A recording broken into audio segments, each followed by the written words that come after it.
Okay. Good morning. Sorry. Good afternoon, Black women. I want to do this live a little bit different today. You're gonna notice that I have disabled the chat for a little while because I need to get some information out uninterrupted, and then I will open back up the chat and you can speak on everything once we get to going over a small section of the live that was done last night between Pink Pill and Kendall. So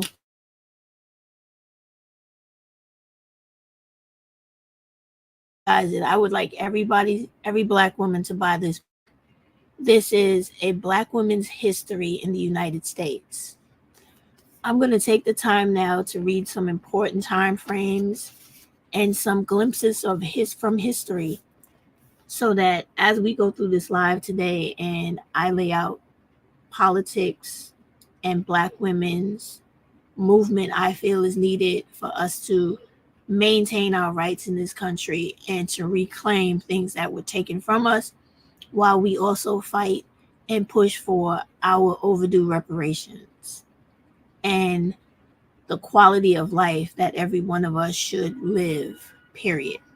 Okay, so this is in the same book, A Black Women's History of the United States, by Deanna Ramsey Berry and Kali Nicole Gross.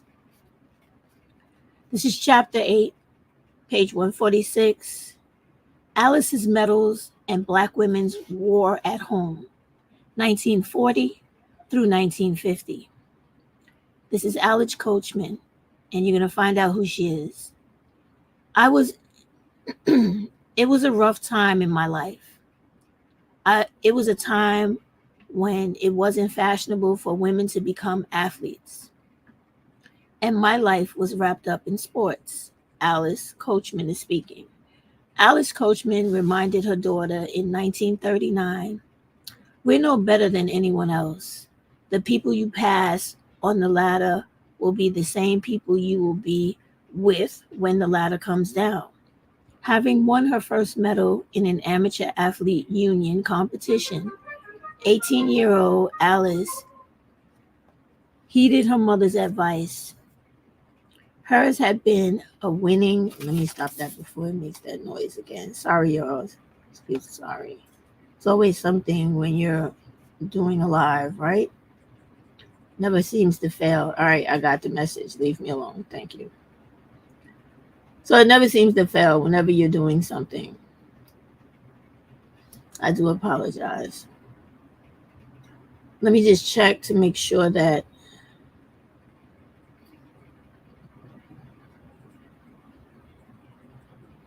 I can hear myself.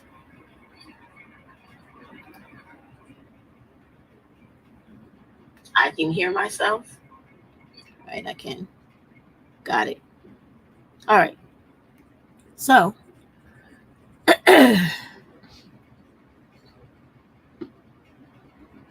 having won her first medal in the amateur athlete union competition, 18-year-old Alice heeded her mother's advice.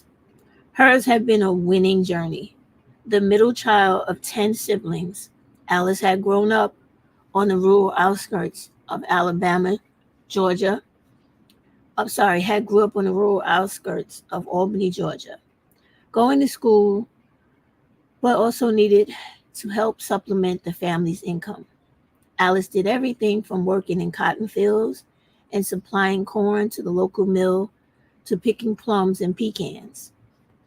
Like so many Black families, the Coachmans placed a premium on their children's education and initially did not approve of her extracurricular activities.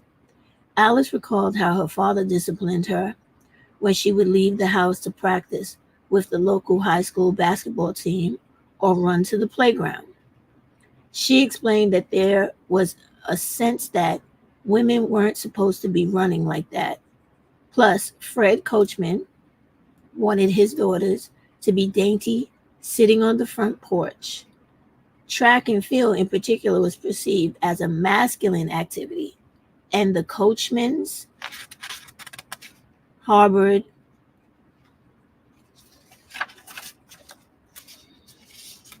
serious concerns that Alice's participation would place her beyond the margins of respectable womanhood.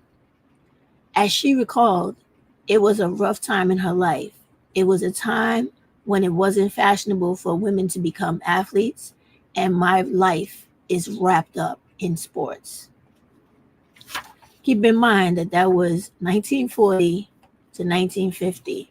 The book is called A Black Women's History of the United States. We will move forward.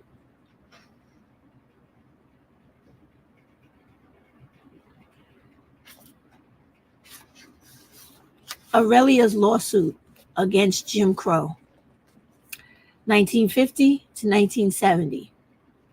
We, the Negroes, request the Reverend King and not he over us. Aurelia Broder. Aurelia Shines was born in Alabama in 1919. As a girl, she went to school and also helped her family with farm work. Aurelia loved to put up fruits and vegetables. She wed Butler Ben Browder on May 12, 1948. Aurelia was a seamstress and a mother of 6, and eventually a widow. In her 30s, she had worked hard to finish school, earning her degree from Alabama State College. Also a midwife, she often used the buses in Montgomery, Alabama, riding as much as 4 times a day. At age 37 in 1955, Aurelia was arrested for refusing to give up her seat. Though this act of defiance is most commonly associated with the brave action of Rosa Parks in December 1955, as noted in earlier chapters, Rosa was not the first Black woman to protest such racist treatments in this way. In fact, she was not even the first Black woman to do so that year. Aurelia refused to move from her seat on April 29, 1955, some months before Parks' action. However, Aurelia's act of civil disobedience was not even the first time that Aurelia had refused to submit to racist segregation on public buses. She also refused to give up her seat in 1948. In that instance, the bus driver detained her, but rather than dragging Aurelia to the police station as his shift was nearing to an end, he took her back to the stop where he first picked her up. She had to walk to her intended destination. Aurelia, who was herself pregnant at the time, had been headed to another delivery, which she missed. Experiences like Aurelia's spotlight that everyday heroism of Black women, and they allow us to glimpse into their genius. Black women who later boycotted effectively transformed what white drivers intended as another form of punishment into a tool of resistance, one that would break the yoke of segregation on public transportation. Aurelia's transactions further illustrated how the buses especially served as a flashpoint for Black women. Given their concentration in domestic service and the need to work outside their homes in general, Black women were routinely degraded as they traveled to and from work. As in previous decades, they refused to be succulent, supplement.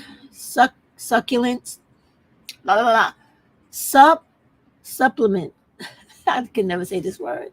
Succulents, supplicant. Black women and Black girls fought back.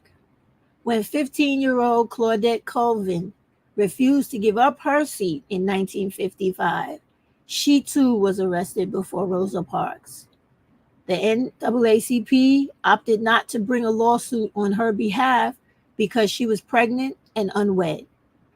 The organization feared the stigma that might incur. For them, Rosa Parks, who was 42, married and a veteran activist, seemed like a better choice on which to base a strike against segregated busing. But before that strike was launched, two more Black women refused to give up their seats in 1955. Susie McDonald, a Black senior citizen who had been riding the buses for over 70 years, up to 3 times a day. Infirm and walking with a cane, she too had been mistreated by Montgomery's buses and resisted. Mary Louise Smith, aged 18, was riding on the bus on October 21st, 1955, when she refused to give up her seat. The driver asked her 3 times to move. She told him, "I'm not going to move out of my seat. I'm not going to move anywhere. I got the privilege to sit here like anybody else." She was arrested and fined a total of $14. For Mary, the confrontation with the driver had been the last straw that day. A white woman she had been cleaning for failed to pay her the $11 she was owed. Mary had gone to the woman's house seeking payment, Mary had gone to the woman's house seeking payment, but was returning home empty-handed when she was ordered to move out of her seat. All of these women have protested earlier than Rosa Parks. They all joined forces and sued. Aurelia, Susie, Claudette, and Mary would be represented by the civil rights attorneys Fred Gray and Clifford Durr in a civil action brought against the mayor and the Montgomery Board of Commissioners. Their case challenged the constitutionality of Alabama state statutes and local city ordinances that required segregation on buses. A 5th Black woman was initially a part of the suit, but Janetta Reese withdrew amid intense racist harassment. And the risks were real. Recall the terror and violence retained on Viola White and her young daughter in 1944. Still, the 4 women pressed on. Their testimonies would take place against the Black backdrop of the Montgomery bus boycott, which started in early December 1955, shortly after Parks' arrest. Each woman in the suit described their mistreatment of the city's buses, particularly at the time of arrest. For example, Claudette told of how she cried at the response of whites as she was harassed and kicked by a police officer before she was dragged off the bus. Aurelia anchored the civil suit and sued as the lead plaintiff. In her testimony, she described how she and 2 other Black people were asked to move. "I was sitting in the seat and another lady beside me asked to move. I was sitting in the seat. And the seat just across from me, there was just one colored person there. And he made all 3 of us get up because he said we was in the white section of the bus."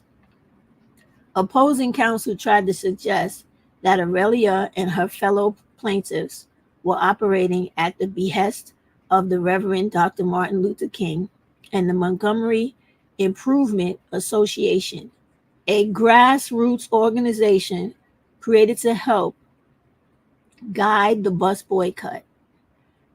Aurelia said she did not answer any such demand because we, the Negroes, request the Reverend King and not he over us.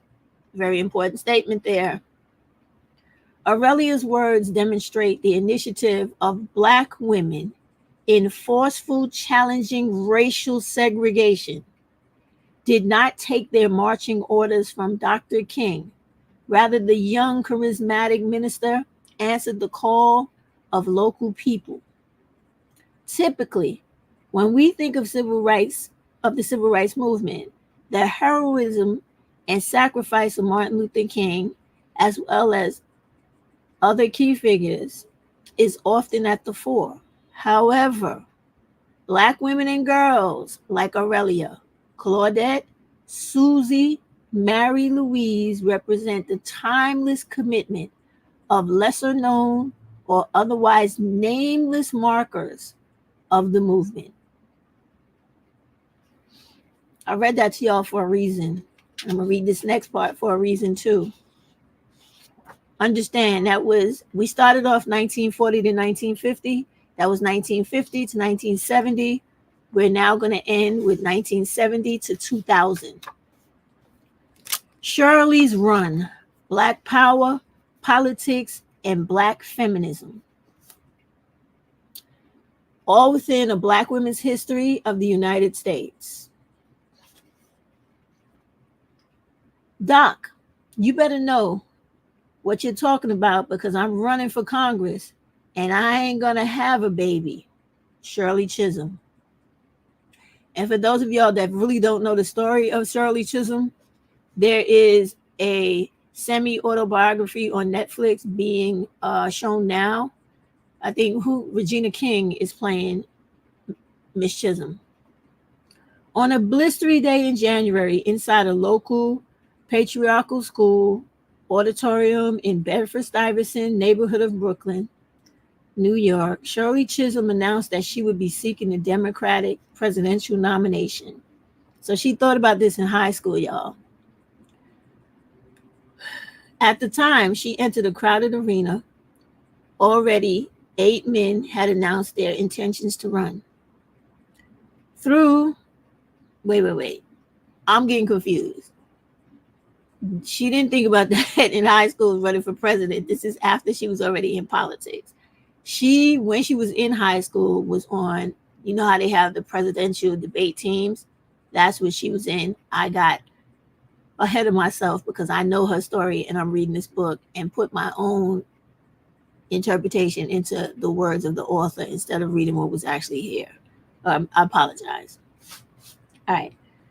At the time she entered a crowded arena, already 8 men had announced their intention to run. Though the press was skeptical, her announcement was well received by roughly 500 in attendance.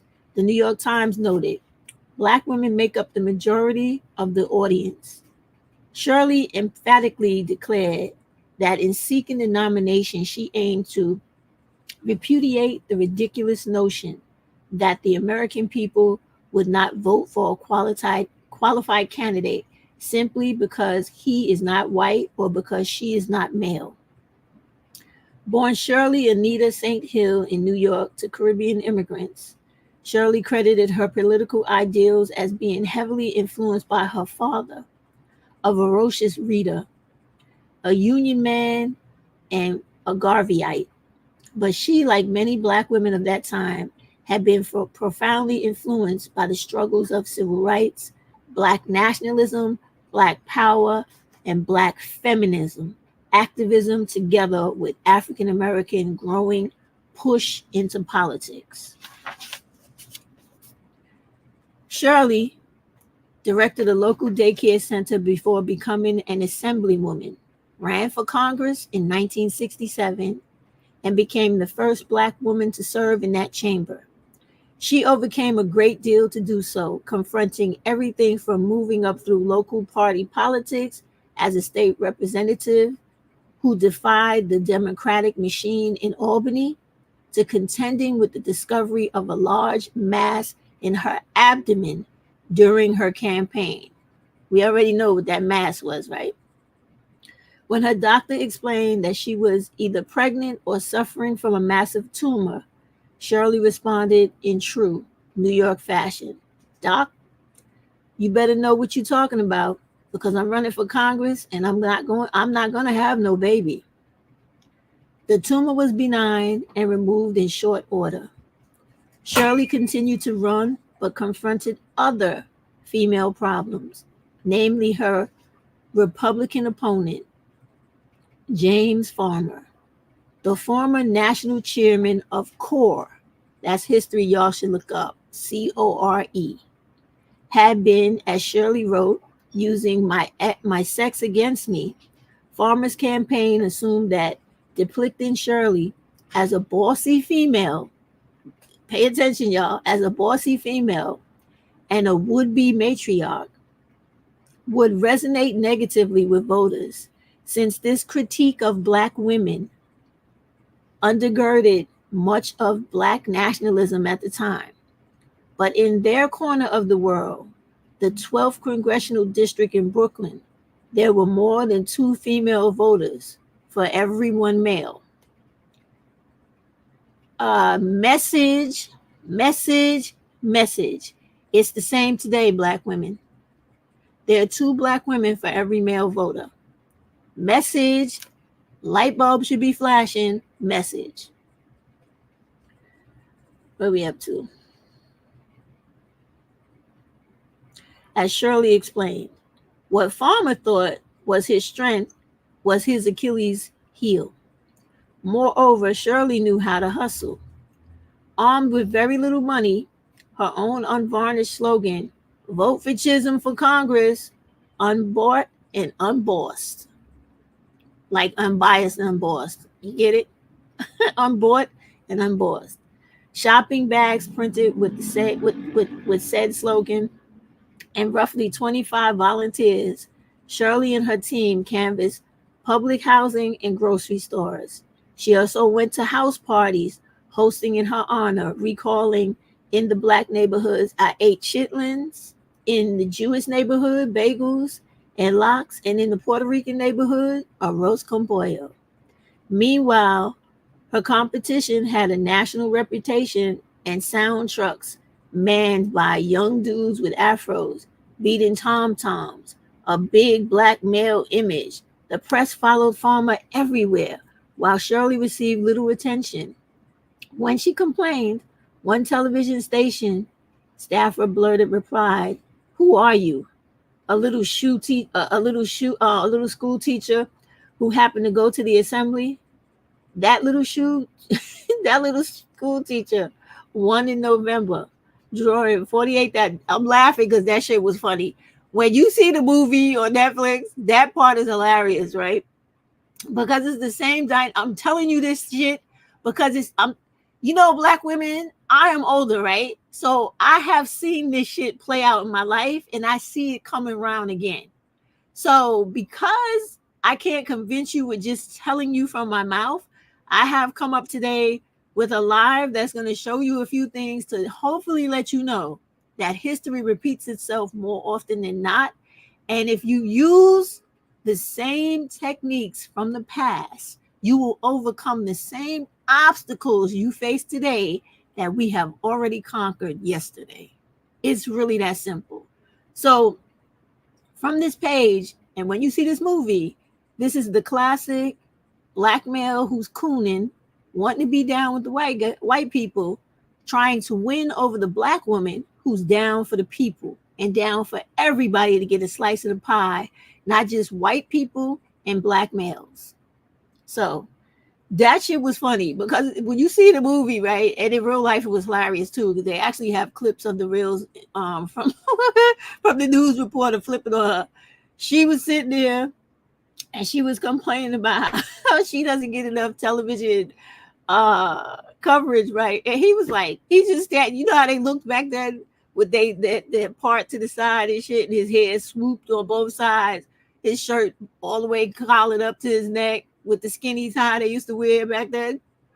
He was looking at her for a long time, right? And she was just talking, and he didn't say a word. He was just looking at it. Then he screamed out this same shit. He was like, "Who are you? A little school teacher who happened to go to the assembly?" Yo, he said that shit so rude and so crazy. It left her speechless for like a minute. She was just looking at him. And then she fired back with, "Y'all go see that movie, watch." But it was hilarious. But then the author of the book is like letting you know she overcame. Because she goes, that little school teacher won in November, drawing 34,885 votes to the black dude, Farmer, right? With his big black men and they dashikis and they big fucking afros and fist afro.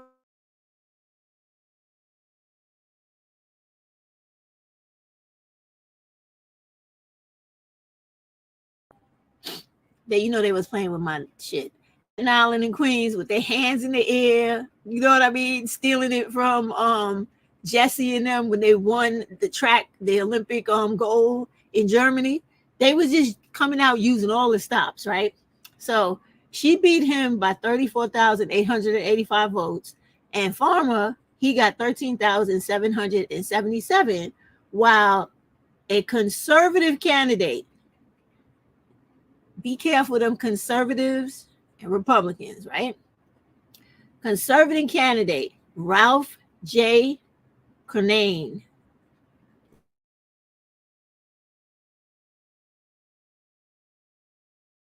Watch the story and you read her story. Those same two dudes, they're going to be real active in making sure she does not become president.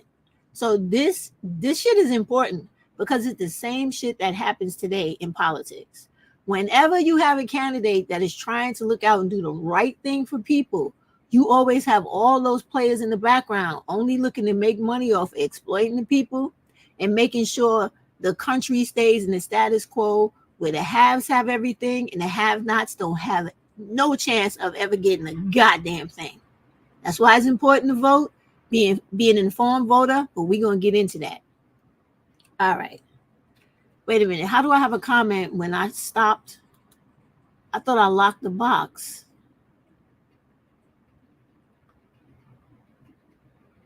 All right. Let's get this out. I thought, well, it didn't work because I actually tried to stop the comments. So let me just open it up. I'll put it back. But okay, I'll keep. I guess it didn't go through. So now, as this is the last part, then we'll get into the rest. As Congresswoman, Shirley refused appointments that she did not feel were in the best interest of her constituents in the 12th. That's important. You got to understand that. That's really important. The other part of her political permission, as she informed one Southern white congressman, was to pave the way for a whole lot of folks that look like her. That's the end of that. I hope y'all got a lot of that. Please go pick up this book, A Black Women's History of the United States. All right.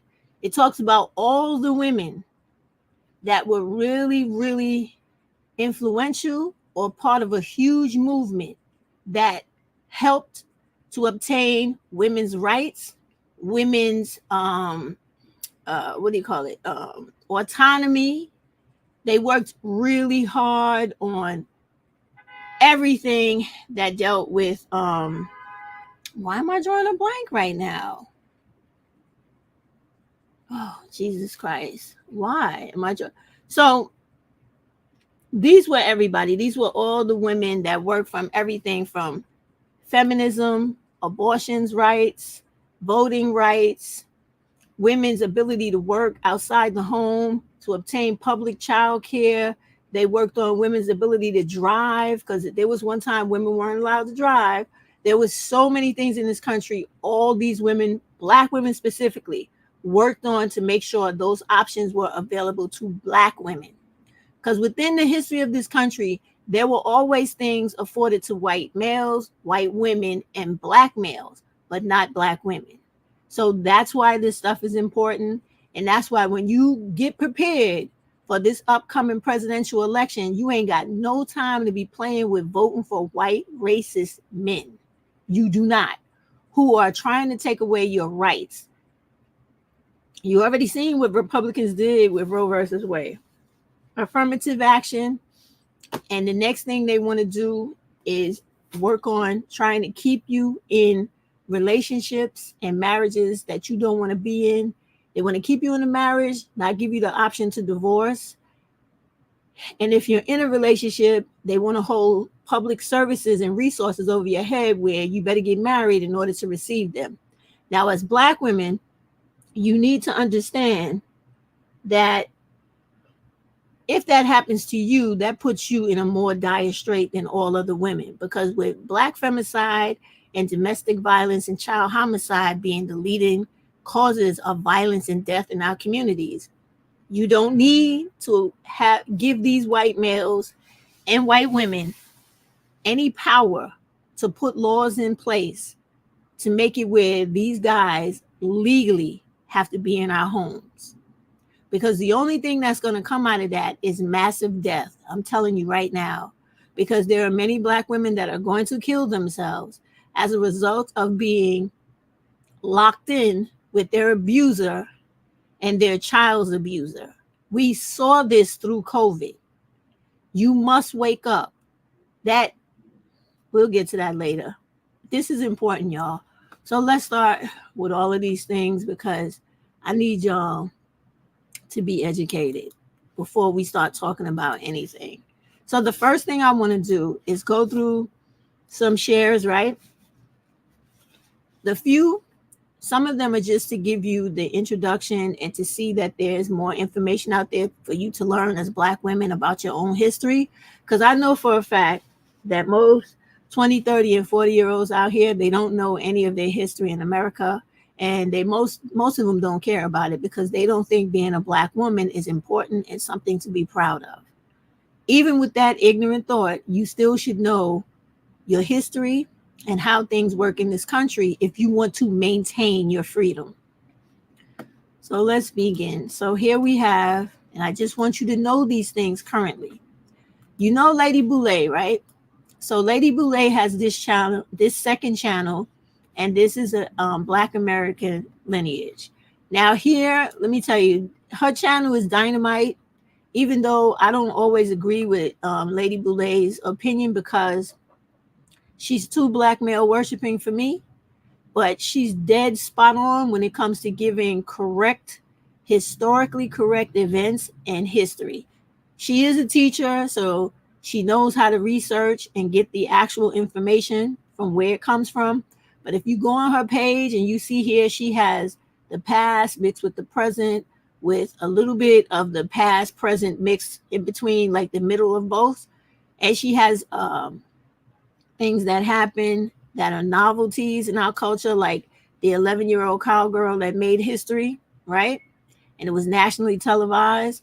Now, I just want to say this for a minute and then get off of this because I'm in no way a Beyonce fan because I have a problem with black people who have a lot of influence, power, and money, and they don't do anything for black people. And she's one of them. And I mean that in the terms of being politically active and socially active.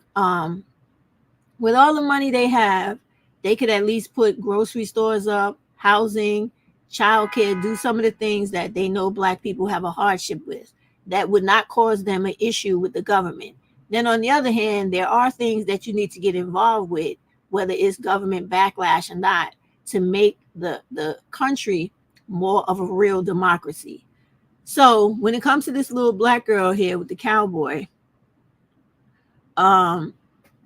award and being nationally televised, it brings to mind the whole thing about the controversy of this whole Cowboy Carter shit, right?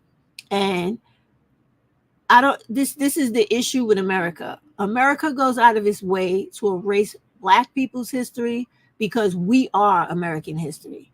Like black cowboys, black cow women, they were very much a real part of American history, and they blazed the trail for white cowboys and cowgirls, right? We created country music. They did not. Matter of fact, black people created every genre of music in America except classical. Please understand that. Even though we did have a classical composer in France that France decided to wipe out of their history because he was too political and too politically active for black Africans, enslaved, slave immigrants, and poor whites in France. And that was Chevalier. And Chevalier was murdered and written out of history, erased from history. But he also has a movie where on Netflix, if you want to go learn his history, because the Black French people are trying to revise all of his history and bring it back into modern day. so that you know about the people from the Black Renaissance of that time that contributed to the very things you see, use, and visit when you go to Europe today. I just had to put that point in there for y'all. All right, let's keep it moving. All right, now we're going to get into this government and how a lot of this stuff in our government works. Okay, so I want y'all, can y'all see this? Yeah, good. So I want y'all to hear this, see this, and understand it. So this is an organization called Faces of Democracy. And what this does, and you do know I will put all these links at the bottom of this video when I'm done, because I need you to have this information.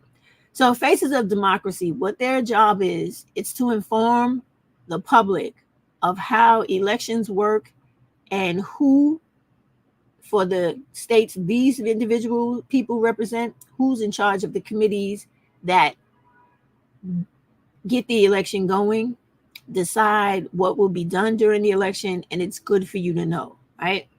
I believe there's a video. Let me see, right?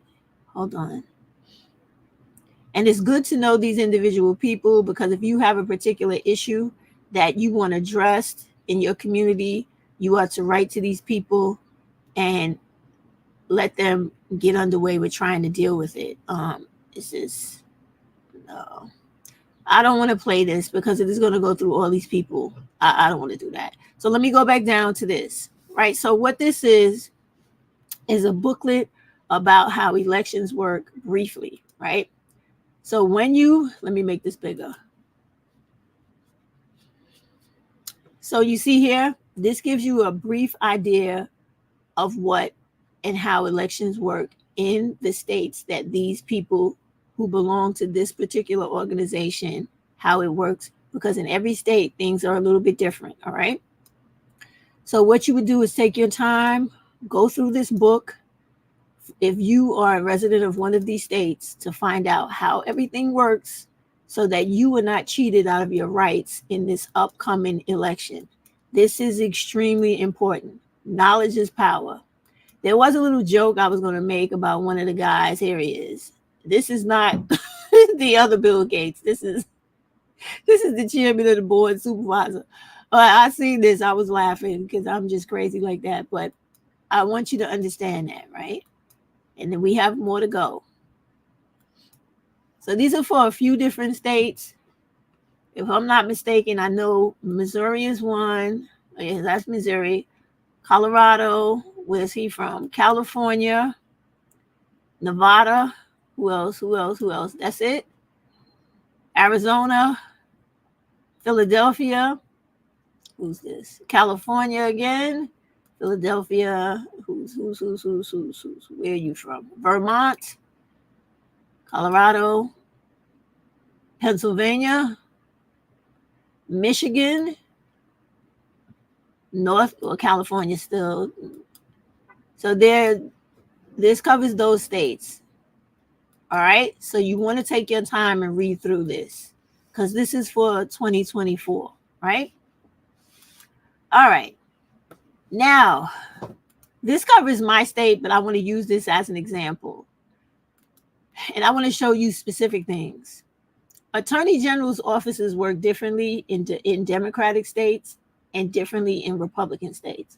So when I look at my Attorney General, and let me explain to you, this is the attorney for your state. This is the lawyer that fights for the people in their state. You understand? So when you go on the resources in a Democratic state, and this one is for mine, I want you to see what they do for the individual in the Democratic states is done this way. For the individual, and then what they do for the organizations, right? So what they do is sue on the people's behalf. And I'm bringing this to your attention because the way things are going now, when we start to review the live for the small portion that I want to cover that went down last night between Kendall and Pink Pill, I want you to understand this from the government so that when they're talking, I want you to know how to fight back and try to enforce your rights instead of just listening to Black women talk all day and talk about what they know instead of talking about a resolution to the problems we're facing. We could talk about what's wrong. I don't have no problem with that. But I think Black women need to be empowered in order to fight back against the machine and the system. So this is one way of doing it, okay? All right, let's get out of that. And every state has a state attorney general, and the country has a U.S. attorney general, which is the federal attorney general. All right, so let's keep moving. So I'm just using different things to show you. So what state did I take this from? Oh, this is Cali, right? So with Cali, let's go into Cali. Cali has about. So again, sorry, Attorney Bonata. All right. So with Attorney Bonata, he shows you plain and simple who we are, what we do, what we're working on. You see how it's a little bit different from New York, but the theme is still the same. So what Bonata, Attorney General Bonata is saying is that what we do is work on public safety, right? Research, advisory panels, research. They have a research center for children and families, civil rights, consumer protection, environment, and public health. The same thing New York does. So then he goes over and tells you, this is what we're working on currently. Housing, Office of Gun Violence Prevention, 21st century policing, consumer protection, and economic opportunity. Healthcare, majorly important. Big difference between New York and California. The reason you didn't see healthcare on ours is because we have a free, you guys have it too, but ours is under the so-called Obamacare, and like almost all of us have that here. Even I have that, right? And environmental justice, equality, immigration, children's rights, and that's important because later on when we get into the Constitution, you need to look at these Attorney General's offices and make sure that that is a stand they're trying to work on, because if not, like in Texas, we'll tell you how to get around that too. All right, so this is important, and this is where you go to learn what your government does, and this is where you go to fight and get people to represent you when things go beyond your control, and the rallying, the protesting, the writing, the yelling and screaming stop. This is where your government picks up and where you use them as your mouthpiece now to argue and stuff for you. This is who they are. And within these people, they have U.S. attorneys that deal with more than just prosecuting people for crimes, but they also stand up for people, for discrimination and all types of injustices and inequalities that happen to their constituents. These are the things that I really need y'all to know, okay? What is this? All right.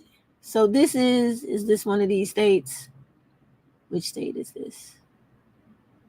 Oh yeah, this is Mississippi. So now in Mississippi, this is their Attorney General's office. Let's just run the video and see what they're saying, because this is very foreign to me. It doesn't even look like an attorney. Oh, I gotta mention, she's the first woman they've ever had. Just to let you know just how out of control Mississippi is. But let's hear this. Let's see what she has to say.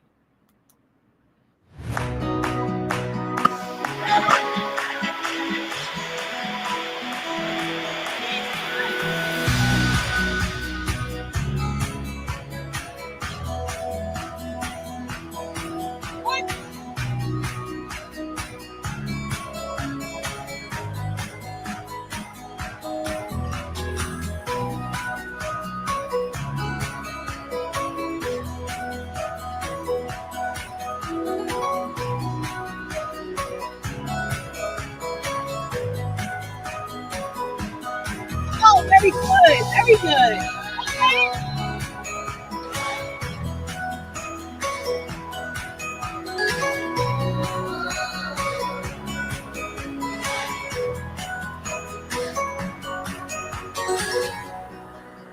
Good. Okay.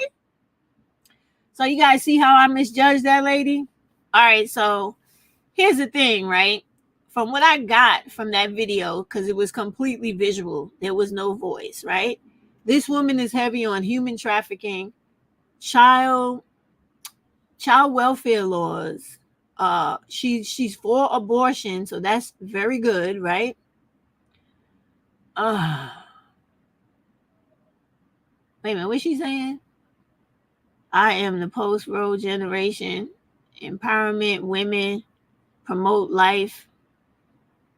Wait a minute, hold up. Oh, I gotta take that back. What is this shit? One pill can kill partner. Let me see what this is.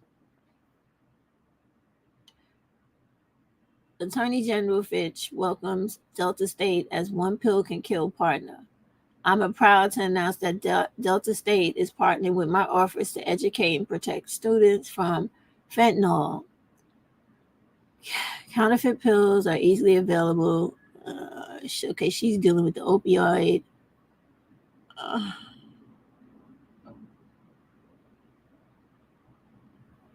One pill. Okay. So what she's doing is probably giving out those little bags with the what is that thing? Monoxynol to wake people up if they go into like a fentanyl. It's not like a coma, but it's like you're passed out, and if you don't wake up in a certain amount of time, you will die. Yeah, so that's what she's doing. She's giving out those. We have those here in New York State too. Those blue bags. They come. Do I have one to show y'all? Little blue. I think I do. Hold on. Let me show y'all.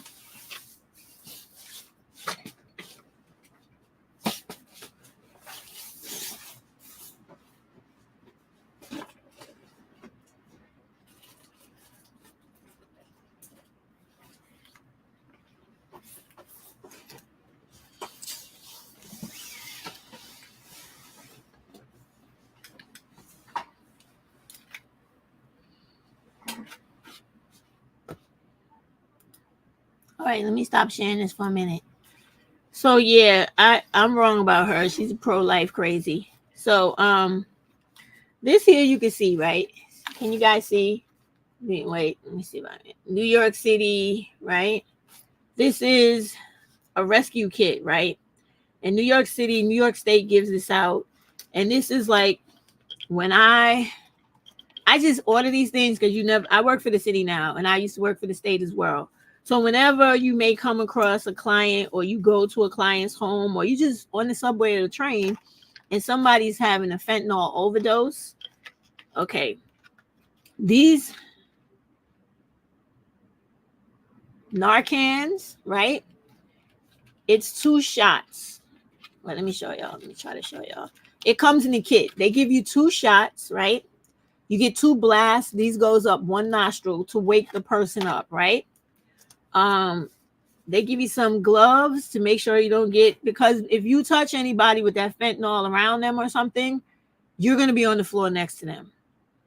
It goes right through your pores and tries to kill you immediately, depending on how much you touch. So never touch them with your bare hands, okay?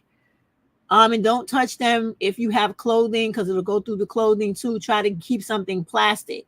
Like me being a person who used to work in law enforcement all the time, it's going to sound crazy, but I always carry like extra plastic bags in any bag I carry, like 2 to 4 to 6 of them, because I never know if I have to walk through something that I don't want to soak through my feet or whatever, or if I have to touch something at the same time I'm walking through something. So I have a bag for each foot, a bag for each hand. Then I have 2 extra bags in case one of them breaks. You know what I mean? So I try to make do, but it's just little things that you learn when you have to deal with emergency situations, right? So this thing here is like the emergency rescue breathing face shield. So like when you have to perform CPR on someone, you're going to put this over their nose and mouth. It has the little holes in it so that when you blow into their mouth, you don't catch anything they might have, like AIDS or HIV. hepatitis, or etc.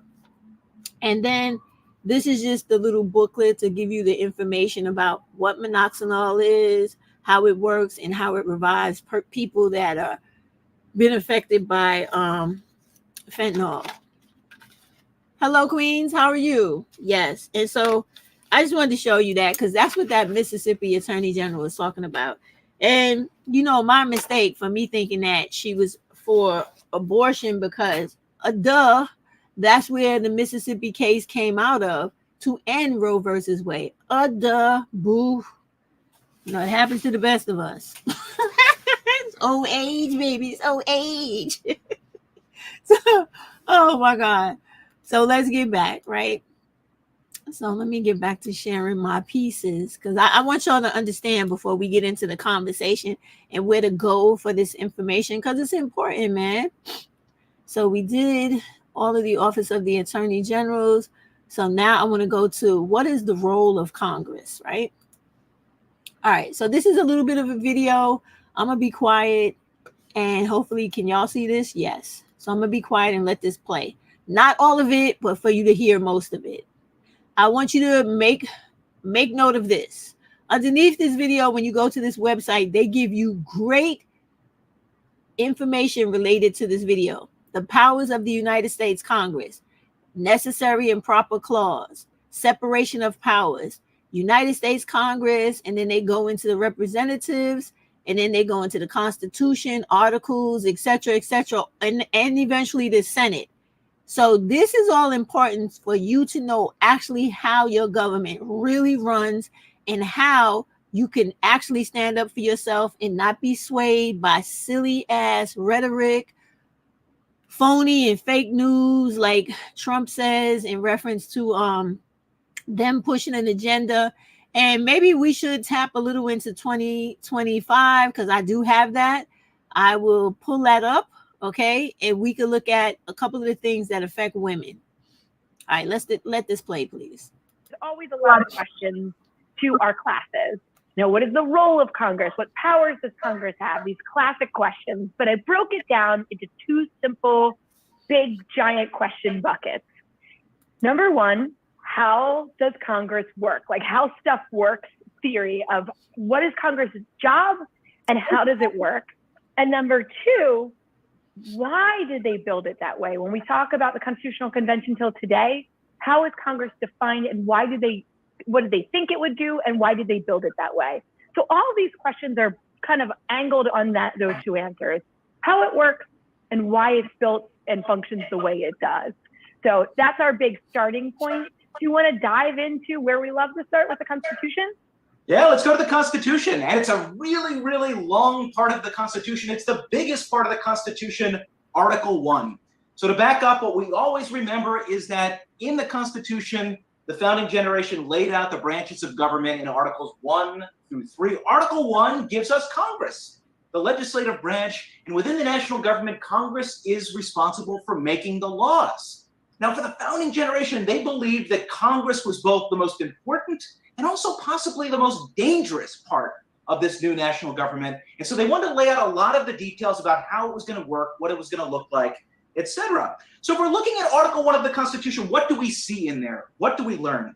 Well, first, it separates Congress into two houses. We call this bicameralism. So Congress is separated between a U.S. House of Representatives, which is organized under the principle of popular sovereignty. So those representatives are elected directly by the people. And then we have a U.S. Senate, which under the original Constitution was elected by the state legislatures. And it's organized around the principle of equal state representation. So with the U.S. House of Representatives, we determine the number of representatives each state gets by its population. So the larger the state, like California, has more representatives than a small state like Rhode Island. On the other hand, the United States Senate has 2 senators for each state. So whether you're a huge state like California, a small state like Rhode Island, you get 2 senators. Now,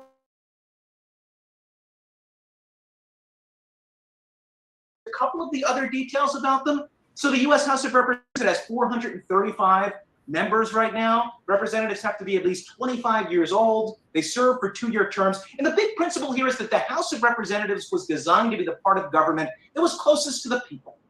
The flip side being the US Senate currently has 100 United States senators. They serve for a bit longer than members of the House, so for 6 years. Every 2 years, a third of the Senate is up for election.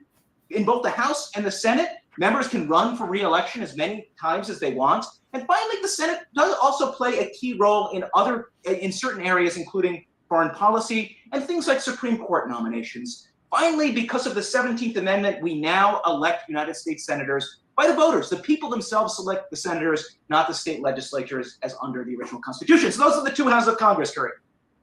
That's awesome. So I always found it so confusing, and I know a lot of our younger students, and sometimes our older students too, find this. There's a lot of names under Article 1. You have Congress, and looking at both of those. Then you have the House and the Senate, and you have two different parts. And we're going to dive into why. Why did they build it that way in a little bit?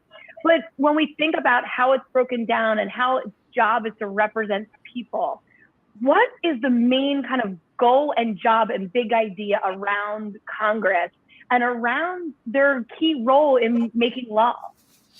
Yeah, that's a great question, Curry. So, I mean, when the founding generation, we'll get to the convention in a little bit, but just here's the summary. As they're looking at Congress, they're looking really in two different directions. On the one hand, they want to create a new national government that's more powerful than the national government that came before, the Articles of Confederation, but they also want a national government of limited powers. And so as they're looking at Congress, the big question they're asking is, what sort of policies do we think really have to be set by the national government versus what really do we want to leave to the states? Because we know for the founding generation, they wanted the states to continue to do a ton. This is our system of federalism where the national government does certain things, the states do certain things. So we have this big question of which powers are we going to grant Congress? The other one, though, is there's a deep concern that Congress is going to have too much power, that we got rid of this powerful British Empire. Do we really want now this big and distant Congress in some distant national capital making all decisions for everything? Okay, let me just go back to that and then let y'all know that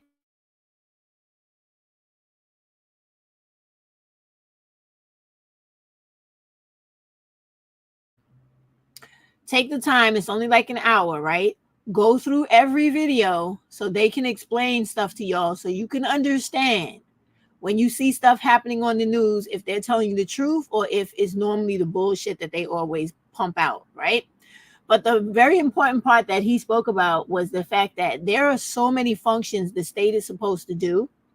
And Black women, that's important because even though they took away Roe versus Wade, each state can vote that shit back in on its own outside of the decision of the Supreme Court, which is why knowing how government works is very fucking important. Because today, we no longer have Roe versus Wade, but check this out, right? If you vote for abortion's return, you could still have Roe versus Wade off the books, and every fucking single state still have abortion rights. Black women is powerful, and it is possible, and it's doable if you start voting the fuck the way you're supposed to vote. That's it. The way you change everything in the society of America is to vote out the racists and put in the people who are going to work for the people. And even though a lot of you out there might not think what I'm saying is possible, the reason I started off reading the history from a book like this is to show you that Black women have always fought uphill against insurmountable odds and fucking won. We already did this battle, Black women. We already had this battle for abortion. And so now all you got to do is tap into your ancestors or the Black women from the civil rights movements, each particular one, and a lot of them are in that book, and follow what they did during their time to win their rights. And all you do is duplicate that shit today plus more and get all the other women to come in with you, and we will not have this anymore. Then when we get to the point where we start asking for constitutional change, the way we saw France do, we have abortion rights enshrined. Hear that word, enshrined into our Constitution. And then we never have to worry about shit like this again. You can do this in America. That is, believe me when I tell you, that is the whole reason why France decided to make it a public, worldwide known thing that they enshrined abortion rights into their constitution, because they want other people to follow. Because they're not stupid. They understand that if they make women happy and they have women's rights and women are able to choose and have autonomy over themselves, it makes women more likely and willing to participate in being married, having children, doing what they want us to really do, which is to stay involved with men. But America is fucking stupid. They always have been. You gotta, Black women and non-Black women that are watching this video or who will, understand where America comes from. They come from slavery, and their mindset is always about slavery. If they do not have ultimate control over women, they do not feel like they are fucking men. Understand that. It started with me, women who look like me. Hey, what's up, man? Yes, I see you, Gwen. I hope they did put it back on, Gwen, because they need to. If all of these states put abortion back on their state constitution or on their ballot, fuck Roe versus Wade. We don't need it. We need every state to do its job, which is part of why the Supreme Court struck it down, is because the states were getting lazy. They didn't want to do their job. They wanted to go, oh, we're not fucking dealing with that. Give it to the Supreme Court. And the Supreme Court is like, hey, we have work to do of our own. Do your own shit. And so they pulled the ultimate parent job and was like, this is the final straw. Now you just deal with it. So now the states have to deal with it. You can bring back abortion in every state by getting rid of these, what do they call themselves? Conservative and representative, Republican representatives that want to keep white supremacy up top and anti-Blackness and anti-migration and anti-Hispanic and anti-Asian and everybody else. If you get rid of all those people, right, you will put in other people that will do the right thing. And if they don't, you wait for their term to be up and get them the fuck out of there, so that you put the fear of God in all of these representatives, so that when they don't look out for all the people, they know that all the people are going to come together and get their ass up out of there. It's really that fucking simple.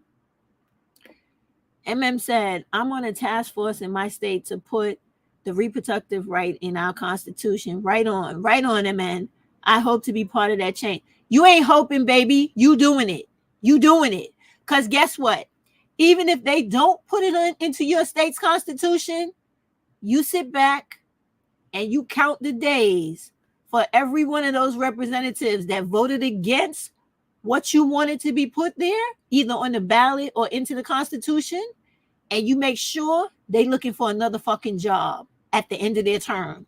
Or you watch them carefully to make sure that what they're doing during their time in office meets everything, dots every I, crosses every T for their responsibilities of what they're supposed to do in office. And if not, you complain.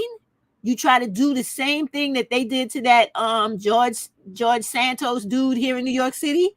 Kick his ass out of office before he finishes his term. People of America have to understand their rights and their fucking power. Take back your power and get back to being as powerful as American citizens were in the 40s, 50s, and 60s. We were the most political during those times. Get back to being like that. We're too complacent. What did she say? Gwen said, note, even a lot of states, citizens can put it to a state vote, like legalizing weed. Exactly. But fuck legalizing weed. Let's put to a vote women's equal pay, a right to an abortion. You understand what I mean? Women's rights to maintain their autonomy in a marriage and everything else they're trying to take away from us in this 2025 project. We'll get to that. I'm going to go get it while I let something else play. That's right. All you do, get your signatures together when you go learn how this procedure works, right? Which is why I put this up, and I have more to show you. When you understand how this works, there's nothing they can do that you cannot counter with the right number of people. They know that. They don't want you to know it. That's why learning how the government works and learning how to run for office is always kept kind of like quiet, and they want to keep it to themselves because they don't want Black people and non-Black people to run into these offices and overload this government with the real representation of democracy of Black, brown, yellow, and all color faces instead of just white faces. That is what they're afraid of. So bring it to them. Give it to them, because they're giving it to you by trying. Because if this white dude gets into office, this Trump dude gets into office, believe me, every white racist's dream is going to come true. Every law this dude could take away to make sure Black, brown, and other people do not have any progress in America, that is exactly what's going to happen. Mark my words. And they're going to definitely try to take women, especially Black women, back to like the 1700 and something, where you basically have no rights unless your husband is there and you're dealing with this dude in some type of, what do they say, American nuclear family model. No one's caring about the conditions and the health and welfare of Black women and other women. No one's really, these white men are not caring about how these guys are killing women, especially Black women, beating the hell out of them, beating their children, killing their children, sexually assaulting children. Like, not trying to be funny. If you guys just take a minute and go on Pretty Black Magic's page, right? She has several articles about the deviancy of Black males sexually, where just recently, I don't remember what state it was, I think it was South Carolina, there was this school janitor, a Black male, who was sexually harassing the little Black boys. He paid a little Black boy $5 to give him fellatio in a car, right? This child to this day is having all types of mental trauma issues, wanting to kill himself and all the rest of this because of what that child predator did to him.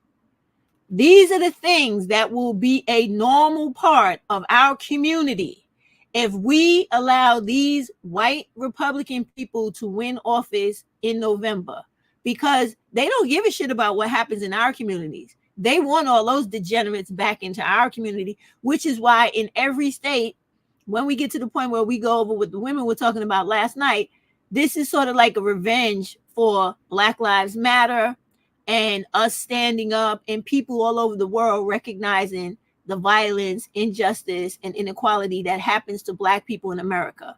Y'all remember how crazy Black Lives Matters was? But when we had that time, we didn't use it the right way. We kept focusing on Black males instead of focusing on laws that could have been asked to be put in place to guarantee our rights today. Some of the things that we have already lost. Yeah, they are degenerate and repulsive, but all right, let's keep going, right? So where am I at? Her. All right, I want to share this too, right? Now we remember this, right? Now, after we just seen that Mississippi Attorney General, she's the first woman. We remember this because we were all upset about this with the House Bill 1020 that discriminated against Black people in Mississippi, right? In Jackson in specific.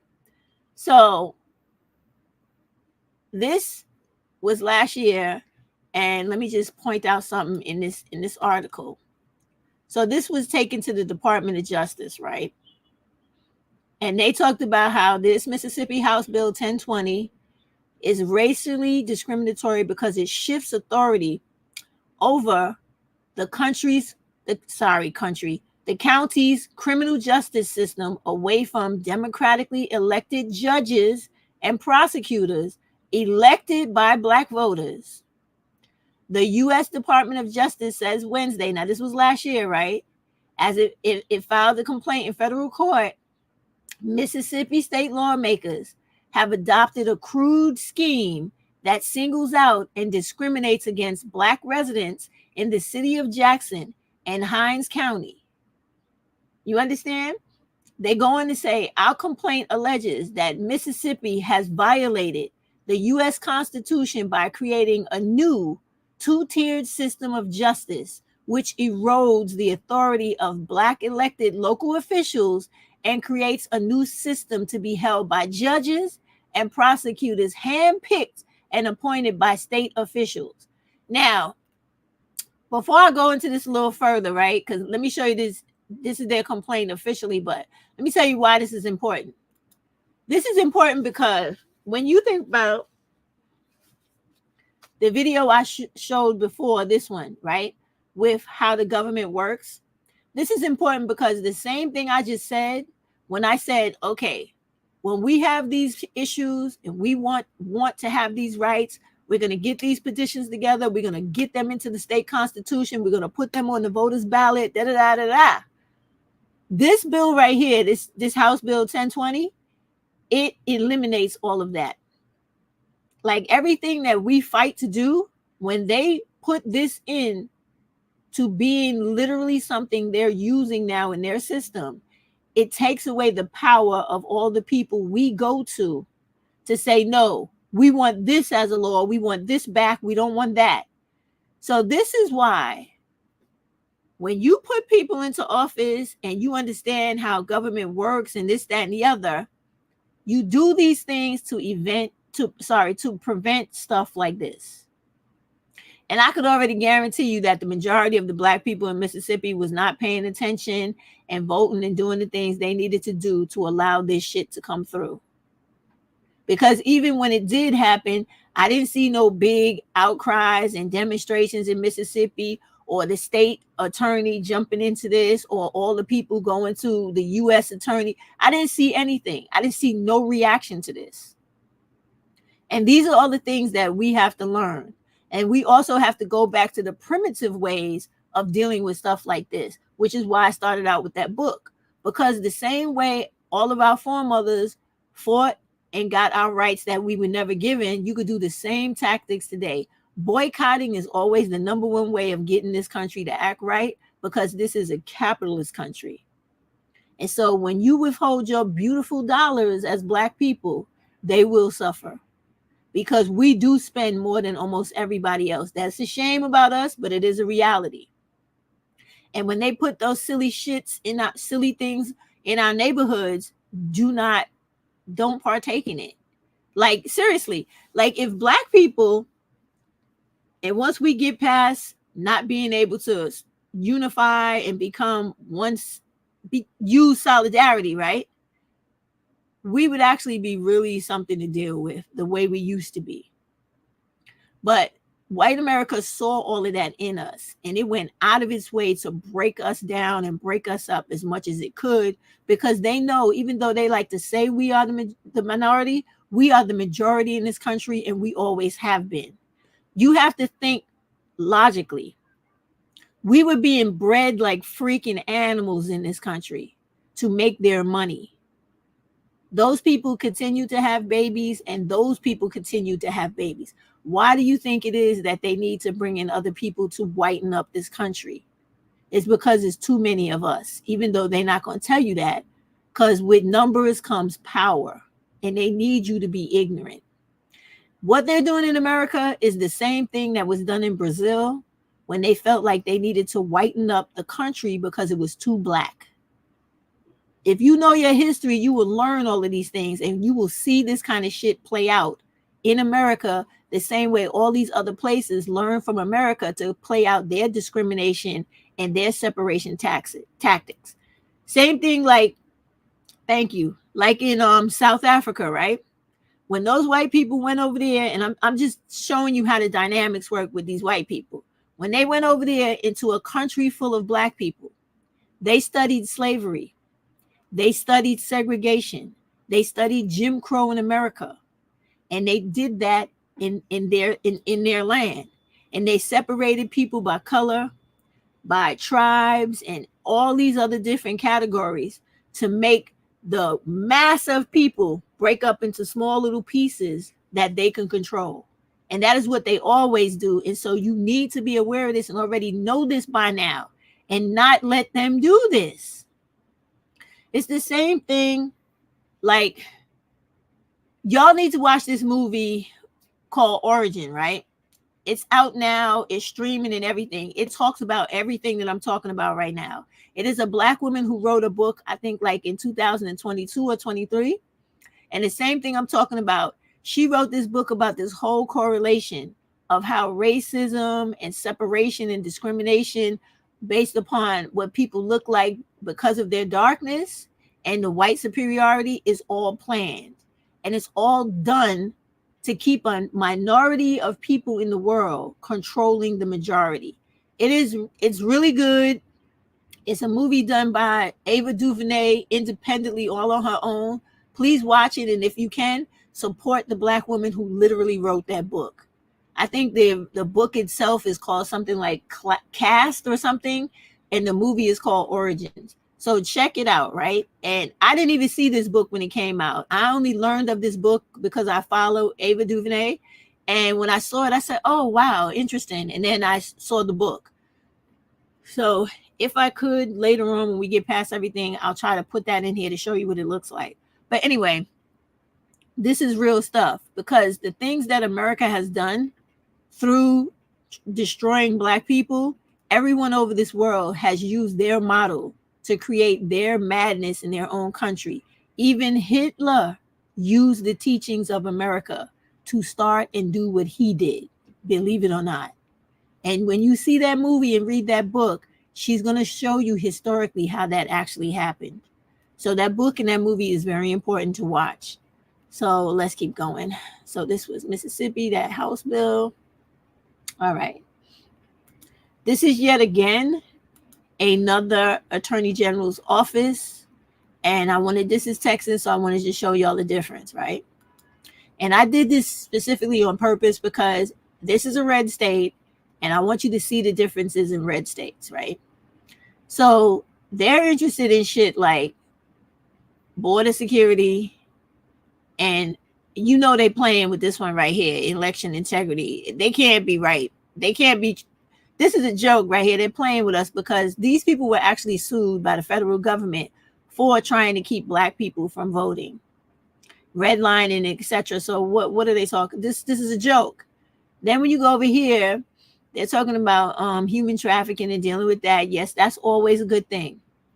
But big tech. And you notice how when you go into anything, there's never anything about justice for all, equal rights, dealing with issues of Black people, dealing with issues of Hispanic people that live in their state. Do you see any of that shit on this website? And this is why, seriously, I do not understand why there are Black people that live in Texas or Hispanic people. I don't understand what is wrong with Blacks and Hispanics that live in this state. They don't want you there. They don't put any programs together that work for your best interest. So why are you there? Somebody would really have to answer that question for me. Like, why are they there? This state has been trying to succeed from America since it was created. So it goes to tell you like how racist this place is. If you like, the flag alone is giving you a history that is out of this world. Okay. But I'm not going to get into that right now. But oh my God, y'all. I don't understand Black people that live in this state. I really seriously don't. I would never live there. I don't give a goddamn if I had to live on the edge of the earth. I would never live there. Never. Whew. Well, let's keep going. Texas. And then, okay, here we have this situation where for all of the people in Maryland, right? You know how I was talking about when we get to talking about the women, there's a part in there where the women speak about how white people always try to get even or get back at you when you make them look bad or show their true character. That's a reality with them, right? And so in Maryland, they've had a lot of issues with juvenile delinquents, right? And you know how, once again, on social media, Black women and others, especially Black males, have been talking about punishing Black women for the children they raise alone because these children are abandoned by Black males. And Black males are usually the ones out in the street coaxing, training, and grooming these children to be these idiots and maniacs and lunatics like this. This is what has come out of it. Check this out. All right, let this guy play. Approving a version of the House bill with amendments. The focus is on accountability and transparency. House Bill 814, the Speaker, Juvenile Law Reform. The impasse is over. After weeks of negotiation, on Thursday, the Senate advanced the House version of the Juvenile Law Reform Bill. But the Senate attached a number of amendments, including requiring a juvenile charged with car theft to get a child in need of supervision or SINS petition. This allows the youth or their family to qualify for a variety of services. Another amendment mandates DJS to give notice within 24 hours to the court, the state's attorney, and the child's attorney whenever the youth violates the terms of electronic monitoring.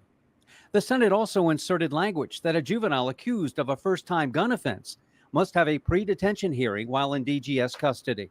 School districts must come up with a policy to separately educate convicted child sex offenders. A proposed commission established to review DJS programs and services must hold its first meeting by June 1st. And the Senate changed the date of the law going into effect to November 1st. On House Bill 814 is hereby ordered passed for third reading. Senate changes to the bill still have to be voted on by the House. Sending this back, and I would hope it would be our hope that the House would concur with what we've done here. The Senate could pass the bill as early as tomorrow. No word yet on when the House will take a look at those changes and vote. The session ends midnight Monday. Reporting live from Annapolis, David Collins, WBIL TV 11 News. All right, y'all. Be clear, right? That was April 4th. Today's April 7th, okay? The reason they muted the black man when he was about to speak was because there was portion of that bill where they want to come after the mothers. You hear what I say? Mothers. Because the majority of these kids that they're arresting are black males, right? So society already knows there are no fathers in these homes because they're delinquent. They don't know how to be fathers. They don't want to be fathers. All they want to do is have free sex with black women, come and go as they please, and create households all over so that they always have somewhere to lay their head, never work, and have some woman that is open their doors to them and letting them come in and loaf off of her. When that one don't want to do it, he got another one that will. You think white people don't know this and don't see this about these black dudes?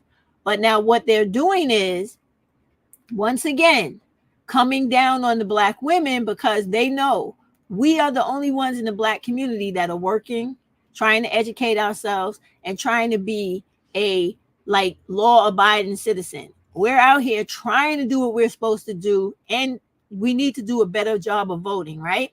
Because they only get away with this shit because too many women in the projects and women who listen to these black males who feel like voting is a waste of time and you're not going to get anything out of it, they don't vote, they don't represent themselves, and they come up with shit like this to hurt the very black women that are trying to hold all the shit together in our communities. And you need to pay attention to this shit because in America, once a place like this gets the go ahead for that, it's Maryland today. Tomorrow is New York City. The next day is Nevada. The day after that is Georgia. The day after that is California, and then so on and so on and so on. You understand? So it's like we got to get to the point where we start taking shit that happens to us every day in life seriously and put the secondary shit like relationships and fighting against who's right, who's wrong, and dealing with black males to the back burner. Like that shit is for Saturday and Sunday.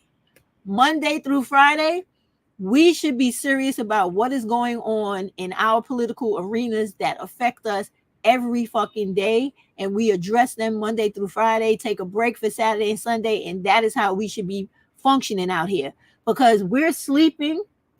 And as we're sleeping, playing all these gender war games and having all of these black women pop up from nowhere, trying to be the new queen of YouTube with the West 4B movement and arguing about this and oh, young women know shit too, and old women don't know everything. All that type of silly conflict and chaos is keeping us from paying attention to real things that are really coming to get us when we're alone in our homes and thinking we're good and safe because the rights and the way we used to live still applies today when these people, these white people in the back rooms are voting on laws and putting them into existence to come after us, because they know we out of all women are going to stand up, open our mouths, rally, get people together, and try to work on changing things that really affect us. They know that.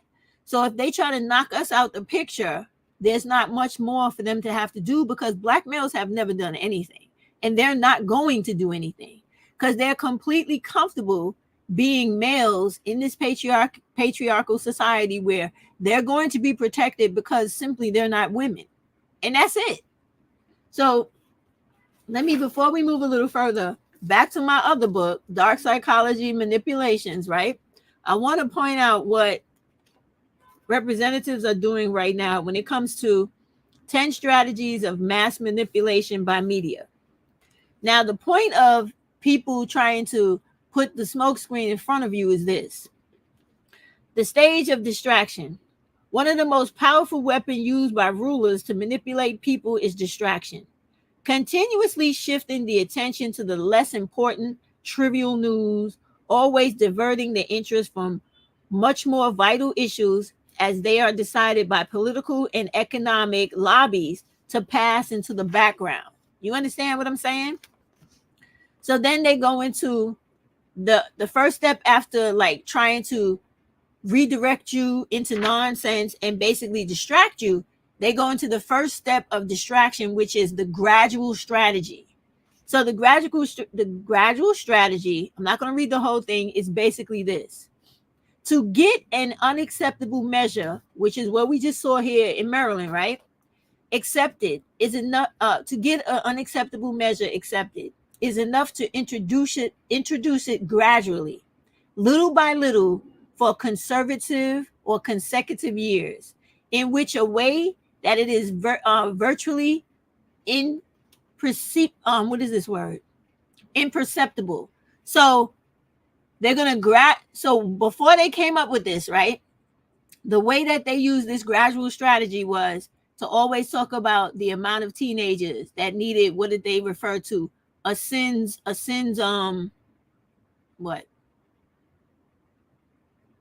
warrant, right? Or the amount of teenagers that were arrested for this, the amount of teenagers that did that, the amount of teenagers that were not going to school, that were what is that shit when you don't go to school, playing hooky, but you guys know what I mean, being truant, right? They used all of that stuff and would talk about it every now and then in the meetings, in whatever community sessions you had, or talked about it in different elections very quietly. But when it came to what they were doing in the back rooms, they were using all of the things that was happening to build up to this very juvenile justice reform bill that is going after the parents in addition to the children. And since they know in black households, you're not going after fathers, you're only going to be going after mothers, it's a way to kill the black voice in those communities 100%. Because once you lock up the mama and the kid is already going through some types of state custody, and they really don't have nobody to talk and speak up for them, and they're put in either a group home or a detention center, they're done. We don't have to worry about them again, because the amount of violence and the trauma they're going to be subject to in those particular situations, they're going to be fucked up for the next 15, 20 years to come. So whenever they get back to society, they're going to be out here robbing, looting, killing, and stealing, and gang banging and everything else. They're done. And the mother, the one who could have been there during those pivotal years to try to make change or do something else with that kid, even if it meant relocating them somewhere else, her hands are tied and she's locked away as well. That is a perfect example of what I just read out of that book. So this is why you got to pay attention and be more politically engaged, and not be on YouTube with this back and forth stupid shit with the gender gender wars, and worrying about what these stupid fucking black males are talking about on their channels. Dead it all. If you really trying to be about black women and really thinking about regrouping and benefiting the collective of black women, you gotta do the real 4B. You got to remove yourself completely from males, all of them motherfuckers. Because right now, women are literally fighting for their lives. You got to fight to maintain your rights. You got to fight to bring abortion back. So our little girls who, like a video I showed you in one of my lives a couple of weeks ago, who was raped at 12 years old and gave birth at 13. So things like that don't happen to those little black girls anymore. None of them. All right, let's keep going. So now we get to this here is the Constitution. I want to show y'all something. So when you go on the website is whitehouse.gov, they have the Constitution here, right? What I want you to do, and also keep in mind, right, over here where it says our government, they have the legislative branch for you to go in and learn many things in addition to that other video about how the voting system works and what these people do every day for their job. It's already here, the legislative, executive, and judicial, right? Elections and voting, state and local government. Okay, so we're going to keep scrolling down, right? I'm going to show y'all something. So this talks about generally the Constitution, what it stands for, why it was created, the ratification. The ratification is the process of making this shit effective. Like they could write up what they want, but unless it's ratified, it's not effective. So when they ratified it, it becomes effective and they start enforcing it in every state. Okay. And when you read through the ratification, you'll find out like when these states finally accepted this and started enacting this. And this is part of how Juneteenth came about as well. Okay. So then when you go down, this is the Bill of Rights, and they're addressing the first 12 amendments, and they talk about everything. And this Bill of Rights basically is talking about the people, right? And the so-called fundaments of America, right? What these things are supposed to mean to people in America, basically talking about their form of civil rights, basic civil rights back then, which I have a lot to say about that, but I'm not going to talk about that right now. So when you go into this, as you see, it only goes up to the 10th. Then what you got to do is click here where it says learn more, right? And now you're actually in the Constitution of the United States. Me, myself, I like to always go first to the ones that only deal with Black people. So we go over here to amendments 11 through 27. Click on it, right? Now I want to go down to the 14th Amendment because the 13th is slavery. That allows white people to enslave you anytime you commit a crime and you go to jail and you serve a sentence. So, but with the 14th Amendment, I want to show you a couple of things that's important, right? So Section 1 is when these people go to take our rights, right? And they try to stop us from being able to work where we want to work. This is like things that concern DEI and how you have a right to be given the same opportunity as white people and not to have employers say, well, we no longer have DEI, so therefore we cannot hire you, right? And when you have governors like DeSantis that try to kick you out because they're trying to co-opt your movement of being woke and trying to make woke into everything that white people fear because of white fragility, and woke actually really means pointing out the inequalities and injustices that white America does to Black people, right? That's what woke means. You go to the Amendment 14 and you go through these sections, and you take Section 1 because that deals with discrimination. You see, it literally says all persons born or naturalized in the United States and subject to the jurisdiction thereof are citizens of the United States and of the state wherein they reside. No state shall make or enforce any law which shall abridge the privileges or immunities of citizens of the United States, nor shall any state deprive any person of life, liberty, or property without due process of the law, nor deny any person within its jurisdiction the equal protections under the law. So when you have cases like this asshole DeSantis and his shit, This is when, if you're going to fight as a group of people, you fight under the 14th Amendment, right? When you have situations like, you see how they went after the black women with the fear fund? I know for a fact they're using this amendment as part of their argument and all the sections of it, because this amendment was used to include us in a country that was excluding us from everything they were benefiting from our free labor, and birthing us, having us birth babies until we literally died. This is what this amendment came from.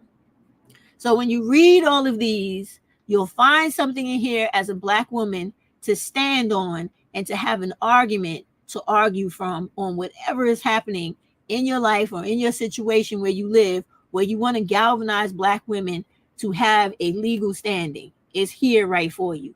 I need you to know these things, right? Okay, so let's get out of that. Then we have, and I'm trying to hurry now. Then we have this guy, and I want to bring him to your attention, because when we start talking, and I'm doing all of this for the background for the argument, the conversation we're going to get into about the live that was done last night between Kendall and Pink Pill, right? So this dude here is part of the common modern day dissensus, even though this was done in 2018. But this is always the consensus of white folks about black people, because white folks and their white fragility and who do not want to be ever held accountable for slavery, the fact that they owe us reparations, and the fact that they treat us disgustingly, worse than anyone else in this country, they hide behind arguments like this.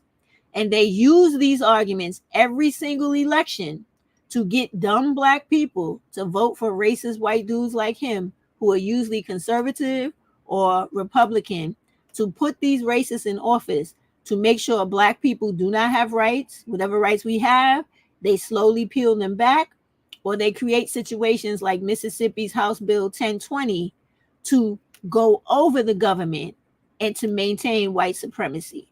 So let's hear this stuff he was saying that you're going to hear on the presidential campaign trail more and more every day as Donald Trump, if he's allowed to get closer to election for president. Let's listen to this.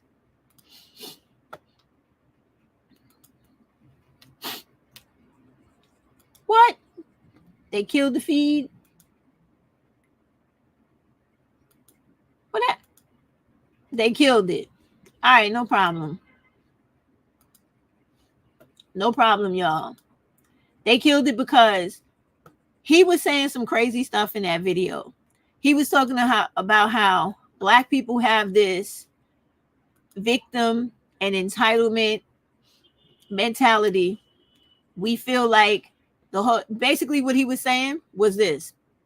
He was saying that we have a victim mentality.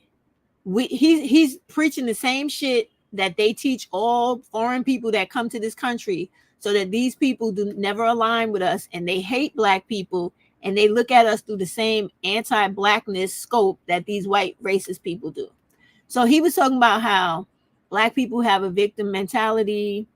They live in a country where there's every opportunity afforded to them, and white people have always been wonderful, kind, and beautiful to them. We love them. We believe in Christianity. They're our brothers, but they're our brothers of a darker color that think that we hate them, and because they think that they really hate us, right? And there's no peace because these black people, hate white people, and we white people are just the greatest, and we cannot understand why these black people feel like this. He left out all. Thank you. He left out all the history of slavery. He left out all the history of segregation, Jim Crow, all types of annihilation tactics and annihilation itself that they have done to us over the history of this country, right? So even so, in me saying that right now, this is another reason why I want you to watch that movie. What is it called? Origin, right? Is because there's a part in there where the black woman goes to Germany to do a part of her research in Germany about the Holocaust. And she speaks to a Jewish woman. And this woman goes out of her way, and she's really blinded the same way these white people are, and most people who are not black, about slavery and how white people's slavery in America affected us then and still affects us to today, right? But they can understand what went on in the Holocaust. And the other thing about the Holocaust is that in that story, they show you that there was way more than just Jewish people in those camps. It was everybody in those camps. Even though they were the majority, it was black people in there, Hispanics, French, Italian. It was everybody who was in Europe at the time. They were in there too. So anyway, and if you actually look on YouTube, you'll actually see people who survived those camps tell their story online. Because there's a black German woman, I had saw her story on there about how her mother was a white woman that had a baby for a black soldier that was in Europe, like from World War I or something like that. And all the children she had from this dude. And then during World War II, the women that had those children, you know, these half black kids, they were some of the first people that was rounded up and thrown into these camps along with, you know, the Jewish people. So that movie goes into all of that.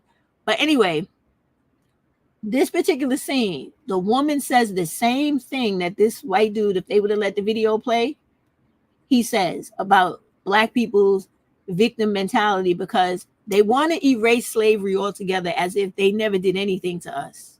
And as if they don't still do things to us like redlining, making sure we never own homes like everyone else, making sure we never make the same money as everyone else, making sure that the laws of this country work against us and don't work for us like everyone else, making sure that every way we live is the most degenerate way to live than any white person ever will live in America, right? So in the scene of that movie, the Jewish woman says to the black lady, I can understand what you're talking about with your history in America with slavery, but it's in nowhere compared to what happened to the Jewish people in the Holocaust, because what happened to us was a complete annihilation.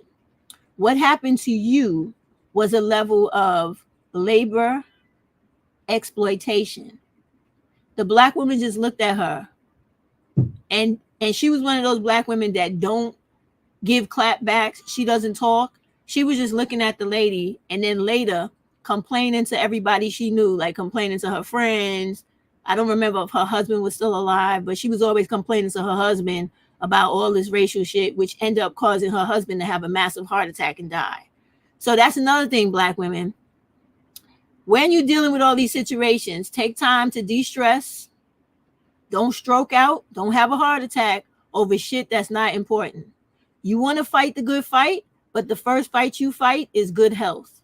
Because if you ain't healthy and you ain't in your right mind, you ain't going to be able to fight no type of fight. So you always keep that first and foremost, okay? This temple of yours is to always be respected and protected. I don't give a fuck about worrying about no nigga, no relationship, no situation in America. You're going to be right first. Then you take on America and last for the fucking dude. I'm telling you. Because you want to be here to do what you got to do for you first, and then everything else. It's an order that we go do the work in. So anyway, I wanted to bring that to your attention, but they took that down, and rightfully so, because that dude was coming with some harsh language about black people. Again, calling us lazy when no one in this country works harder than us. No one has ever worked harder than us in this country. There are black women that work 3 jobs and still don't make $30,000. So anyway, but these are the stereotypes that have been made and kept to grow about us in this country. So people look at us the same way they do, and they give us no empathy, no sympathy, and they do not see us as human beings. This is why this shit is done. So, okay, let's get to this.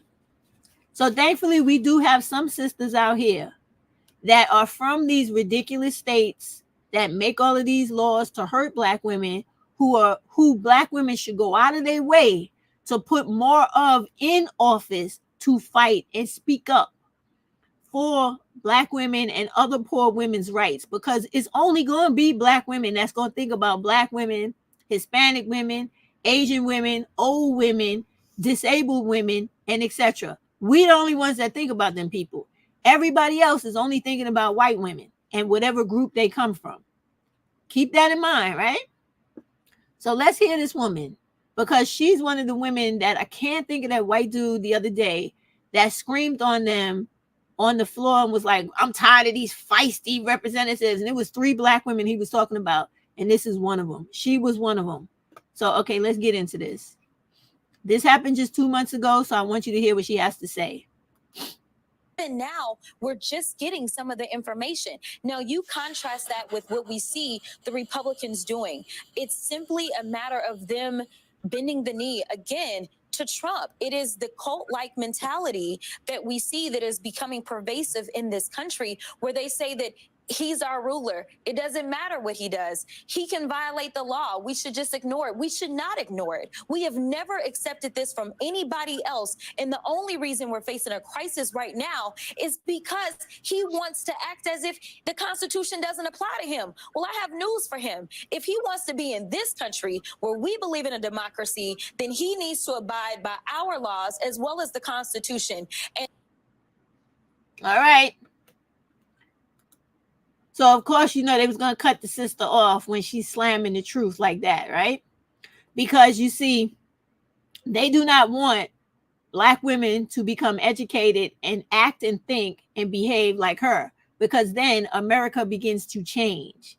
And voting in Trump and people like Trump is keeping America in the past, where everything is whitewashed and for white people, and anybody black, brown, or other, or whatever color they are, you get what we throw off the table, and you better be happy with that, and don't give us much talk back about that. Otherwise we're gonna set the law on you. That's really where that shit is coming from. Like, I saw this video the other day about a situation that happened to the basketball player. Oh, that young lady. Y'all help me out with that young lady's name. What? Reed, something Reed, right? Angel Reed, is that her name? I believe it is. Hold on, let me find out. Let me find this video, because I want to show you this video about how the white people was going in about this young girl and how white women was doing. I know exactly where it is. Let me go get my Boulay. Let me get Boulay. Hold on. Let Boulay tell you. Hold on. I want y'all to see what I'm talking about in fucking action. Where you at, Lady Boulay? Okay, here you go. Lady Boulay, let me show y'all the video about, yeah, my girl right here. All right. Hold on now, because the video.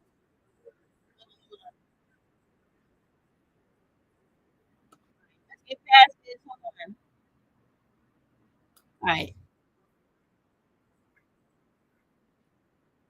We are commanded to love one another, whether we want to or not, or whether we agree with each other or not. So today I'm asking this question: when are Black women's tears going to be honored?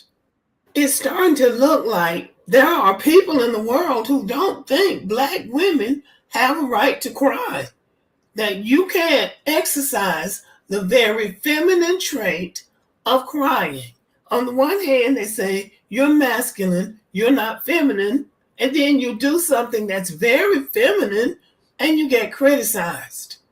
So do people really think that Black women don't feel, have emotions, and you shouldn't be able to cry when you're disappointed or hurt or upset about something? Has this little girl already learned that she can't cry? At what age will she or did she learn that her tears don't matter? It doesn't matter if she's hurt or hungry or abused, because her tears don't count. When did she learn that? When will she learn that? Or this woman, a single mom, fell in love with the wrong guy, has children, and abandoned after being abused. She's hurting and she's crying, but that doesn't matter because she's a Black woman. Or this woman with 5 children and no man in sight, with children following behind her. She clearly has issues, but whatever they are, she better not cry, because whatever problems she might have, they're all her fault, and she better not cry about it. And yes, that brings me back to Angel Reese, a 21-year-old who's had to pull herself up by her bootstraps, discipline herself, and carry herself in such a way that she can play college basketball at the highest level. And the white media has done to her what they do best, drag a black person down, especially when they play in a white person's face. How dare she do that? How dare she punk this little white girl who is just as gangster as she can be herself? And she didn't even ask for that protection from the white media. And I'm talking about Caitlin Clark, who gets out there and compete herself. She doesn't need anybody to protect her. As a matter of fact, in one of those games, it was reported, and I didn't hear it, that she was out on the basketball court cussing to the point that her dad had told her to shut up and play basketball. So she's not asking for them to protect her from Angel Reese, but this is what the white media does. It's not that Caitlin Clark is perfect. It's not because any white person is perfect. It's just that white people give each other that protection and that grace. So when those 3 black men on Fox Sports came out with their disparaging remarks against Angel Reese because she dared to show emotion. Yes, she was disappointed after losing that game. She's highly competitive, but she was also emotional when she was asked how things had been for her for the past year, when many things had happened to her. So it was not surprising that those 3 black men showed no compassion for her and no sympathy for a 21-year-old who could be a baby sister, if not a daughter. But they didn't feel the need. They didn't feel it. They didn't feel that kind of emotion for a young black woman. But if Caitlin Clark had come on there, or any white woman had come up there and cried, there would have been sympathy enough for them to clean the floor with. They would have followed the white man's lead. They would have done what Massa wanted them to do. But I was pleasantly surprised at the backlash that came to Emmanuel Aiko. But all 3 of those men should have gotten the same heat because they were all 3 disparaging of Angel Reese because she cried. One of them even mentioned that she had done a spread in Sports Illustrated, as if that was supposed to make up for her disappointment. And she has made $2 million this year in endorsements, and I guess in doing modeling. I don't know what else she's doing, but she's making money, and for them, that seemed to be a reason for them not to feel any compassion for her. Black woman is not supposed to have money and pride and confidence in herself. If she does, then she doesn't deserve any compassion. Well, that was the old way of thinking. But something different happened this time, and I was very glad to see it. Black people, male and female, came in on that guy. And Matt Barnes, of all people, didn't try to hide his. Matt Barnes came on social media and told him why his assessment of the situation was flawed. Roland Martin also grilled Emmanuel Aiko. Mark Lamont Hill put his 2 cents worth in, and so did many others. Would you agree with me that it's time that we started respecting each other's pain? Yes, we want to be successful. Yes, we want money, at least enough money to cover our needs. And yes, we want to live the American dream too. But when we have our disappointments and failures, and when we are sad, we need to give each other the grace to have sympathy, to have compassion for each other. Black women will extend grace and kindness and compassion to black men. But then sometimes, and I'm not saying all black men do this, because black men came through this time. Many of them did.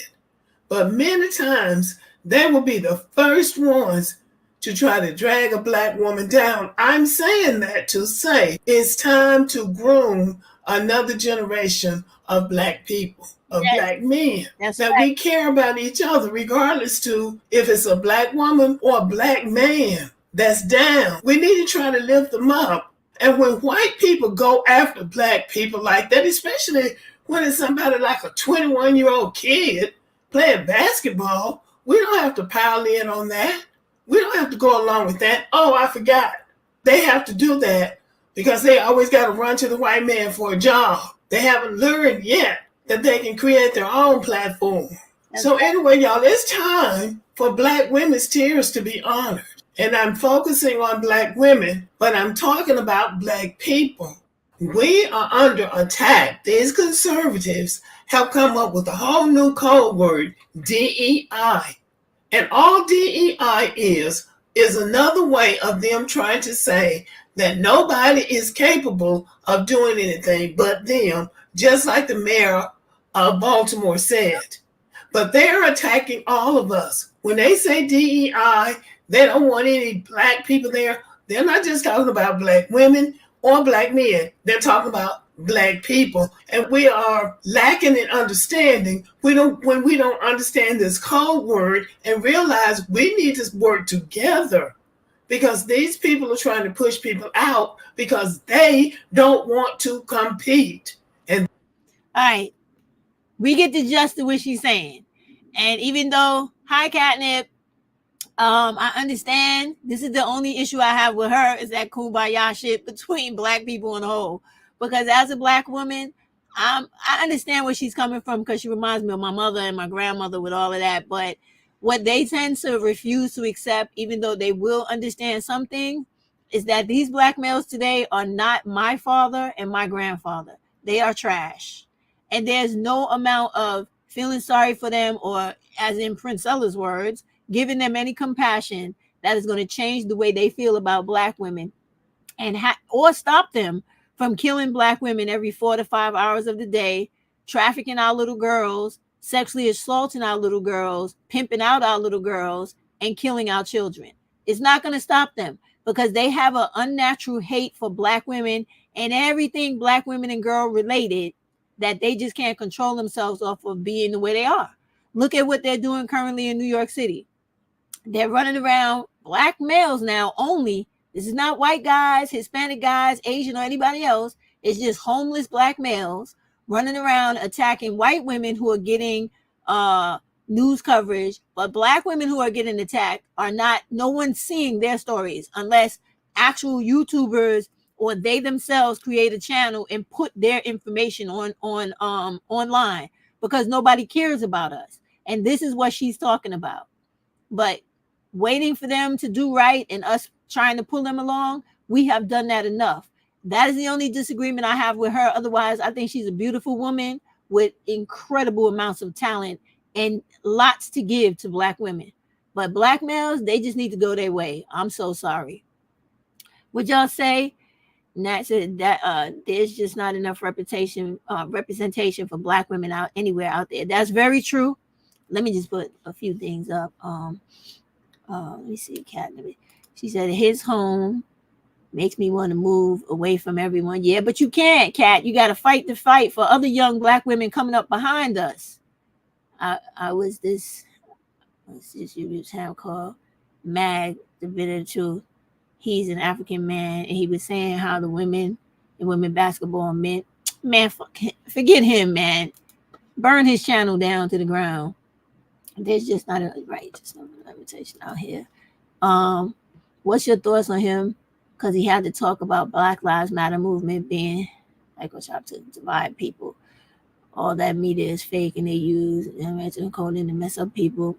Listen, the take I have, you should already know, is that I could give fuck less about what Black males have to say. I know for a fact, because I'm old enough to know, I have seen Black women in my lifetime work and win against all types of odds to get the right to vote full time. The right to work full time, to get out there and vote in people that were going to help Black women. I have seen this. We have Black women that, again, Stacey Abrams, who wanted to run for mayor, right? Or governor, whichever one it was. And Black people didn't want to see her win. So they didn't vote for her. But what did that woman do? She didn't cut her tail, hide it, and run.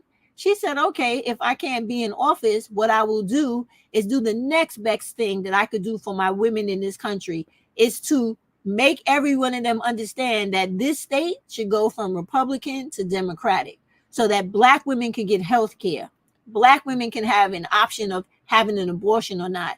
Black women could have programs like universal income and other programs to help them stand up off their feet and come from out underneath the shadow of a man and the beating of his fists and the firing of his fucking gun. That's my stand on all that. I know you understand, Queens. I just got to put it out there for anybody else that comes in on the live. You know what I mean? So after my girl here, Lady Boulay, I want to read from my most favorite book in the world. This is Sister Citizen by Melissa Harris Perry. I have read, you see my book look terrible, right? I have read this book like 20 times. No shit. This is called Strength from chapter 5. Melissa talks to us about the strength of Black women. I got to read this and then we'll move on, right? These superhuman women have been denied the luxuries of failure, nervous breakdowns, leisured existences, or anything else that would suggest that they are complex, multi-dimensional characters. They must shallow their pain, grit their loins against trouble, and persist in spite of adversity. She goes on to say, and this is the beginning, that's the four, the little forementioned up front. And now she goes into the actual chapter. She goes, the picture I've painted so far is pretty dismal. African-American women are standing in a room skewed by stereotypes that deny their humanity and distort them into ugly caricatures of their true selves. As they struggle to find the upright in this crooked room, they are beset by the emotional, psychological, and political consequences of race and gender shaming. This shaming has tangible, even disastrous consequences. It can decease their opportunity for recognition by the state, reduce the effectiveness of speaking on their own behalf, and set off spirals of flurry that lead to further victimization. Under these conditions, one might expect to see Black women in public life rarely, if at all. The realities of Black women as church organizers, community activists, and elected officials indicate that sisters have developed strategies to push back against both stereotypes and the shame.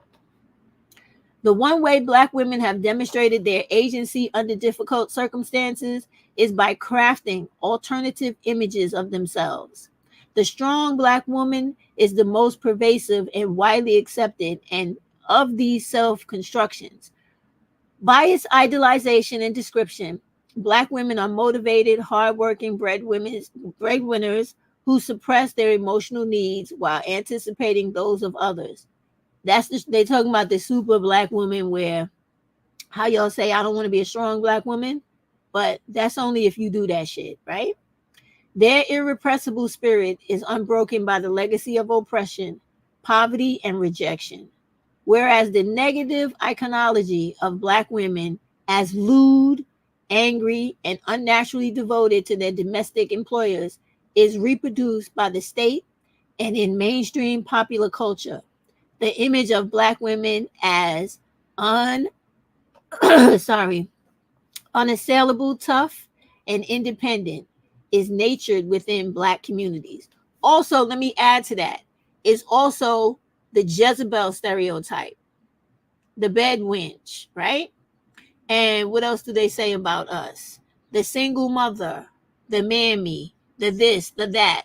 All of that is what she's talking about. And what we do as Black women is we swallow all of this sorrow and we suffer in silence and we pull our shit together and we come back out fucking swinging. That's what she's talking about.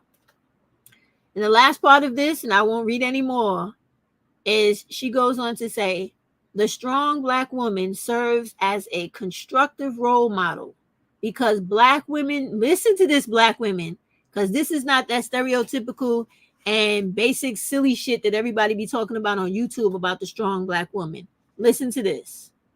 The strong Black woman serves as a constructive role model because Black women draw encouragement and self-assurance from an icon able to overcome great obstacles. She offers hope to people who often face difficult circumstances. Independence and self-reliance can be crucial to building and maintaining a positive image of Blackness in a society that often seeks to negate and vilify it. African American women do not define themselves as Jezebels, mammies, or sapphires. Instead, they call themselves strong and proudly drape the mantle of self-defying independence across their shoulders. I know I damn sure do. This itself is a triumph of emotional and political resilience because Black women have consistently have consistently demanded a right to name themselves. But there are dangers to allowing this symbol to remain unchallenged at the center of African American women's understanding of womanhood.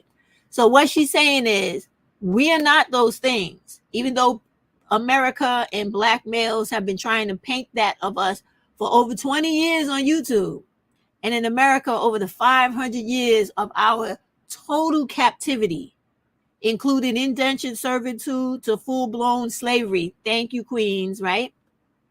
We represent freedom. Yes, Kat, we do, right? We represent freedom.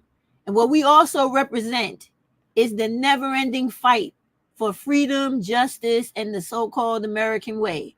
Because when you think about American democracy, it should be the face of a Black woman, which is why France sent the Statue of Liberty. Because when the Statue of Liberty first came here, her dress was lifted and she had chains on her feet and a smile on her face holding a light. And the light represents enlightenment going forward, right? That was the Black woman symbolization towards the freedom of our movement in this country. Because everybody else outside of America could see the damage that white America and slavery was doing to Black women. And they sent that over here as a symbol of the strength of Black women and the freedom that we were entitled to by God and the universe and everything else that brought us into existence. So remember that when it comes to standing up for Black women's rights, we fight for all of us. We don't fight for just the ones we like or the ones who agree with what we say. We fight for our daughters and our granddaughters and the ones after that and the ones after that. Because eventually one day in this country, we want a group of Black women to walk down this street and get the same respect, adoration, and everything else that a white woman does. And if you work at it, you can achieve it. Because all it comes down to is everyday people pushing forward and not allowing themselves to be minimized and pushed to the side to let other people as whites go ahead of them in the line. That's all it takes. That's all the fuck it takes. I'm telling you. That's how we got to the point we are now.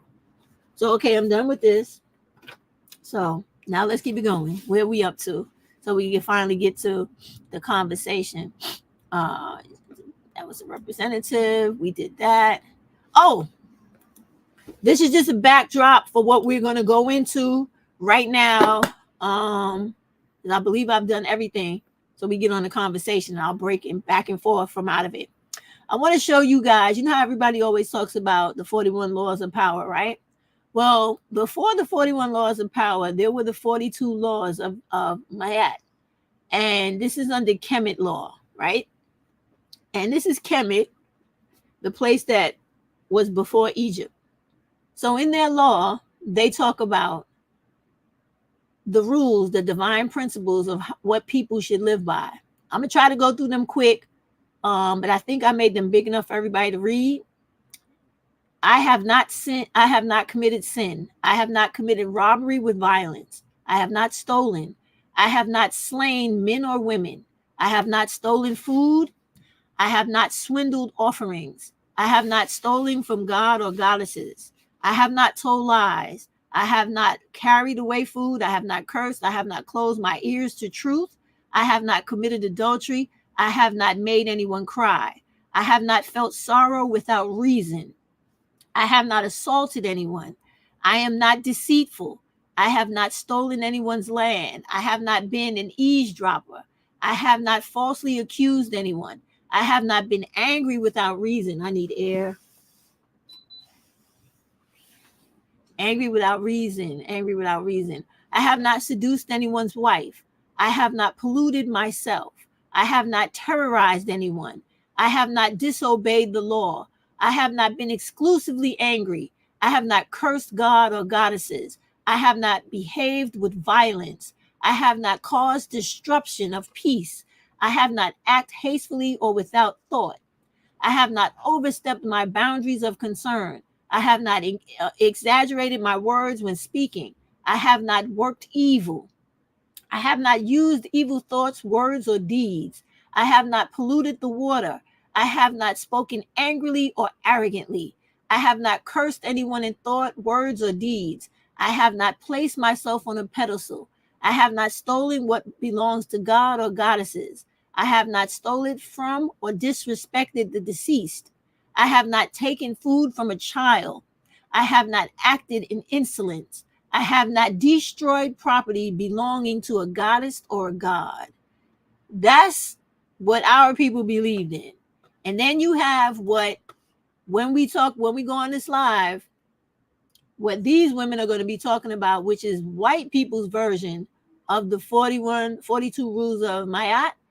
This is their versions. Never outshine the master. Never put too much trust in friends. What does it say? Learn how to use enemies. Do you see the difference of things already? Conceal your intentions. Always say less than necessary. This is deceitful shit. But didn't it just tell us not to be deceitful? So much depends on reputation. Guard it with your life. Court attention at all costs. Get others to do the work for you, but always take the credit. Make other people come to you. Use bait if necessary. Win through your actions, never through argument. Avoid the unhappy and unlucky. Learn to keep people dependent on you. Use select honesty and generosity to disarm your victim. Let me read that one again, because that's what happens in all politics. Use selective honesty and generosity to disarm your victim. And here they have a chess picture with a quote from a person named Robert Greene. One sincere and honest move will cover dozens of dishonest ones. Do you see how white people think? And the black males who coon right along beside them. When asking for help, appeal to your self-interest. When asking for help, appeal to the self-interest of others, never to their mercy or gratitude. Wow. Pose as a friend, work as a spy. Crush your enemy totally. Use absence to increase respect and honor. Wow. They talk about that one seriously on that live. Keep others in suspended terror. Cultivate an air of unpredictability.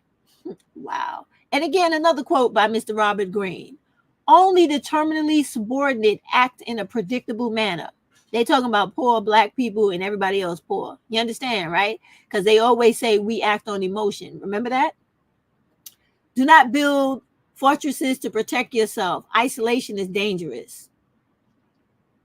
Know who you're dealing with. Don't offend the wrong person. Because you don't want to offend white people. Oh, God forbid, you black person. That speaks to the Dred Scott decision where Chief Justice Roger Taney stated no white man has to respect the feelings of any black person. Do not commit to anyone. Play the sucker to catch a sucker. Appear dumber than you mark. Use surrender tactics. Transition weakness into power. I have had enough of this shit. I'm sorry. I cannot continue to read that bullshit. Oh, what did I have here? That was something I was doing. What is this? We're done. All right, y'all. Let's stop the shares. We good. I hope y'all are feeling it the way I'm feeling it, because that shit was bothering me internally. Okay. I am a Pisces person. I'm a black person that loves my women. When I see shit like that, it brings to mind all the wicked shit I have ever experienced in my life that I have read in a book, experienced in a classroom, in a workplace location, or just saw within the American society of how white people and their white fragility attack and victimize Black women on a daily basis. That shit was making the fucking hair on my back stand up. I could not. I had to stop. I'm sorry, but I will put that link below for y'all to read that bullshit if you want to. Let me stop talking. Let me get to this shit. I can't.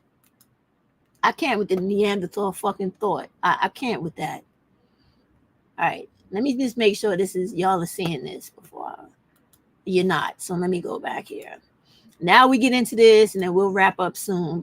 And now you guys, if you have something to say about anything they're saying, do not speak. As a matter of fact, I forgot y'all, and I didn't put it because y'all usually don't even hit the link.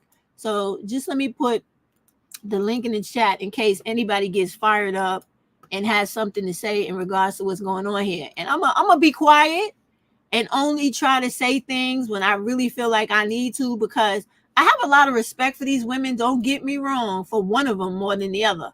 But I don't agree with everything they're talking about, because the one thing about me, if you haven't seen that already about me, I'm not no fucking coward, right? I'm not.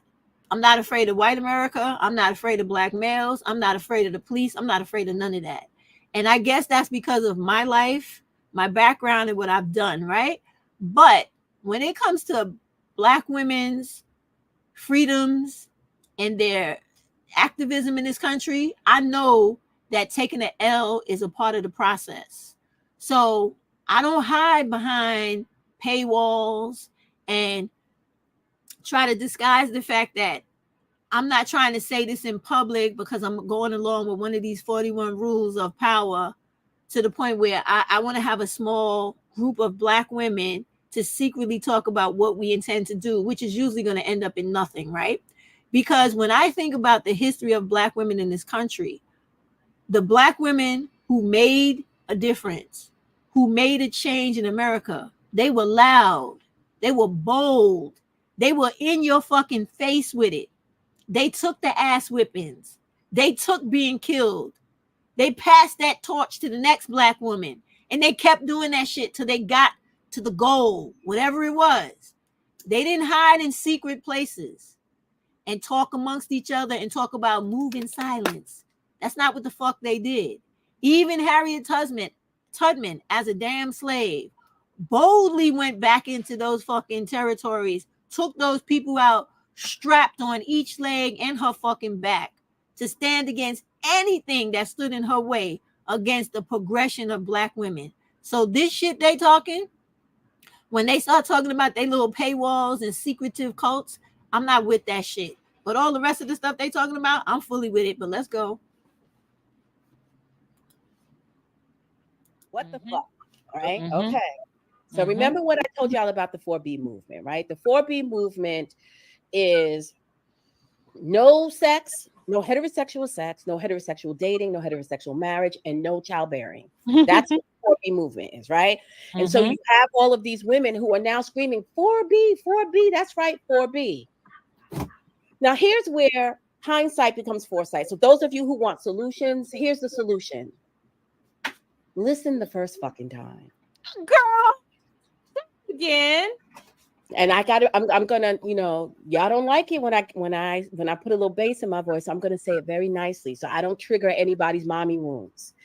Listen the first time.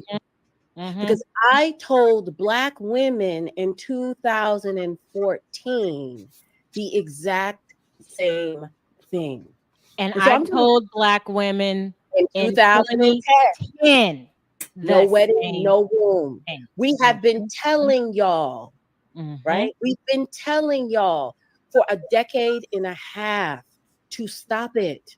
And y'all argued and fought, and you made it about us and our personal lives and our children and who we were married to and whether we were married or not and what did we sound like and what we educated. You made it about everything but the wisdom. And what you did was, let me just say something in defense of my girl CK. Y'all tried to drive that girl crazy. You did everything you could to destroy her, her family, her marriage, her children. You did everything you could because you did not like what she represented. But now, fast forward 15 years, and everybody's past that. Everybody's saying it. Of course. Don't be a baby mama. Of course.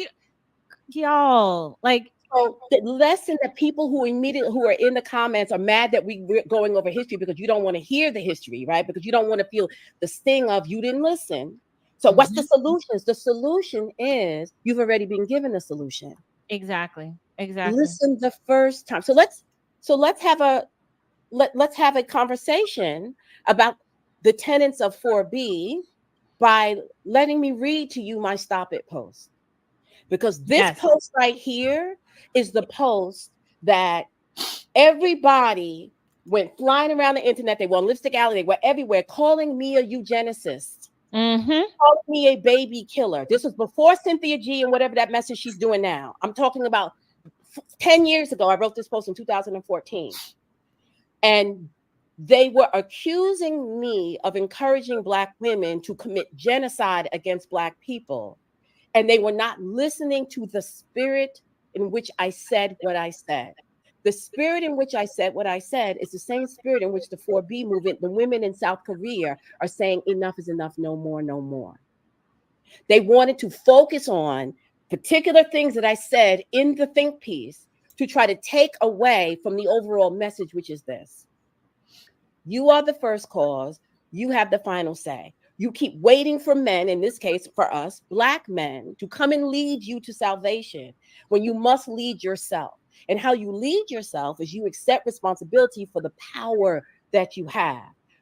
Almost every negative indicator that we experience as Black women, from our health outcomes to our financial situations, to our getting stuck in certain neighborhoods, is all tied to procreation. Motherhood is the single greatest indicator of poverty on this planet. Indeed. So while we're over here complaining about what Black men are doing, what they're not doing, they're not taking care of their kids, you fighting for them with $25 a month in child support. And I said, you don't have to do any of that. What you can do is stick an IUD up your ass, go on a no nigga diet and stop it. And you won't have these problems. That's all I said. And you would have thought that I said, go into your room right now and take your 6-month-old baby boy and go put him in the bathtub and drown that little baby. That's what you would have I said.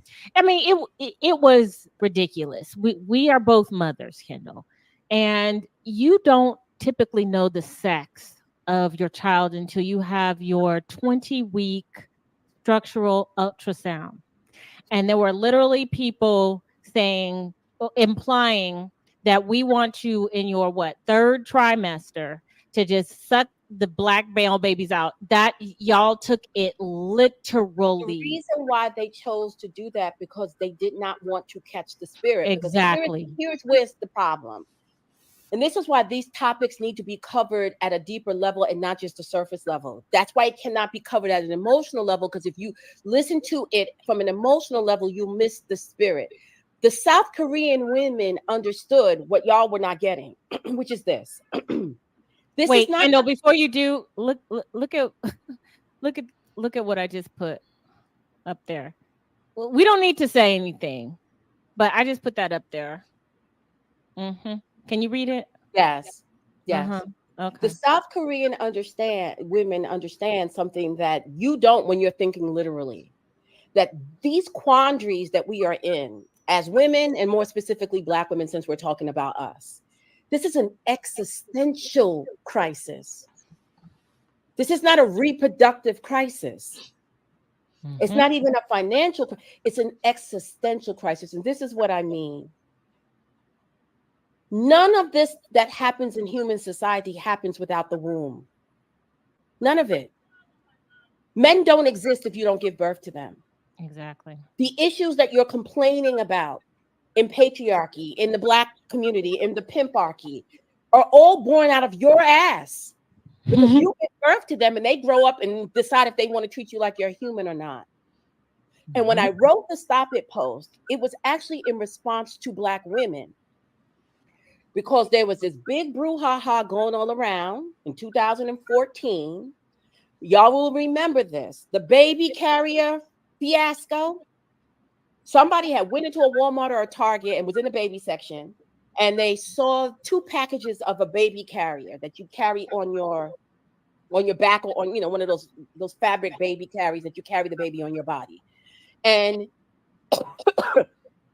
in one package, there was a picture of a white woman with the baby on her chest in the baby carrier, and a man standing behind her, presumably her husband. But then there was another package that had a black woman and the baby on her chest, and there was no man standing behind her. Mm-hmm. And Black people put those pictures side by side and lost their minds. And it was flying around Mm-hmm. the internet. It was all of this discourse and think pieces about how white people are always trying to shame us and point out the worst parts of our culture, and they were racist and all that. And I said, wait, hold up a second. Because just the year before, I had started the Black Women Think Tank after a heated discussion on social media about single Black motherhood. And what I was told is that there's nothing wrong with being a single Black mother. We need to stop shaming single Black mothers. Single motherhood is just as viable as a family structure as the 2-parent nuclear family. And that women like me were haters of the womb, that our wombs were tombs, and that we just hated Black women and Black babies. So I said, wait, hold up a second. I thought we were okay about the single mother situation. I thought that we felt okay about it. Y'all are all now being shame triggered. So which is it?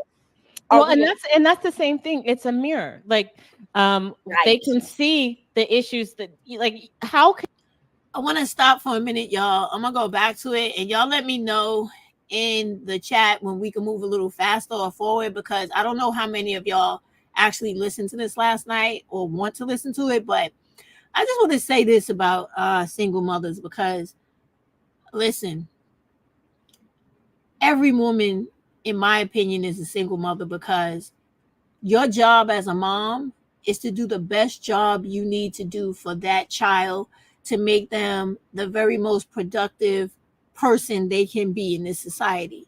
And any man, husband, boyfriend, lack of a man, in my opinion, that doesn't have shit to do with your job as a mom. It really doesn't.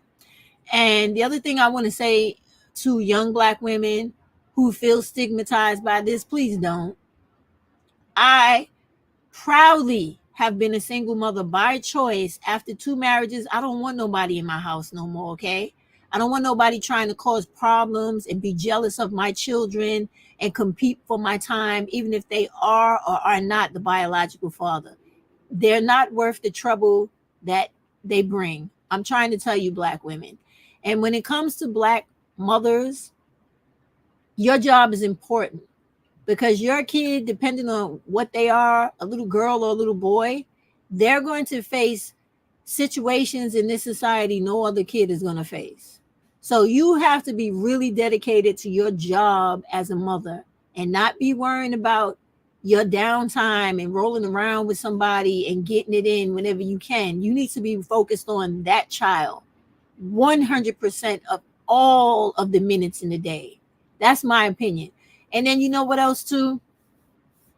In order for you guys to keep that child safe, you need to remember everything in this live in regards to the government, so that you get abortion back on the ballot, on your state constitution, that has been mentioned here on this live by MN and others, so that you can have the right to determine what your future looks like, regardless of how somebody feels about you.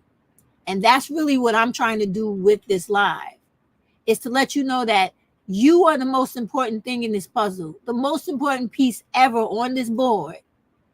And whatever these women say and whatever I say, I want you to know that your responsibility to look out for yourself and your daughters in the coming future is to make sure that you sustain the right for them to have rights in this country going forward, every day coming. Period. And that means get rid of the men that mean women no harm. Get all of them. Get all of the rest of them out of office that say you can't have abortions, that say you're not supposed to have contraceptives, that you're not supposed to have a right over your own body that you live inside of.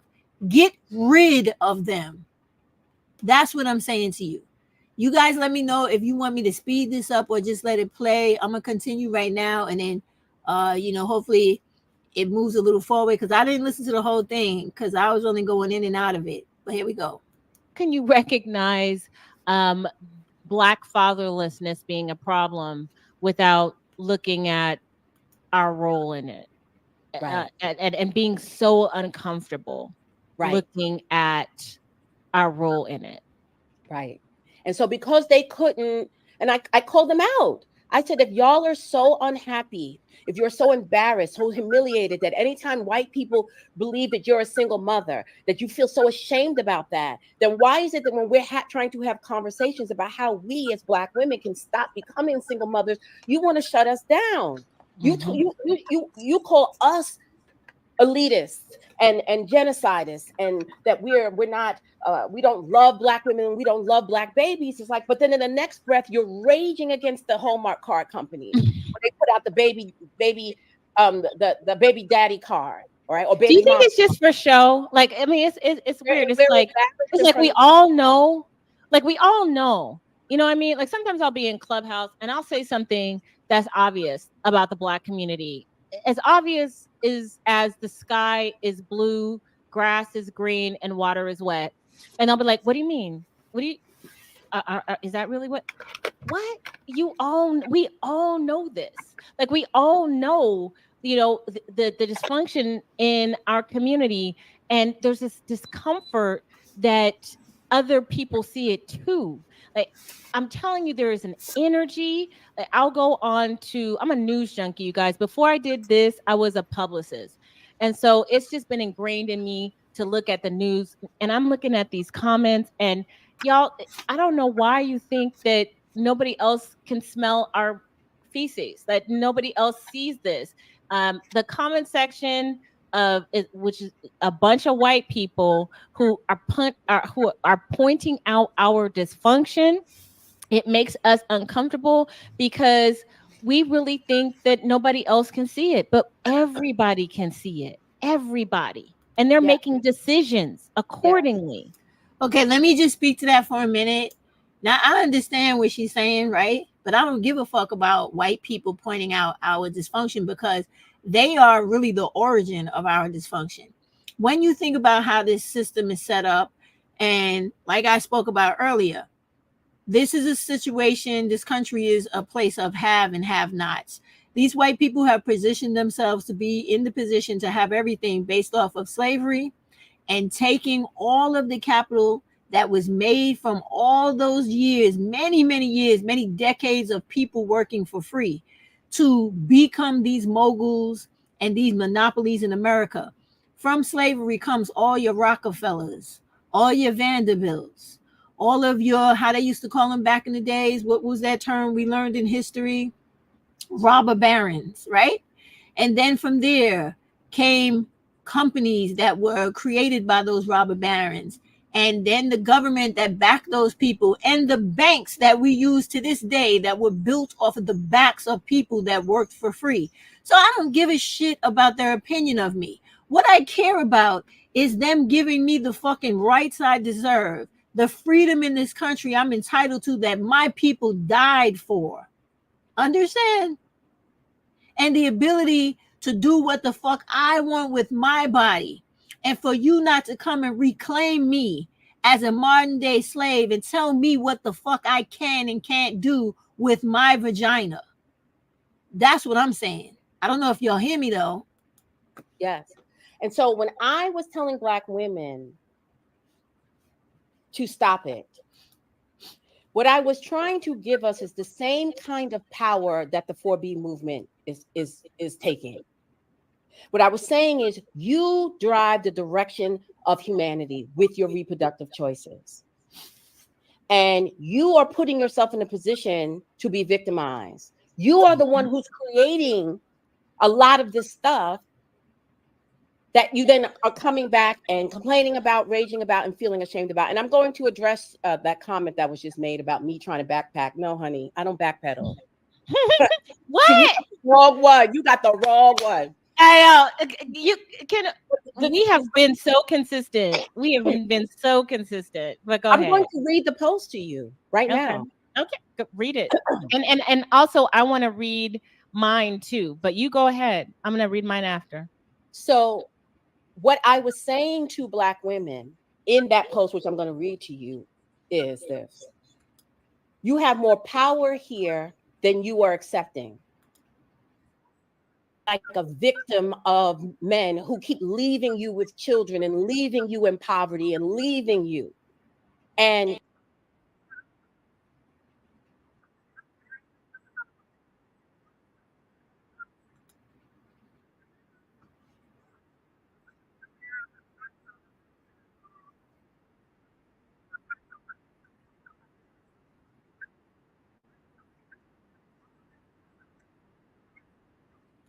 have to do this. And you don't have to do this. So if you are tired of being shame triggered by any time the larger white society reflects back to you your dysfunction and puts a spotlight on it in a way that makes you feel bad about yourself, like the situation with the baby carries, like the situation with the baby mama Mother's Day cards, and all the things that every year we get up in we have these stupid circular conversations about. Do you realize that you don't have to put yourself in that position? That you can stop all of this simply with your own choices? Now, of course, there are circumstances where we all know that rape and those things happen, right? So, but I'm talking about as far as personal agency, bodily autonomy, you don't have to do this. So when I wrote the Stop It post, I did not write the Stop It post because I was mad at Black males. I wrote the Stop It post because I was annoyed at Black women who keep flip-flopping on whether or not we think being single mothers is okay or not. Because I had just had this huge argument several months before that, which is what led to me creating the Black Women Think Tank, over whether or not Black women should be okay with our 70, at that time it was 72% out of wedlock status. 73, girl. Yeah. Right. And it was 73 on average, and 80% of, people want to say this is a class issue. 80% of Black women college educated, their first child was out of wedlock. I'm raising my hand because I was one of them. Me too. So what I was saying, which I'm going to read to you, is the same energy of the 4B movement. These women are saying, I'm tired of negotiating. I'm tired of going back and forth. I'm tired of begging and pleading. I'm tired of trying to teach you empathy. I'm tired of trying to get you to recognize my humanity. I'm tired of trying to negotiate my humanity with you when I fucking give birth to you.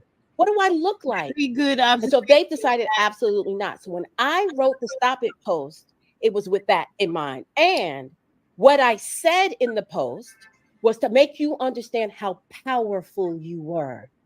Well, let me just say this real quick. I'm going to let you go. But let me just say this, right?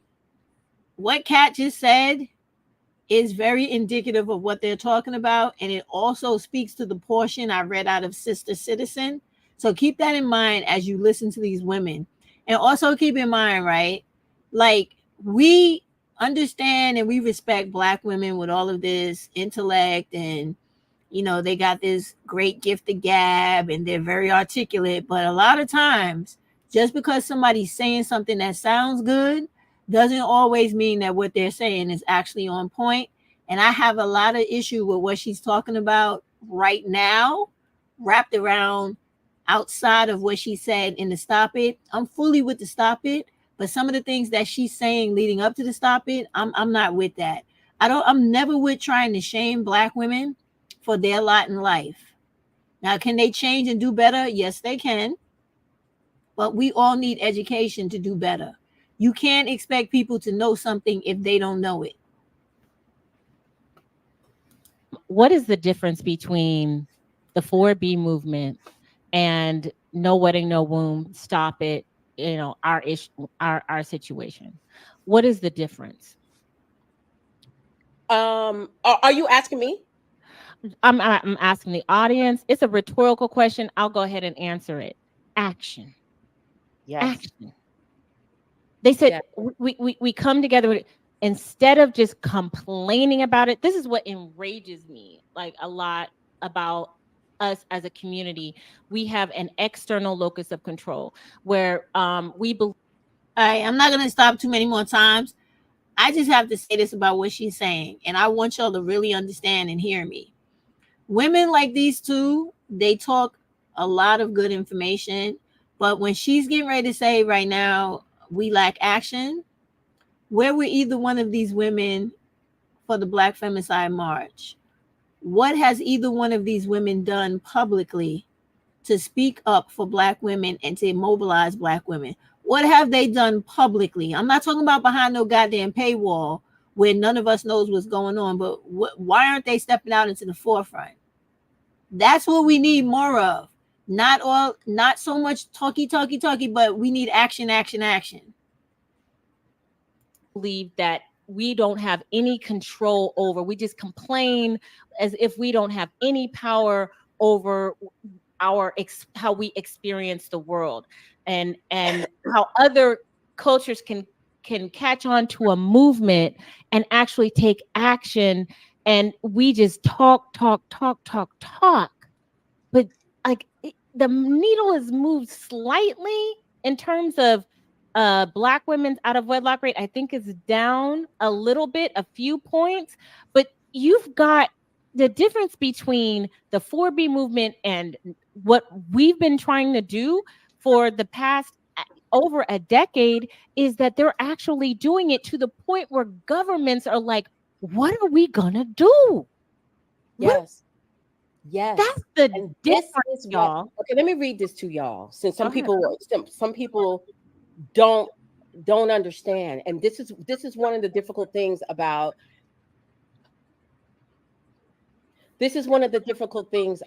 trying to convey difficult concepts to people who are not necessarily the most nuanced of thinkers. And so let me read this to you. Just say it. Because people get really, you don't like me. They don't like me because they feel like I'm always insulting them. But what I'm telling them, everybody here likes you. The majority of people here like you. They're here because yes, but everybody who listens to this does not like me. Oh no, I know there's some hate watchers, but I think that the majority of people are here. There are day ones or at least day threes. Part of the problem, one of the difficulties that I have had in trying to convey my ideas to my demographic, to my audience, is that my demographic, some of us are very literal people. We're very literal thinkers. And what I am always trying to convey in my work is the philosophy behind the behavior.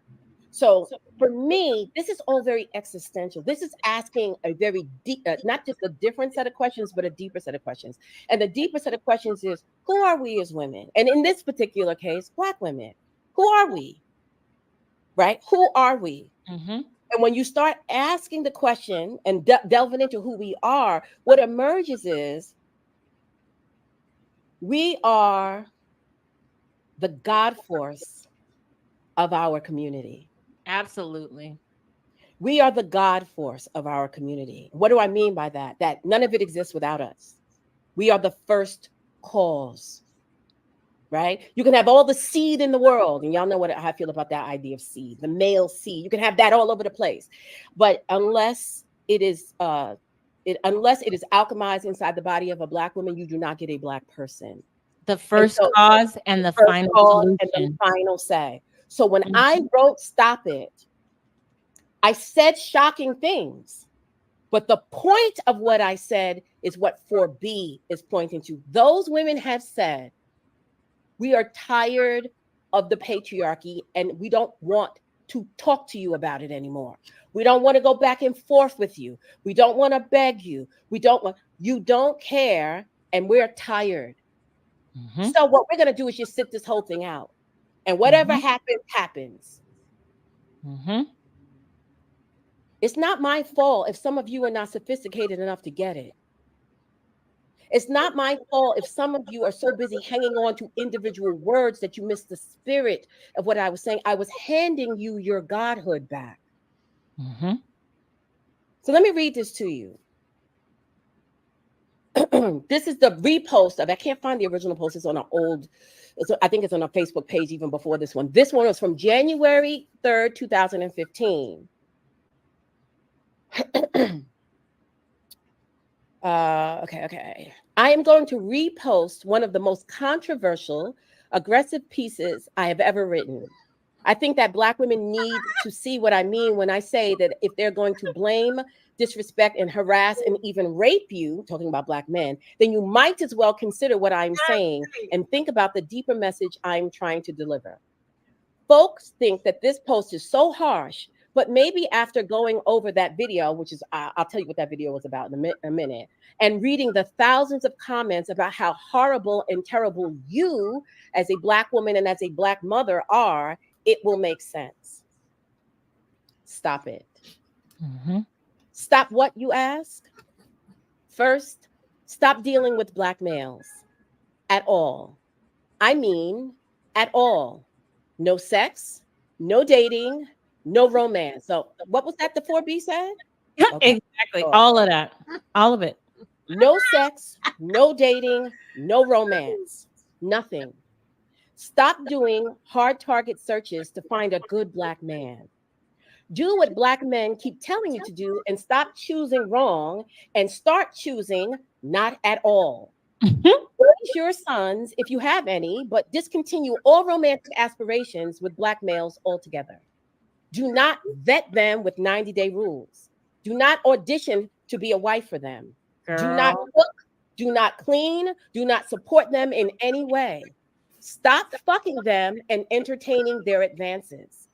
Do not engage them in any romantic/sexual manner at all. Just stop it. That way, you don't ever have to worry about choosing the wrong one, and you can finally give these dudes what they want.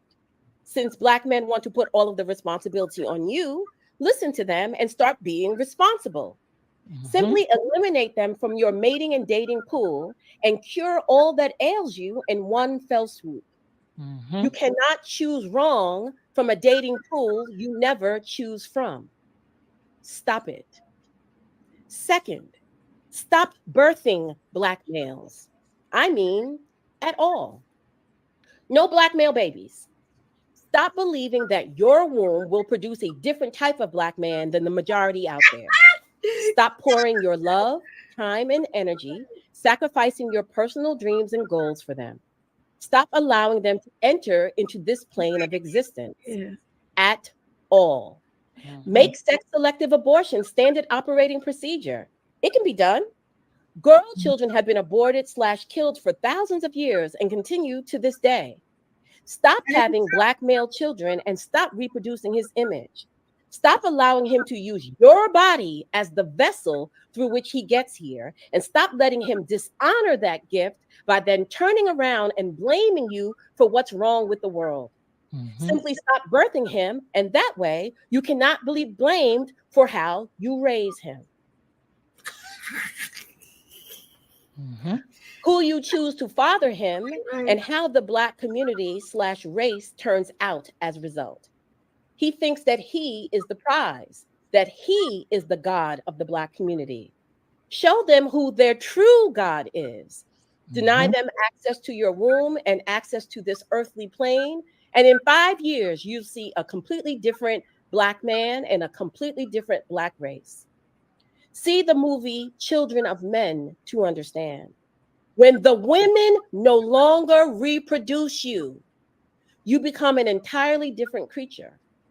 Show them the power you have, and they will be humbled in your presence. Force them to respect you, and all that other mess they talk will dissipate instantly. Stop it. Lastly, stop supporting Black males. I mean, at all. Mm-hmm. Stop rallying and protesting, defending and bailing them out. Remember, this is at the height. This is Black Lives Matter. This is 2014. Black Lives Matter is taking off. Mm-hmm. I wanted you to reiterate. This was back in 2014. 14, 15. So this is when Black Lives Matter was just really popping and all the girlies were all caught up in that shit. And I said, stop rallying and protesting, defending and bailing them out.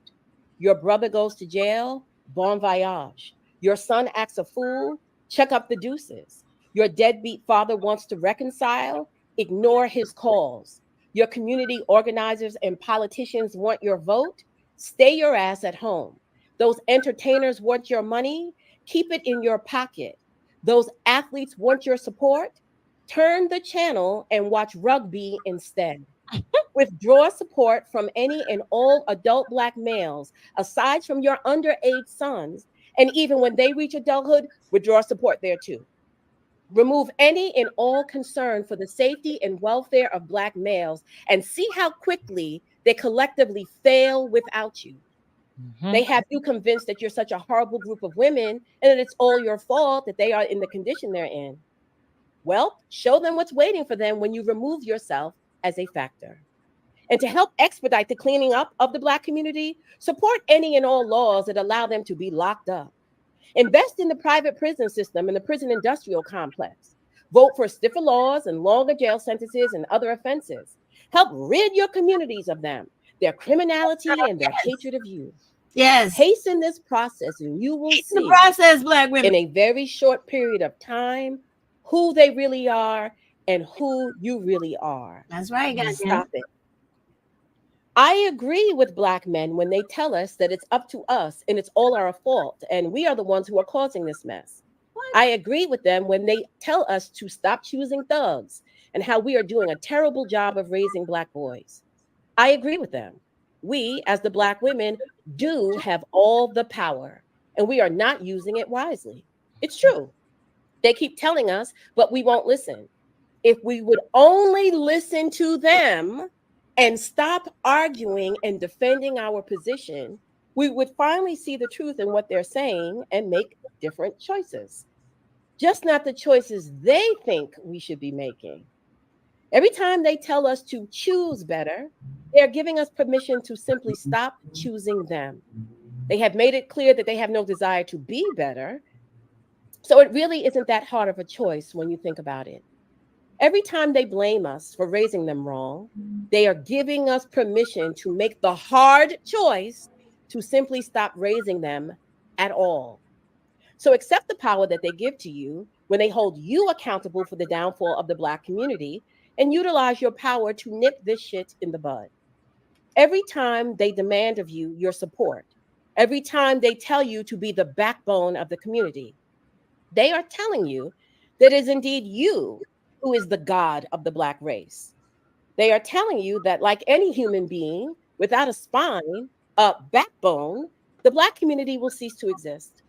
It cannot hold itself up, and it cannot function as an organism without its spine. They are literally telling you that you are the center of their universe.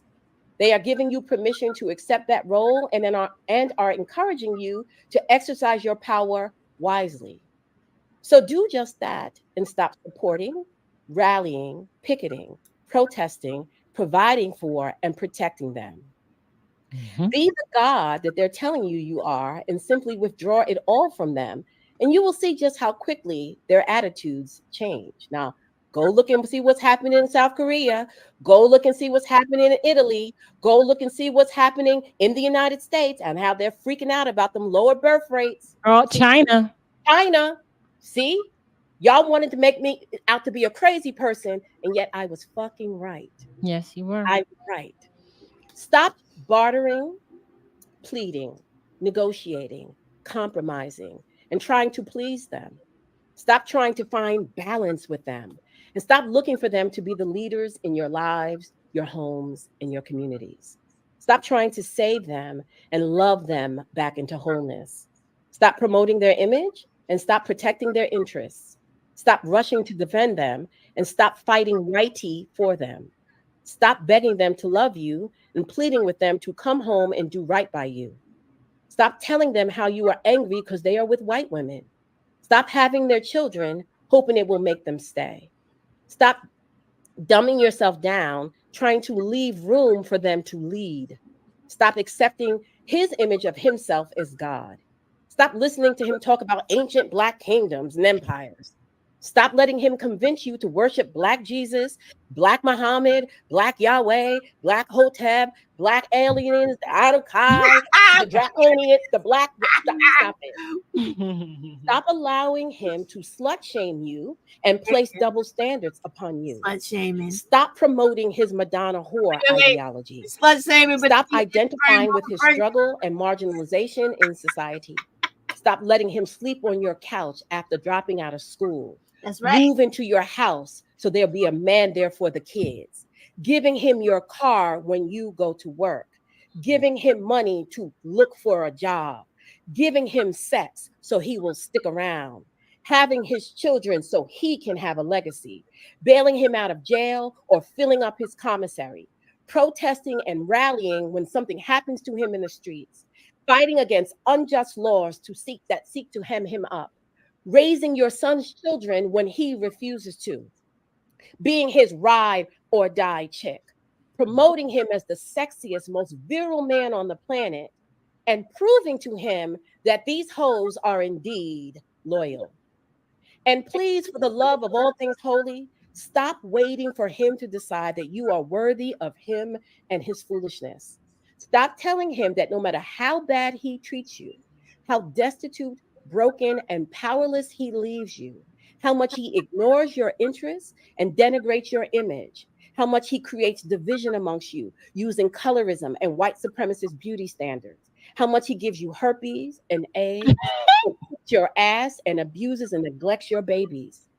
No matter how much he violates your body and how much he turns your communities into dens of iniquity and creates living environments that are unsafe and full of despair, how much he uses you until he can trade you in for a lighter, brighter model, and how much he abandons you in the community as soon as he gets a little success, that you will always love the Black man and you will never abandon the Black community. Stop it. By doing this, you are literally creating the monster that is killing you, your children, the Black community, and the Black race. Your undying devotion and unconditional love for him will not make him love you back. It only makes him hate you more, because the price for that loyalty is so cheap that you become wretched in his eyes. And nobody wants to use wretched, baby. He sees no value in you because only a woman who sees no value in herself would love a man no matter what he does to her and her children. He hates you because you love him in his wretchedness. He feels contempt for you because you accept him on terms that no other man is accepted. You emasculate him by not requiring of him what other men must produce in order to qualify as men. Boom. You think you are helping him by accepting this mess. What you are really doing is giving him reason to hate you and himself even more. That's why the moment he gets the chance, he takes all that he has achieved to women of other races who historically have demanded more from their men in exchange for their loyalty and love and womb. He uses you on the come up and then goes to her to show himself approved. The reason why Black males are so damn cocky, disrespectful, and apathetic is because Black women allow it. And the reason why we allow it, here it is, 4B, is because we give birth to them.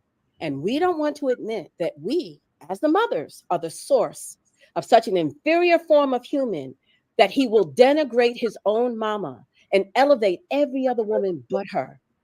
Our holding on is not really because of him. See, this is what people did not count on. They were so busy focusing on the sex selective abortion, they didn't catch this. Our holding on to him is not because we love him. Our holding on is because we can't and won't admit to ourselves that there is something about us that gives birth to a male who will turn on us the first chance he gets. It is not his image we are seeking to redeem through our loyalty. It is ours. And we need to come clean about this if we are to ever make it out of this situation we find ourselves in. Black men will always tell you, a man will only do what you allow him to do. And he is right. He just doesn't expect you to realize what that truly means and what that could mean for him if you ever figured that shit out. Black women do have all the power if we would just be women enough to use it. Only a compromised woman allows that which she births to devour her. A crafty woman, want me to say it again? Only that needs to be a meme right there, okay? Only a compromised woman allows that which she has birthed to devour her. Some of y'all young girls, make that a meme. Put it on TikTok. And make sure you credit and give credit where credit is due. Credit due, girl. A crafty woman cuts off his access to her, thereby redirecting the energy, saving the energy for herself. She's not feeding the beast that is devouring her. 4B, y'all. A woman who stands in her power would shut this bitch down in an instant. Goddamn it is time that Black women show the Black community who we really are by making it clear that it is nothing without us. A few strategic choices on our part and all this shit Black people are constantly arguing about, we get straightened out with a quickness.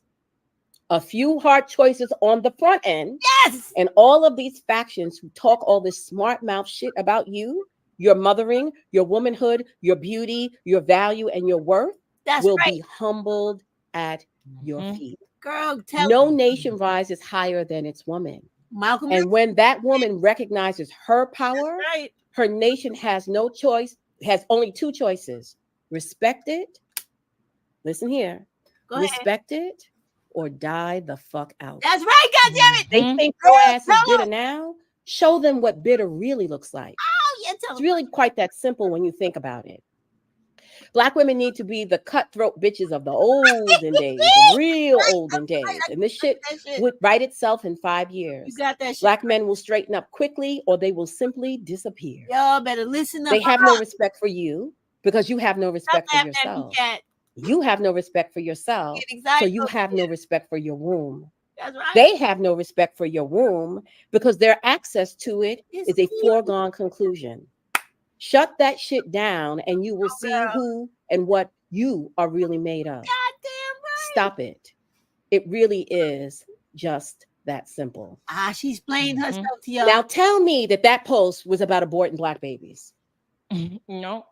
It was about, it was really empowering. It was putting the onus on us to change. It was reinforcing the power that we had, the power that we cede all the time to other factors that is just always there. Like we act like we don't know where babies come from. And it goes to even how our mothers don't educate us about birth control and where babies come from, and just the careless of it. Like we don't understand the power that holds. And if Black women were to really take on, like basically this is kind of like appropriating. Asian women are taking a stance that we, honestly, we've been talking about this before the 4B movement, right? I'm not going to say that Asian women caught wind of what we were doing and they decided to do it better, but Asian women are doing it better because they're actually taking action. So the thing that is missing is that we do a lot of talking. We do a lot of talking. Like you say, Kendall, we always got our mouths open, but there's little to no action that goes behind it. And I wanted to say too, I want to just let that sit for a second, and I want to see if there's anything else you want to add to it before I'm going to read what I wrote back in, I think it was 2013 or 2014 as well, that spoke to this, but in a slightly different way. Is there something that you want to? Yeah. And I want to clarify why I wrote what I wrote in the most controversial parts of the post, because nothing else was heard because of that part. But I put that part in there for a reason. Let me go back to the part that has everybody's panties in a goddamn butt. Y'all got her. It says here.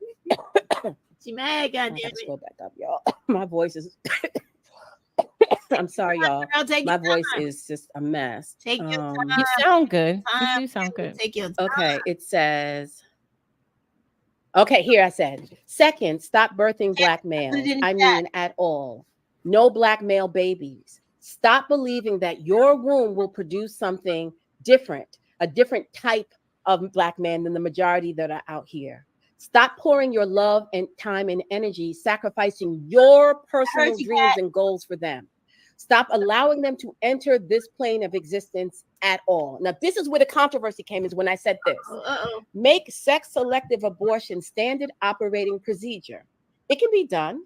Girl children have been aborted and killed for thousands of years and continue to this day. Stop having black male children and stop reproducing his image. Stop allowing him to use your body as the vessel through which he gets here. And stop letting him dishonor that gift by then turning around and blaming you for what's wrong with the world. Simply stop birthing him, and that way he cannot blame you for how you raise him, who you choose to father him, and how the black community turns out as the result. That part right there is what got all of y'all in a tizzy. That's what they latched on, because they didn't want to hear anything else. No, but because anything else would require action. That's why would I say something like that, y'all? Okay, let's think. Critical thinking here. I know many of us did. We did get left behind. You know, I know the No Child Left Behind Act was supposedly, but it didn't work. So we're not the best at thinking deeper. Why would I put something so controversial in there? I put it in there for a reason. I put it in there because I wanted to shock you. I wanted you to think, and here's how you know what I'm saying is true. And I knew what I was saying when I wrote it. When I said, make sex-selective abortion standard operating procedure, it can be done. Girl children have been aborted and killed for thousands of years and continue to this day. What I was trying to say to you is this. They will do to you the unthinkable. They will cut you out of the womb. They will starve you. They will strangle you with umbilical cords. They will put you in the bush and let the animals get to you. This is a well-known, documented phenomenon all across this planet, female infanticide. And it's still Girl, I just read 2 stories last week of girl babies. One was in India and one was in another place, of being buried. There was one little baby that was buried alive. Yes. Yeah.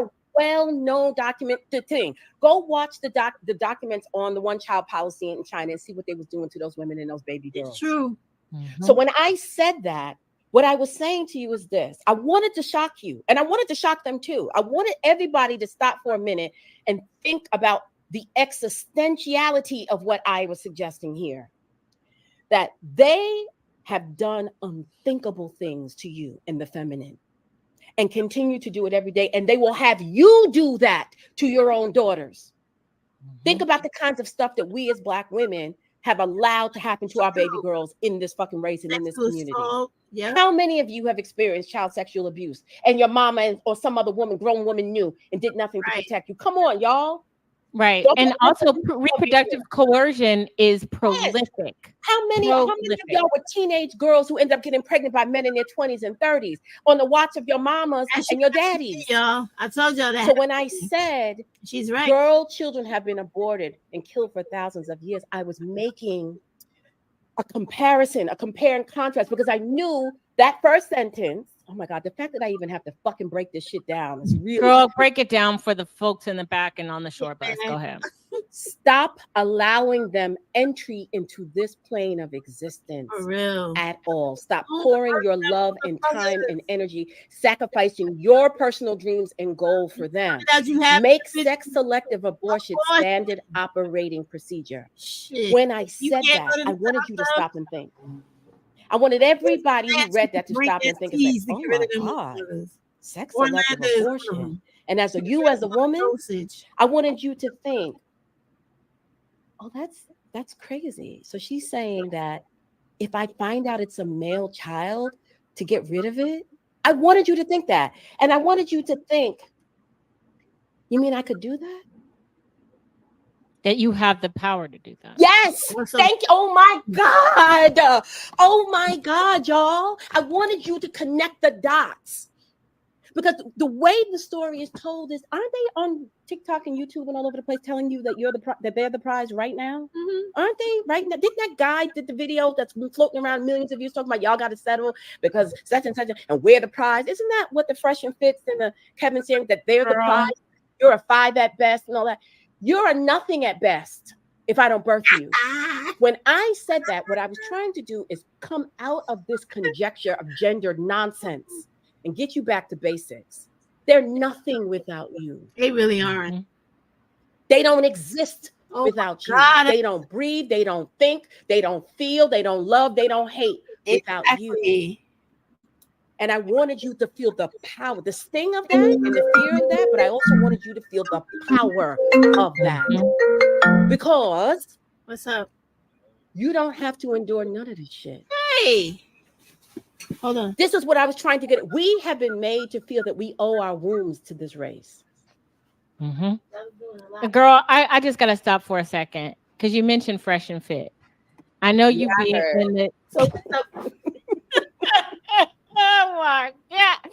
Yeah. Railing about baby mamas and don't do that in these 304s and all this. That is exactly why young women need to stop engaging this rogue masculine element.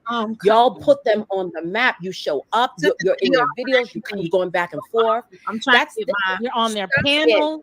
Yes, because all this talk about what you're going to do, but you're still in the room with them. Listen. I told them the same thing on Clubhouse, y'all.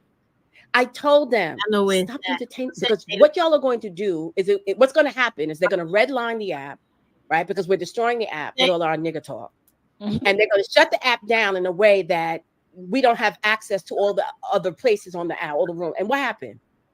You go into Clubhouse now. I don't know what the hell's going on. You get this big mic. You come into it. It's this big stupid mic, and it's asking if you want to leave a voicemail for something. I was like, but it's exact. Didn't I tell y'all in 2021? I told y'all that y'all were going to terraform that app. Yes, you did. You did. You said you need to train your algorithm, girl. I remember those. I remember. What I was trying to say, y'all, in all seriousness, in that process, I was trying to get you to understand how powerful you are, how relevant you are, and how fearfully you've been made. The airport is only an hour away. And the reason why I think it's important for you to now look and see what's happening in the world around you, because look at these governments all over the world who are freaking out because of the falling birth rates and the implications for, hold on. I'm going to give you a link and I want you to play this. I'll figure it out though. Because some of y'all still trying to play in my face, and you can't play in my face when this is what's going on in the larger world. It's not my fault that you were slow on an uptake. The rest of the world knows exactly what I'm talking about in the power of the womb. At 8 o'clock in the morning. Play that. And then go ahead and read your. Okay. They know that your womb is bigger than babies. Instead of Thursday. Your womb is gross domestic product. And all that your womb is a tax base, and your womb is military might. Your womb is consumers and producers of capitalism. Your womb is mortgages and the banking system and student loans and car notes. Trying to do that. Your womb, they project, look at the demographics, to make sure, and they project 50 to 100 years in advance of what their nation is going to look like based off of what your individual romantic and reproductive choices look like. We're talking about and 11 o'clock. Everybody does this. Afternoon. So the nations, these nations who are experiencing a falling birth rate, are freaking out because they are now beginning to see the effects of women, non-Black women, saying, we're stopping it. So when I said to you in 2014, stick an IUD up your ass so that you don't even have to have an abortion, go on a no nigga diet and go live your life, I was giving you the power of godhood. I was giving you the power to determine the fate of nations, and y'all spat in my face. What's that? And now other races of women are implementing what I told you, and they are getting the attention of the government, of the officials, and now they're offering them money. Now they want to come. Oh my gosh, yes, they're giving them money, and it's not working. They're trying to give credits. They're trying to give them money for houses and play that video. Okay. Yeah, play Let's that cue it video. up. Let's go. Play that video. United States infertility rate is at an all-time low. It's even surpassed France. Remember when I told you Europe was having trouble with conceiving children? They haven't had children in a few months. Well, United States surpassed them, y'all. They're even talking about in a few years, deaths are projected to surpass births. Check this out. So what? Okay? We got a problem. No, we don't. And it's all something almost no one here ever talks about. We're not having children. United States fertility rates have collapsed. This number's wrong. It's our latest number for last year is not 1.64, it's 1.63. France has a higher fertility rate than the United States. Even when you adjust for their immigration population, they still have a dramatically higher fertility. Most of Western Europe looks like us, and we're worse than a whole bunch of the world. So what? How do you and I set public policy so 25 years from now, remember, Social Security is substantially a pay-as-you-go system. Today's workers are functionally paying for today's retirees. That's not true. The trust fund was the shock absorber. Trust fund is disappearing. But my future generation of workers is going to be smaller. And you're already seeing this in school districts all over America, where the number of students are shrinking. I gotta stop this for a minute, and I gotta let you know that everything this white man is saying right now is a bunch of bullshit. Okay, just be real clear about that. What did you say, Emin? You said the best way to not give birth to one is not to lay down with one in the first. Best way not to give birth to one is not to lay down with one in the first place. If you can give birth to black girls, and she'll bring you, maybe not. I mean, let me tell you something.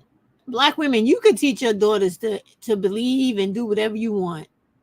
Not one of my daughters has a black guy, and all of my grandchildren that come from my girls are all what you guys call mixed or biracial or whatever. The only black grandchild I have comes, when I say that, I mean 100% black mother and father, comes from my youngest son that I was just on the phone with, who's actually deployed in the military.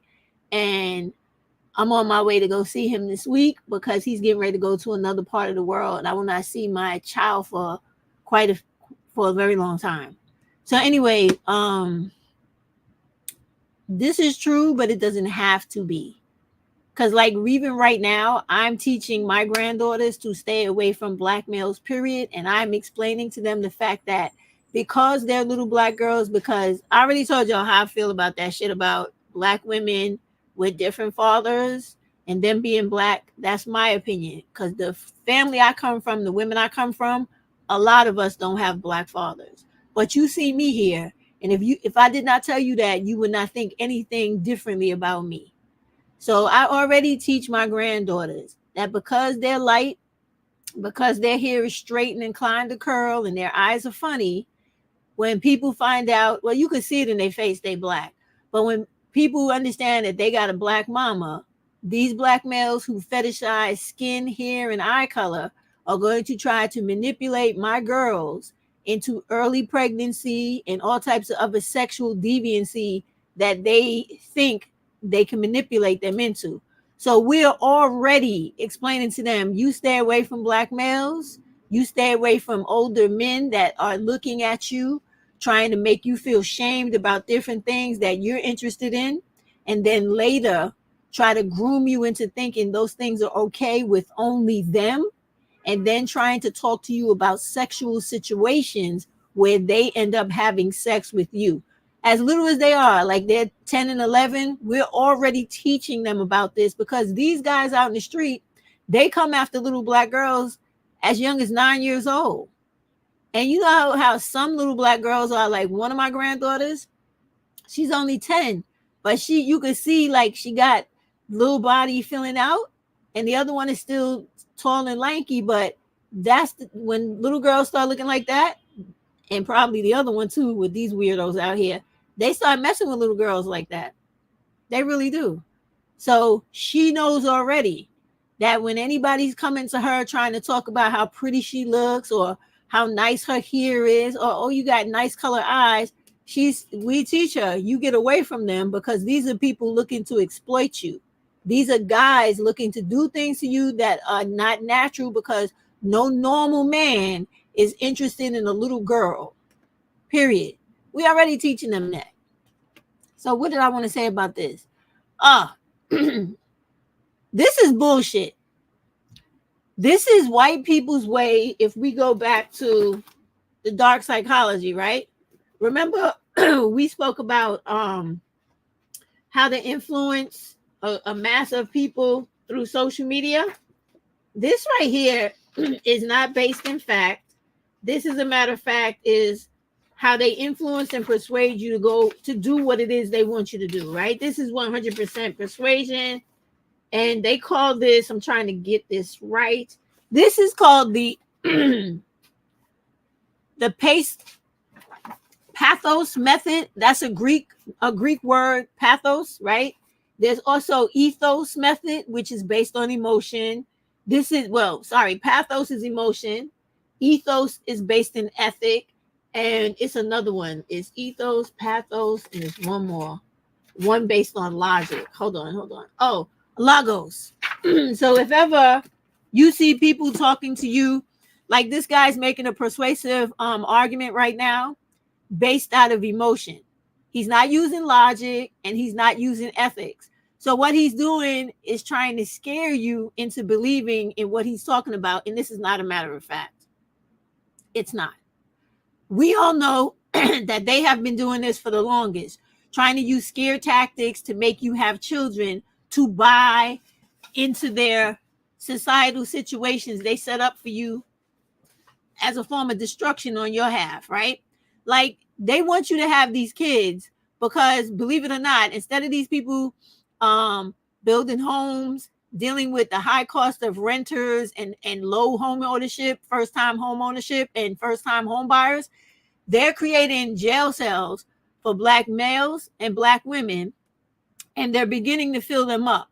I don't know if you guys pay attention to like some of the southern news stations. Like every week I go through the whole nation and I watch different news channels that give me a lot of national news. So just this week in Florida, it was 2 Black women that went into a store. They had an altercation with one of the clerks where they was trying to steal 2 bottles of Plan B, right? I think Pretty Black Magic covered this. They beat up the manager and one of the clerks. Now, for everybody else, that's a normal assault or robbery, right?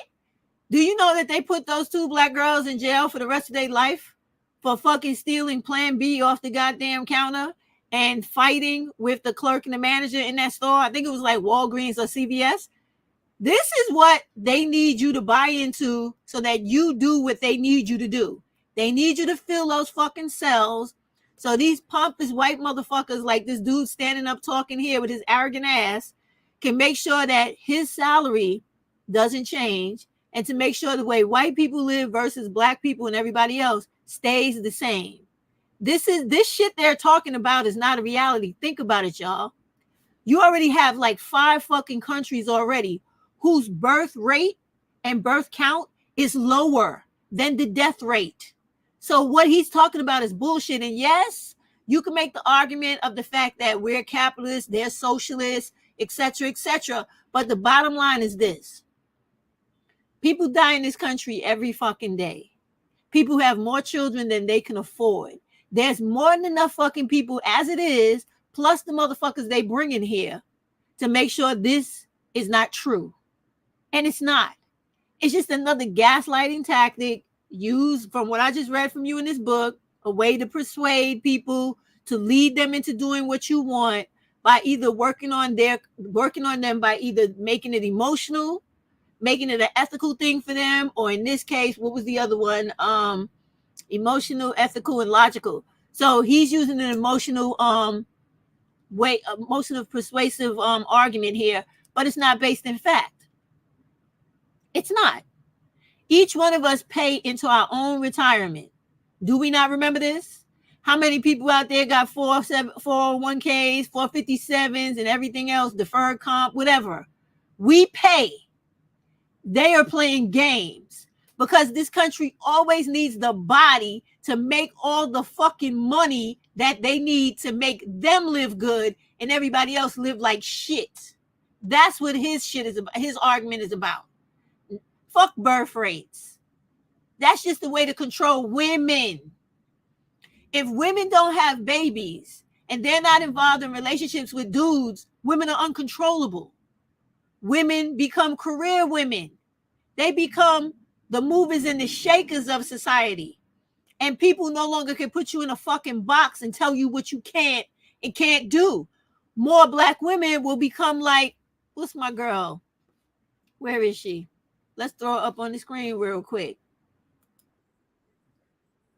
Hold on. More of them will become like my lady right here. They'll become like her.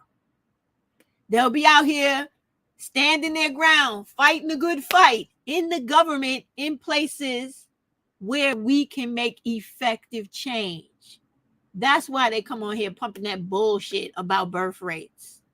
And it's all a matter of white people's crazy psychology. You know, there's a book about this shit called The Birth Dearth. I told y'all about this a long time ago. This is their crazy, detached from reality, reasoning on staying the so-called controlling majority when they're the controlling minority. Okay, this is their way to stay in control. But remember, y'all, history repeats itself. In the same way Rome fell, so will America in due time. In due time. What are y'all saying here? Language and exactly, it is most definitely coercion. And then this is how the class assimilate, I believe. Yep, that too. And also, we give our consent. We give our consent. I don't understand that one. Give me a little bit more clarity. But what I'm saying is, they play games, okay? And the game playing is to get you to go along with what they want that works in their best interest and not yours. But remember, y'all, please remember this, right? When we're having these conversations, it is a total different governmental situation in Asian countries versus America.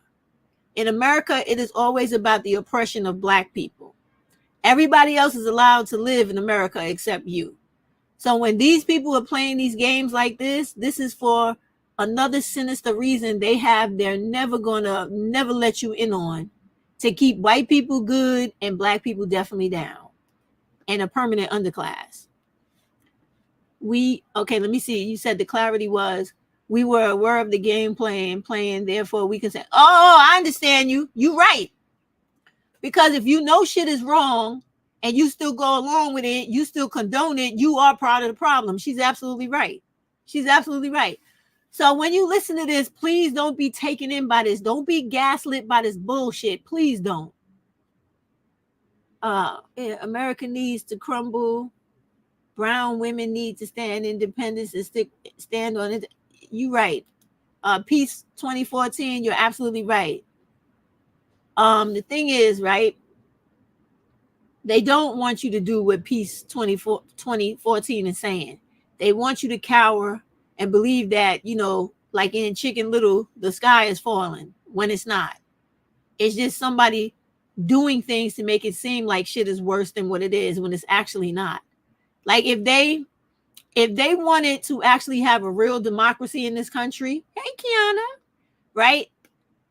If they wanted to have an actual democracy in this country, it would not be hard for the so-called American dream to actually be a reality where everybody in America had a house, they had a 2-car garage, money in the bank. What is that bullshit? 2.4 children, however the fuck that's possible, because people come whole human beings, right?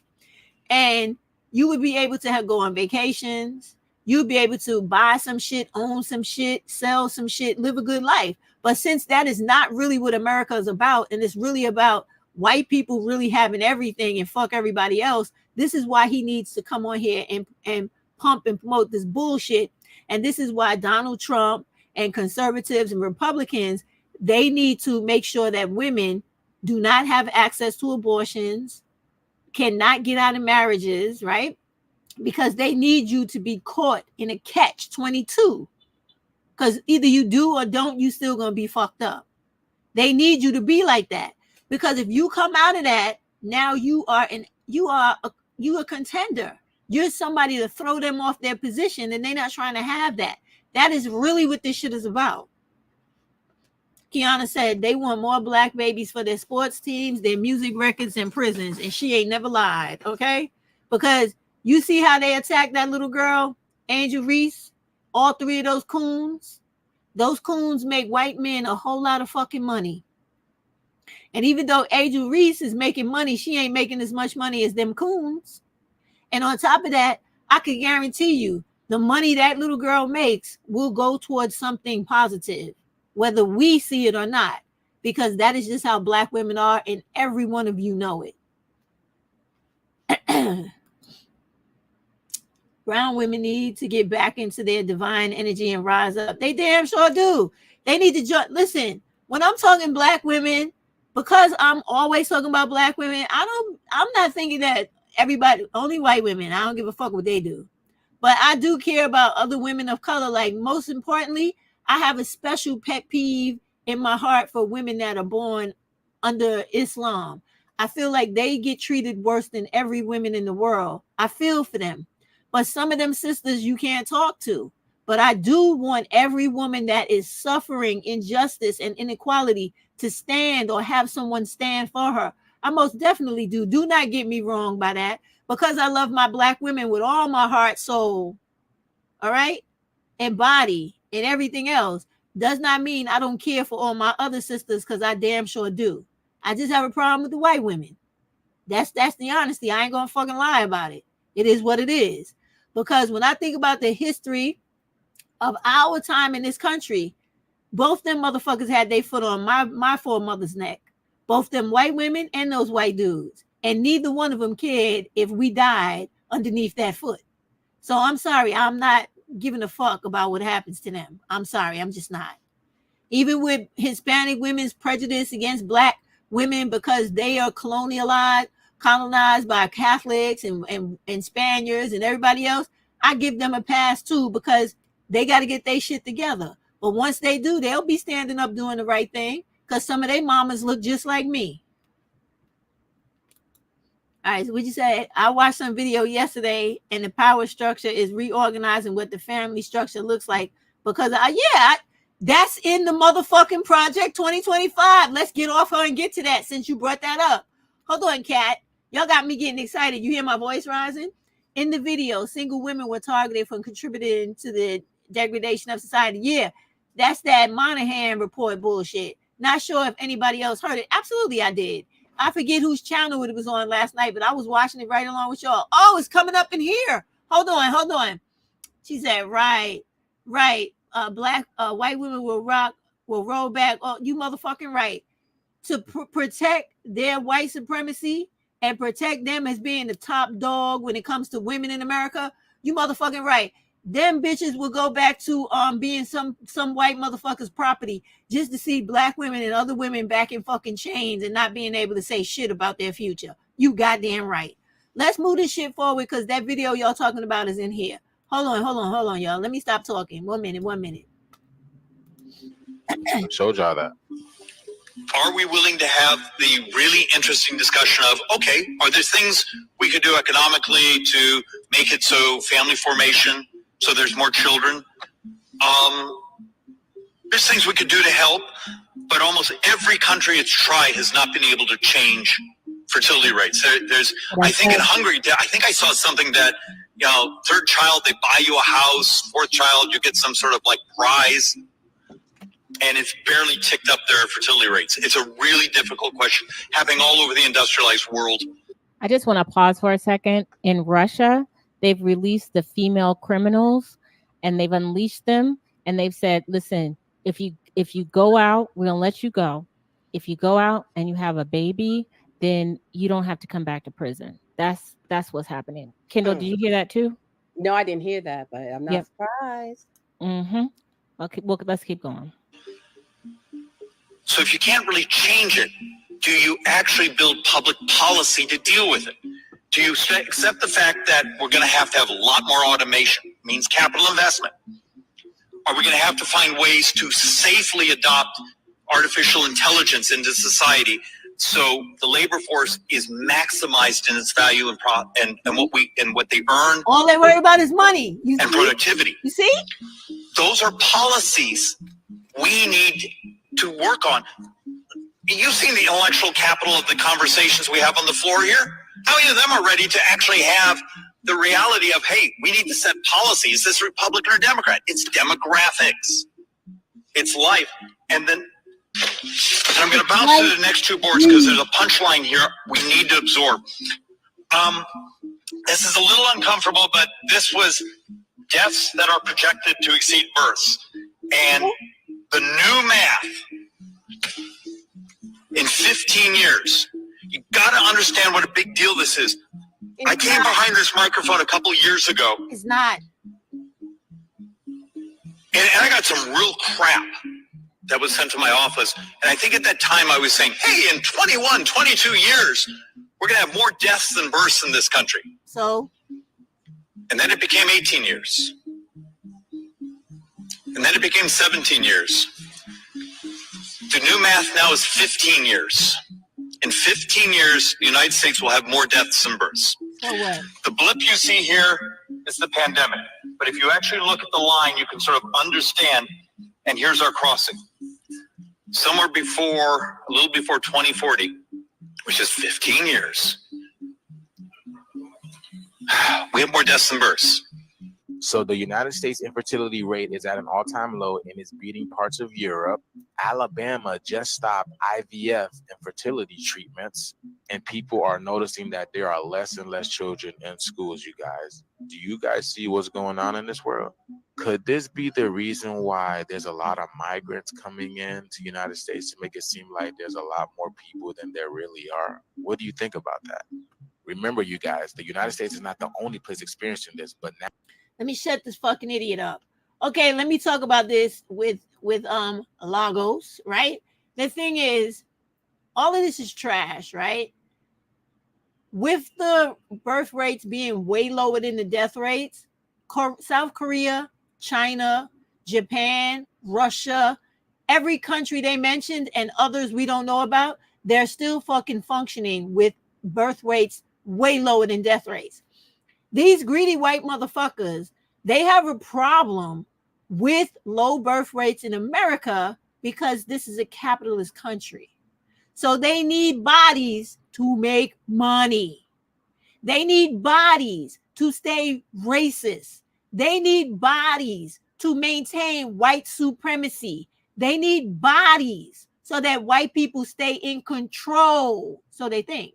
Until those bodies realize that they need to get the fuck out of here and those bodies start working against them, which will happen eventually. This is nonsense. And when this dude is talking this shit about lower children in school, and let me tell you this, they're getting this exactly from all this shit they're talking about hypothetically.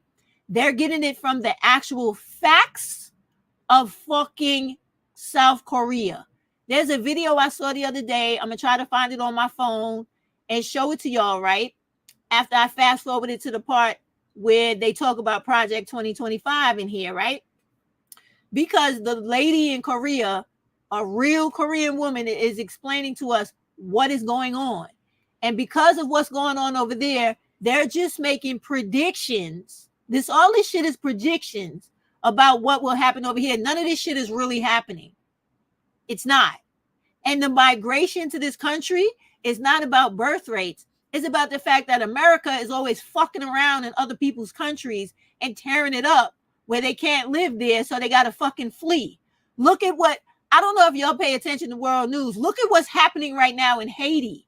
Do y'all know what's going on over there with the fucking gang violence and the killing of everybody over there? And this happened before. When the United Nations went into Haiti and was raping and killing the women and children, and they supposed to be over there trying to make the country calm down and function right.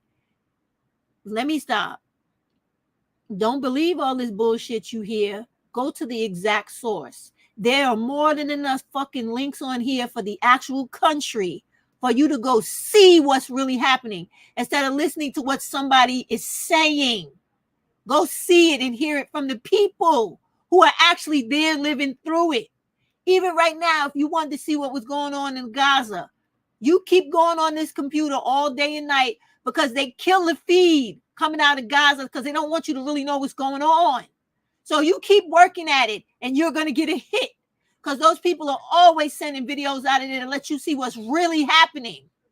That's the rest of the world is doing the same fucking thing, Black women. Don't be duped like this fucking coon right here because all he's worrying about is a video, ratings, and a possible check from YouTube.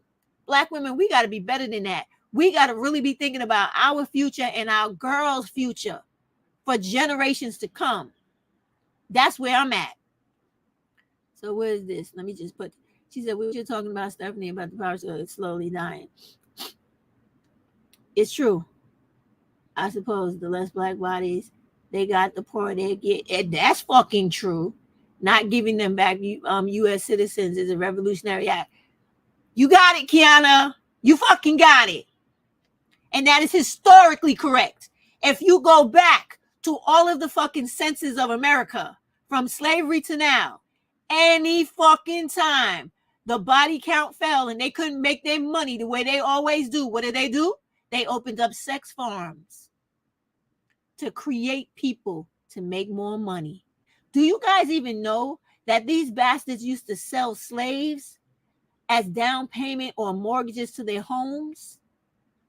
Oh, it's a fucked up history of America and how they use bodies to make money. Oh, it's crazy. But when you go on to like American Black American Legacy and other historical channels, you're gonna learn all that shit. And when you see these white people talk, you'll know what's behind that bullshit. IMO countries that have low birth rates will allow less restrictions on immigration so that the population will sustain itself. That is true as well. But when it comes to America, these motherfuckers is on some exploitation shit. You understand me? They already...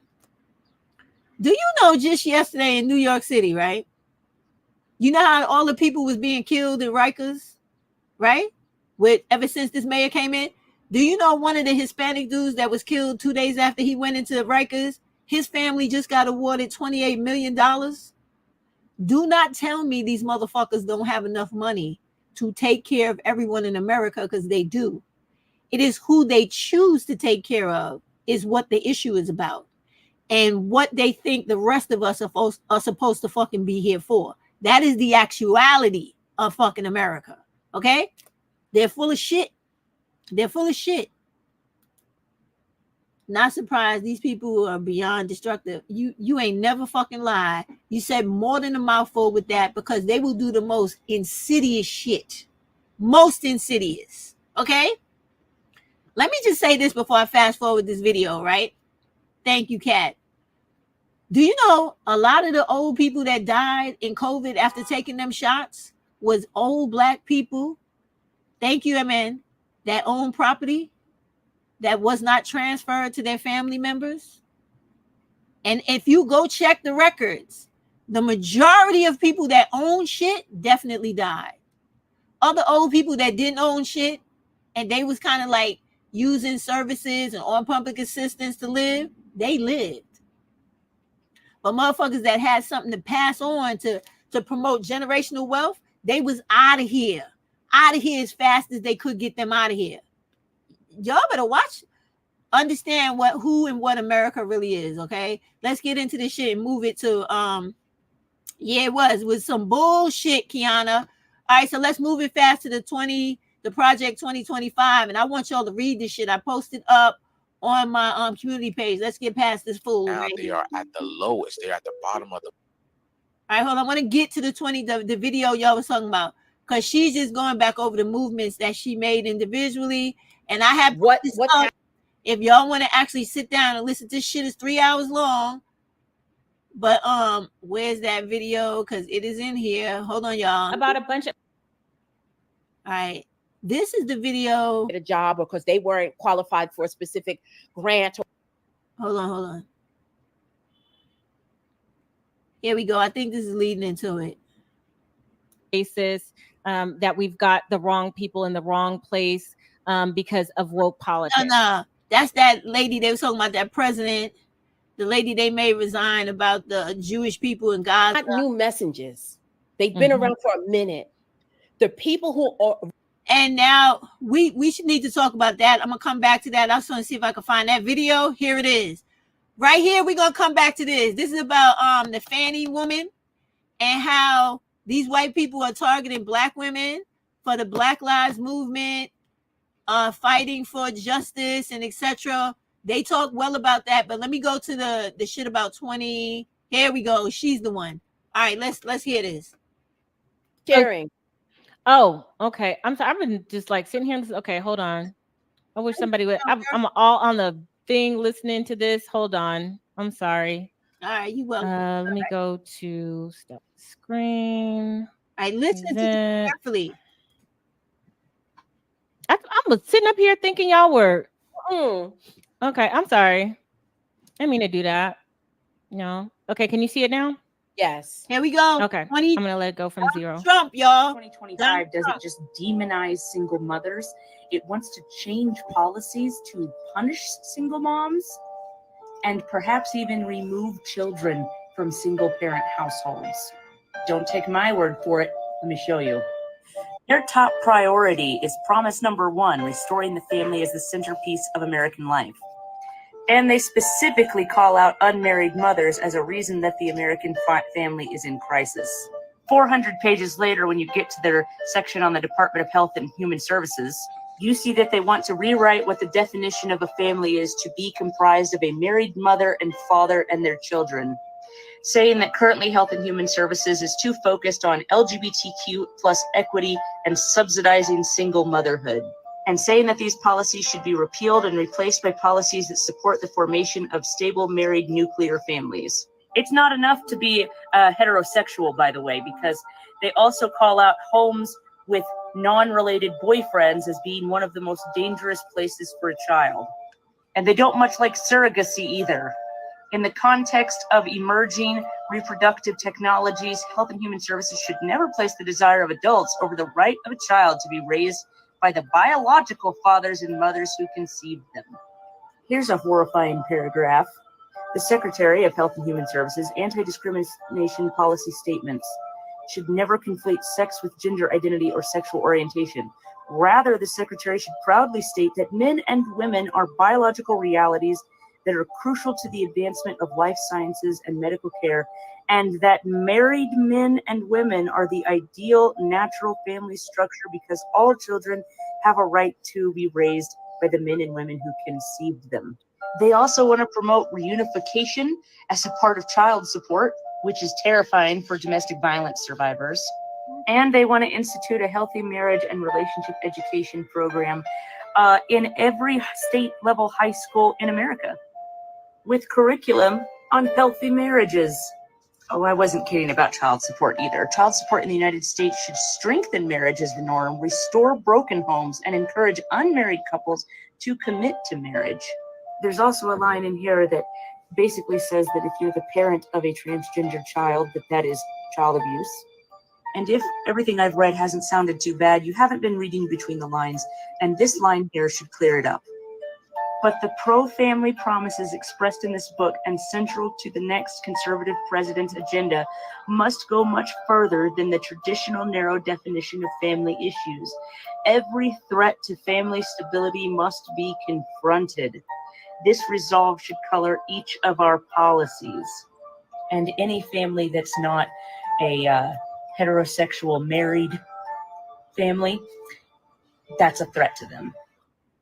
All right, let me stop. Let me stop. And so what they are saying that the nuclear. All right, check this out. Let me show y'all something, because I want y'all to see that this shit is real, right? So while y'all was watching that, I went to Project 2025, right?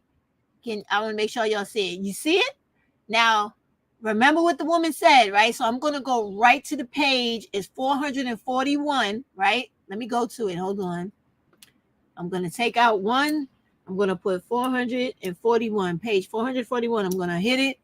Now, just like she said, we're at the Department of Health and Human Services, right? Everything that she's saying is right here, but I want to get to that sentence about families. So they talk about their first goal, their second goal, the third goal. The third goal is just like she said, promoting stable and flourishing married families. Families comprised of a married mother, father, and their children are the foundation of a well-ordered nation and healthy society. Unfortunately, family policies and programs under President Biden's HHS, talking about Obamacare, are fought with agenda items focusing on LGBTQ plus equity, subsidizing single motherhood, disincentivizing work, and penalizing marriage. These policies should be repealed and replaced by policies that support the formation of stable, married nuclear families. Working fathers are essential to the well-being and development of their children by the United States. Wait. Let me do that again. Working fathers are essential to the well-being and development of their children, but the United States is experiencing a crisis of fatherlessness that is ruining our children's future. In the overwhelming number of cases, fathers, my eyes, y'all, I'm sorry, insulate children from physical. Are they fucking kidding me? Clearly, they don't know nothing about a black family household. Listen to this shit right here. Oh my God. In the overwhelming number of cases, fathers insulate children from physical and sexual abuse, financial difficulty or poverty, incarceration, teen pregnancy, poor education outcomes, high school failure, and a host of behavioral and psychological problems. By contrast, homes with non-related boyfriends present are among the most dangerous place for a child to be. Now, granted, I'm going to give them some credit on that, because how many times have we seen black women bring felons into their household, black women, white women, etc. But I'm concerned with black women, right? Bring these niggas in their household. They kill the mother, they kill the kids, they rape the girl, rape the mama. I'll never forget the story of that little girl with the gray eyes or something. I forget her name now. Her mother had got rid of the boyfriend. She got a restraining order, which is not good. You need an order of protection and you need a gun, right? This dude came to the house, pushed into the house, fought with the mother, shot her, went into the bedroom where the kids are, and shot the little girl with the gray eyes in the middle of her head, in the middle of her eyes, because this nigga was a predator and felt like if he couldn't get to fuck the little girl, the next boyfriend was not going to get a chance. This is how these sick motherfuckers are.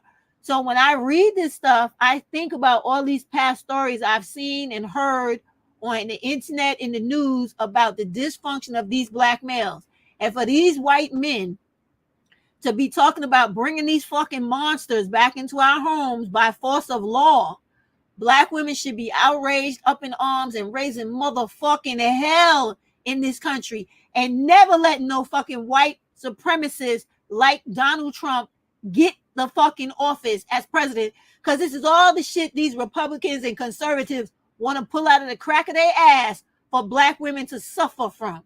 This only affects black women, nobody else. And they don't even give a fuck about the black femicide that's happening to us now, and the child femicide and sexual assault. I have to read this again because I'm tight.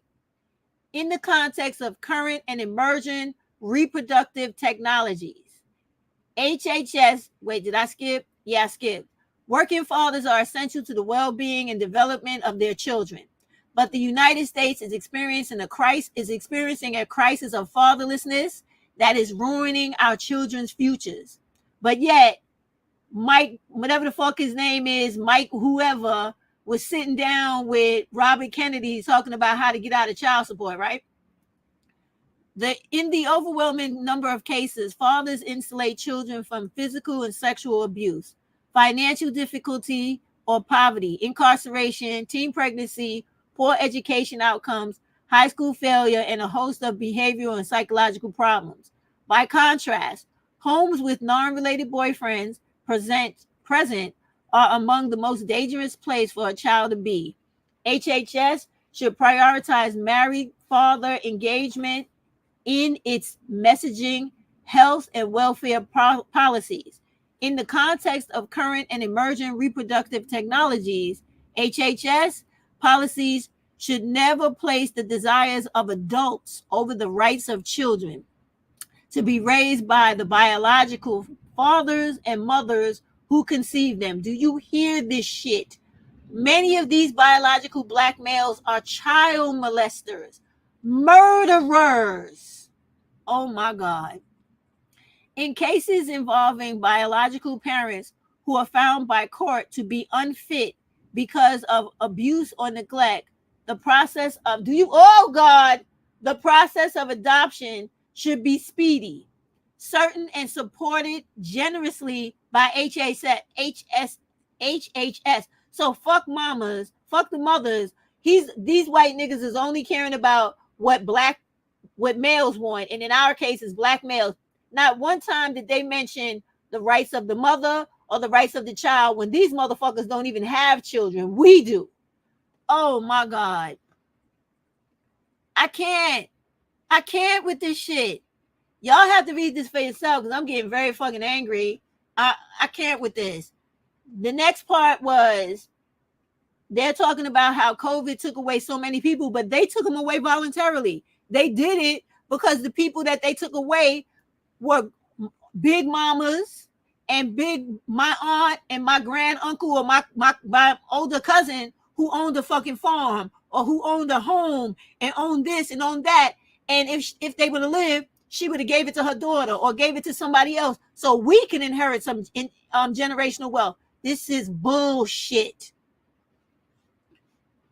Woo!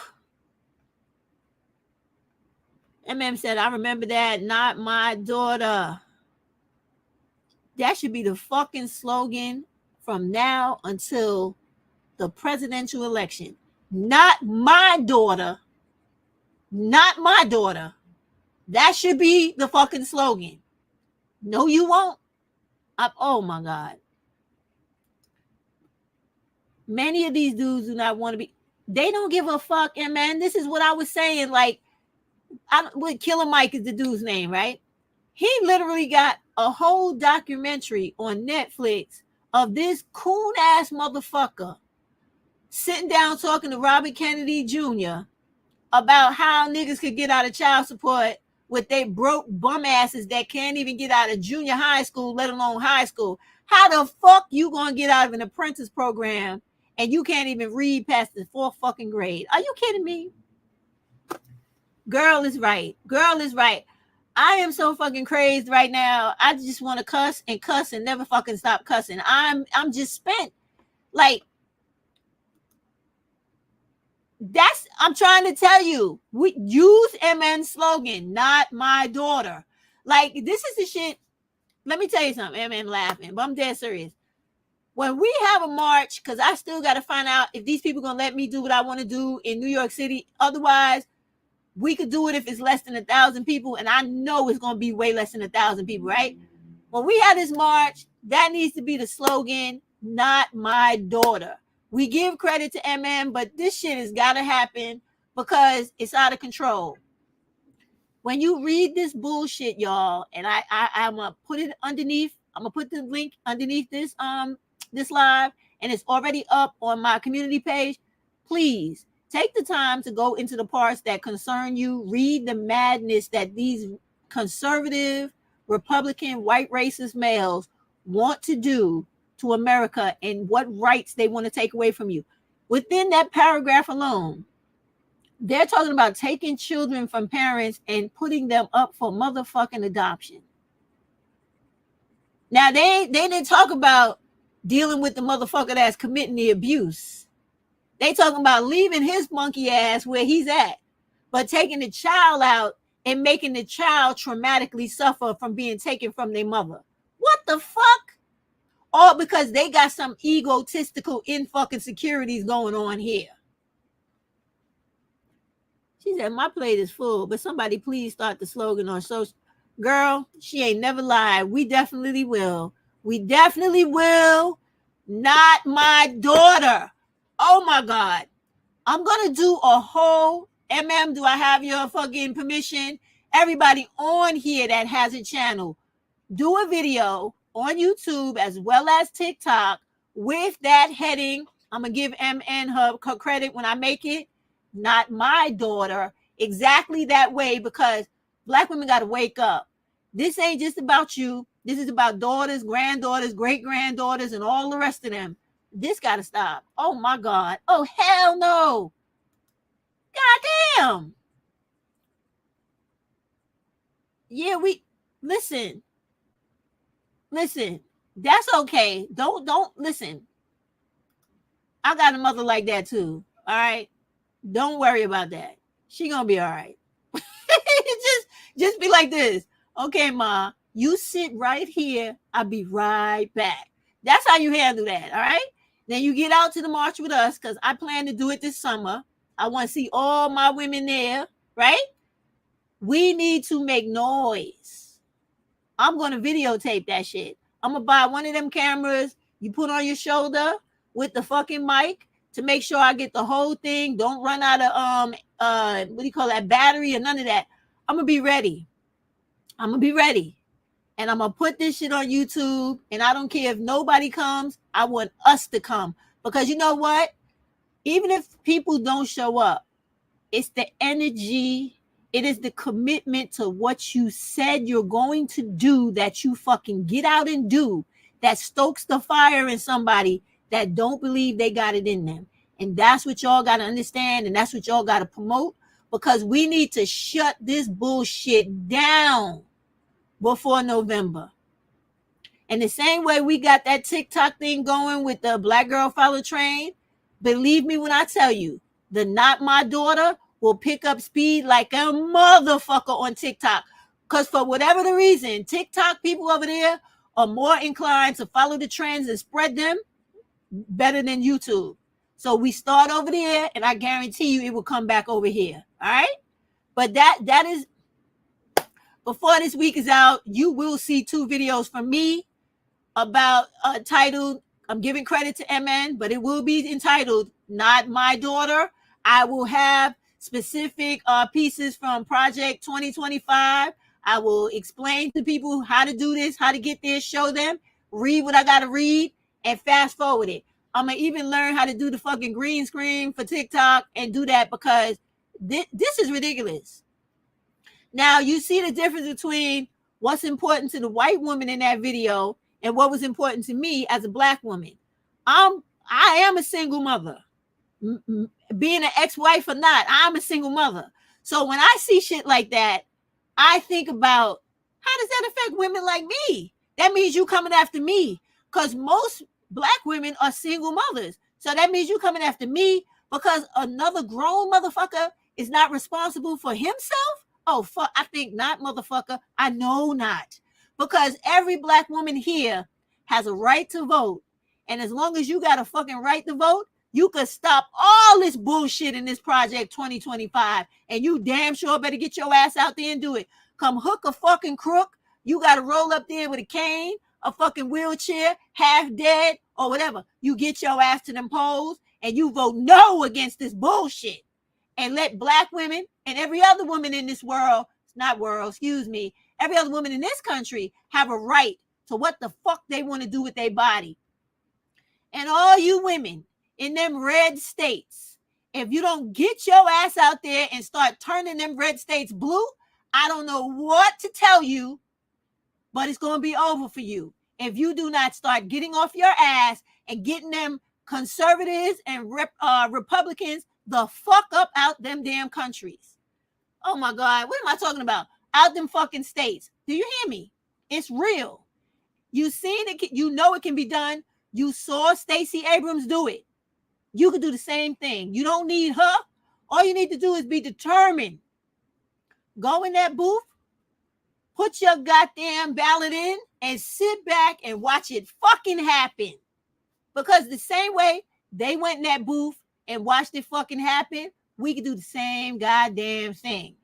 And if it comes to a whole movement like Hands Across America, we could do Hands Across America, Not My Daughter. It's, yo, y'all look that up. For all the young women that don't know what I'm talking about, Hands Across America, that was a commitment made to deal with civil rights and climate care, earth care, all across America. People held hands to let them know we're not going for this shit. So if the Not My Daughter movement turns into that to get rid of this 2025 bullshit, then let it be. Because that's damn sure Black femicide, Not My Daughter. You understand? Well, we could do Not My Daughter first, Black femicide, and everything else that concerns Black women. Because this is the most important thing. The most important thing. Because if you get abortion back, you can have abortions. You can take back control of your life. You don't have no white man telling you what you can and can't do, like you up on the auction block again, and you live your life. Then you start fighting for putting the right people in to get rid of Black femicide and making that shit a penal code. And then you challenge and take on housing, employment, and everything else that deals with women being the underclass and being given substandard treatment. It's that simple, y'all. It is really that simple. She said, I'm in Tennessee, and I'm hoping to make it happen. Ain't no hoping. Amen. Do it. You vote. I know you know people. I know you know other women, other people. Tell them we must vote to get rid of this. It's that simple. Explain to them. If you want all of this shit that's happening to us now to get worse or to continue or blanket the whole country, then you don't vote. You don't take this shit seriously.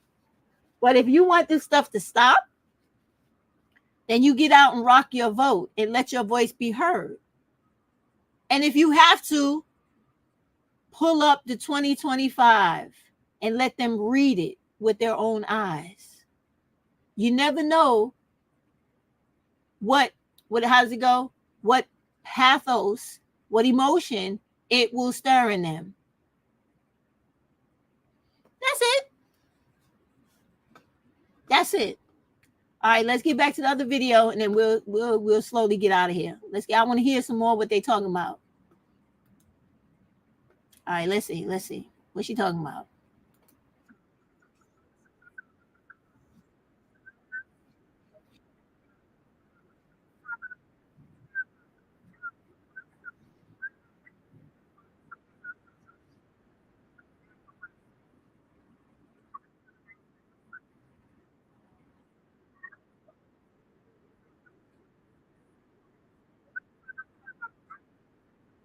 That's right.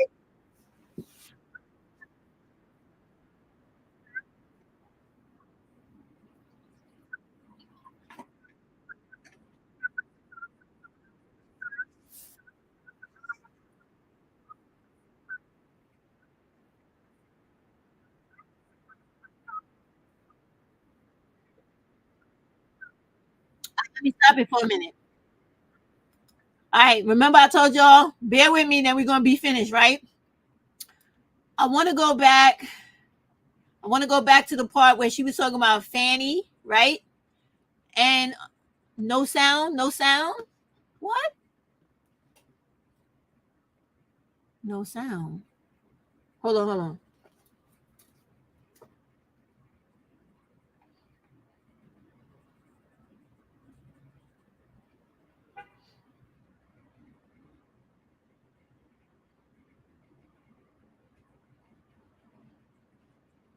What's going on? All right, let me stop it and do it again.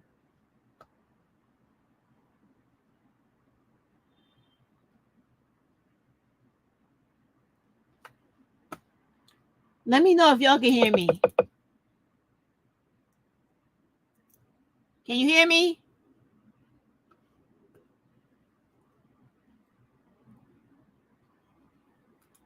Hello? Like me. That means you come. Black women are All right, I see. Let me turn this off now. I want to go back to the part where they were talking about Fanny, right? Just so y'all can hear what they were talking about America, the white people doing the revenge thing on us. And then we'll come to a wrap because Archduchess got another live on. So if y'all want to see that, I want y'all to run over there and hear what she got to say too. All right, let me get back to this and get to that, and then we'll be out. Because we did the most important part. We went over that goddamn what do you call that shit? That Project 2025. All right, hold on. Let me I gotta share it again, present it again. I'm sorry. You know, when you don't use this stuff in a while, you tend to forget how this stuff works. Hold on. All right, here we go. The dust settles, nothing is going to really have changed. Black men are going to be somewhere checked out, and you're going to now be having to face this system by yourself. And that is exactly what is happening. And so what is reporting now, there was the article that just came out. Where was it, y'all? Somebody in my group, we just talked about it in the group.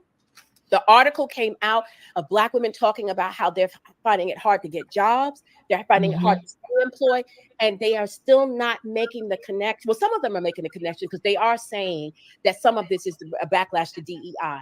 But I don't think the average Black woman she doesn't understand. She doesn't not making the connection that this is related. She may just think this is general racism. She doesn't see this as a direct result of BLM. So she's confused about what's happening. She doesn't understand, but I understood it. I knew it was coming. I told my ladies, if you are in DEI, pivot and find a way to pivot out of that, get that off your resume, get it off your resume, because I knew what was going to happen. I told them on Clubhouse. I told them on Facebook. I told them, and some of my ladies did do that. They did do it because they understood, they listened, and they got out before the shit hit the fan. This shit that's going on is real. And so if you are so busy worrying about my tone, right? And whether or not you think I like you personally, and you're not listening to the message that I'm sharing, then you may be a person who has to find out the hard way when you could have listened a year or 2 or 3 or 5 or 10 before and spared yourself. So yeah, I want to play this video clip really quick. This is an example of more of the media emphasis on, thank you, more media emphasis on singling out Black women, trying to make the case that affirmative action does not give you the best and brightest, that DEI is inherently racist, that we've got the wrong people in the wrong place because of woke politics. Maybe the most chaotic meeting yet in troubled South suburban Dalton. Nate Rogers sorting out another confrontation involving the mayor, the board, and the public. Nate. Yeah, guys, this Board of Trustees meeting ended early tonight with 4 trustees actually walking out abruptly. The village clerk left early as well. First, I want to paint a picture of what all we were able to experience. It was very chaotic, and to be quite honest with you, frankly honest with you, it was even scary at times. I want you guys to say, do you notice that who's reporting this? Make no mistake that that's also strategic. For those of us that were inside of the meeting, there were folks banging on the windows and doors of the village hall. About 100 residents showed up at the meeting tonight, but only 42 residents were allowed inside. They had to walk through metal detectors, and they were wanded down. Before I take you inside of the meeting, I want you to listen to what happened outside first.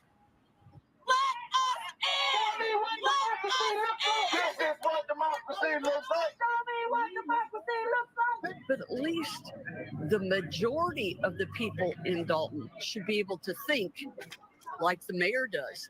She's scary. She's absolutely scary. Why can't we get in our public building to have meetings? Why are meetings being canceled? Why can't we have transparency? What's going on with our tax dollars?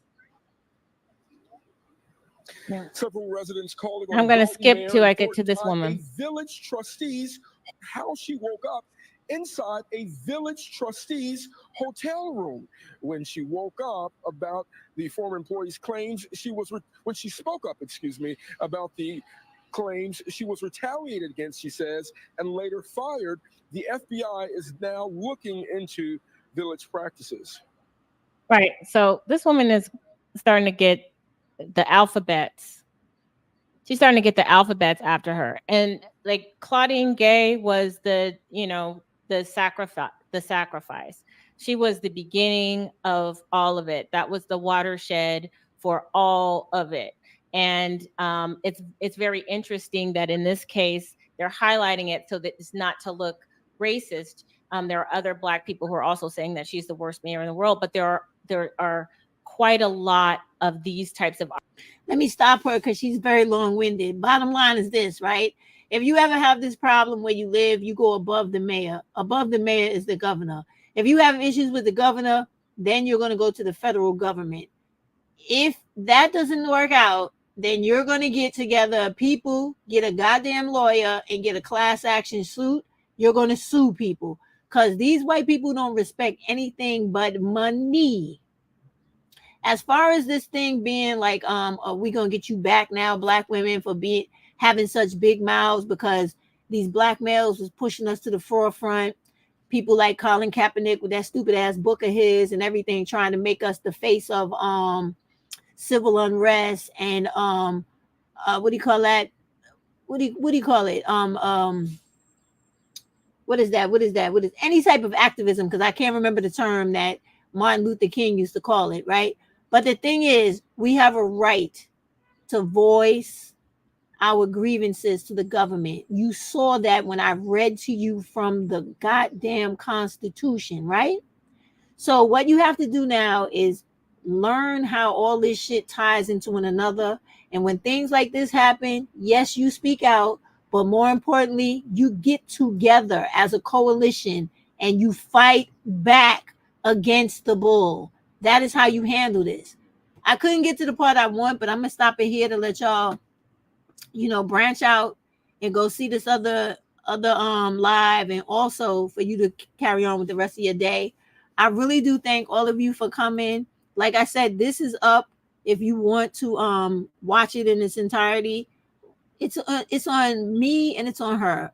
What do you call it? What's her name? Pink Pill. It's there. That's where I got it from. And I put it up. So you can go over to her and watch it. They have a lot to say.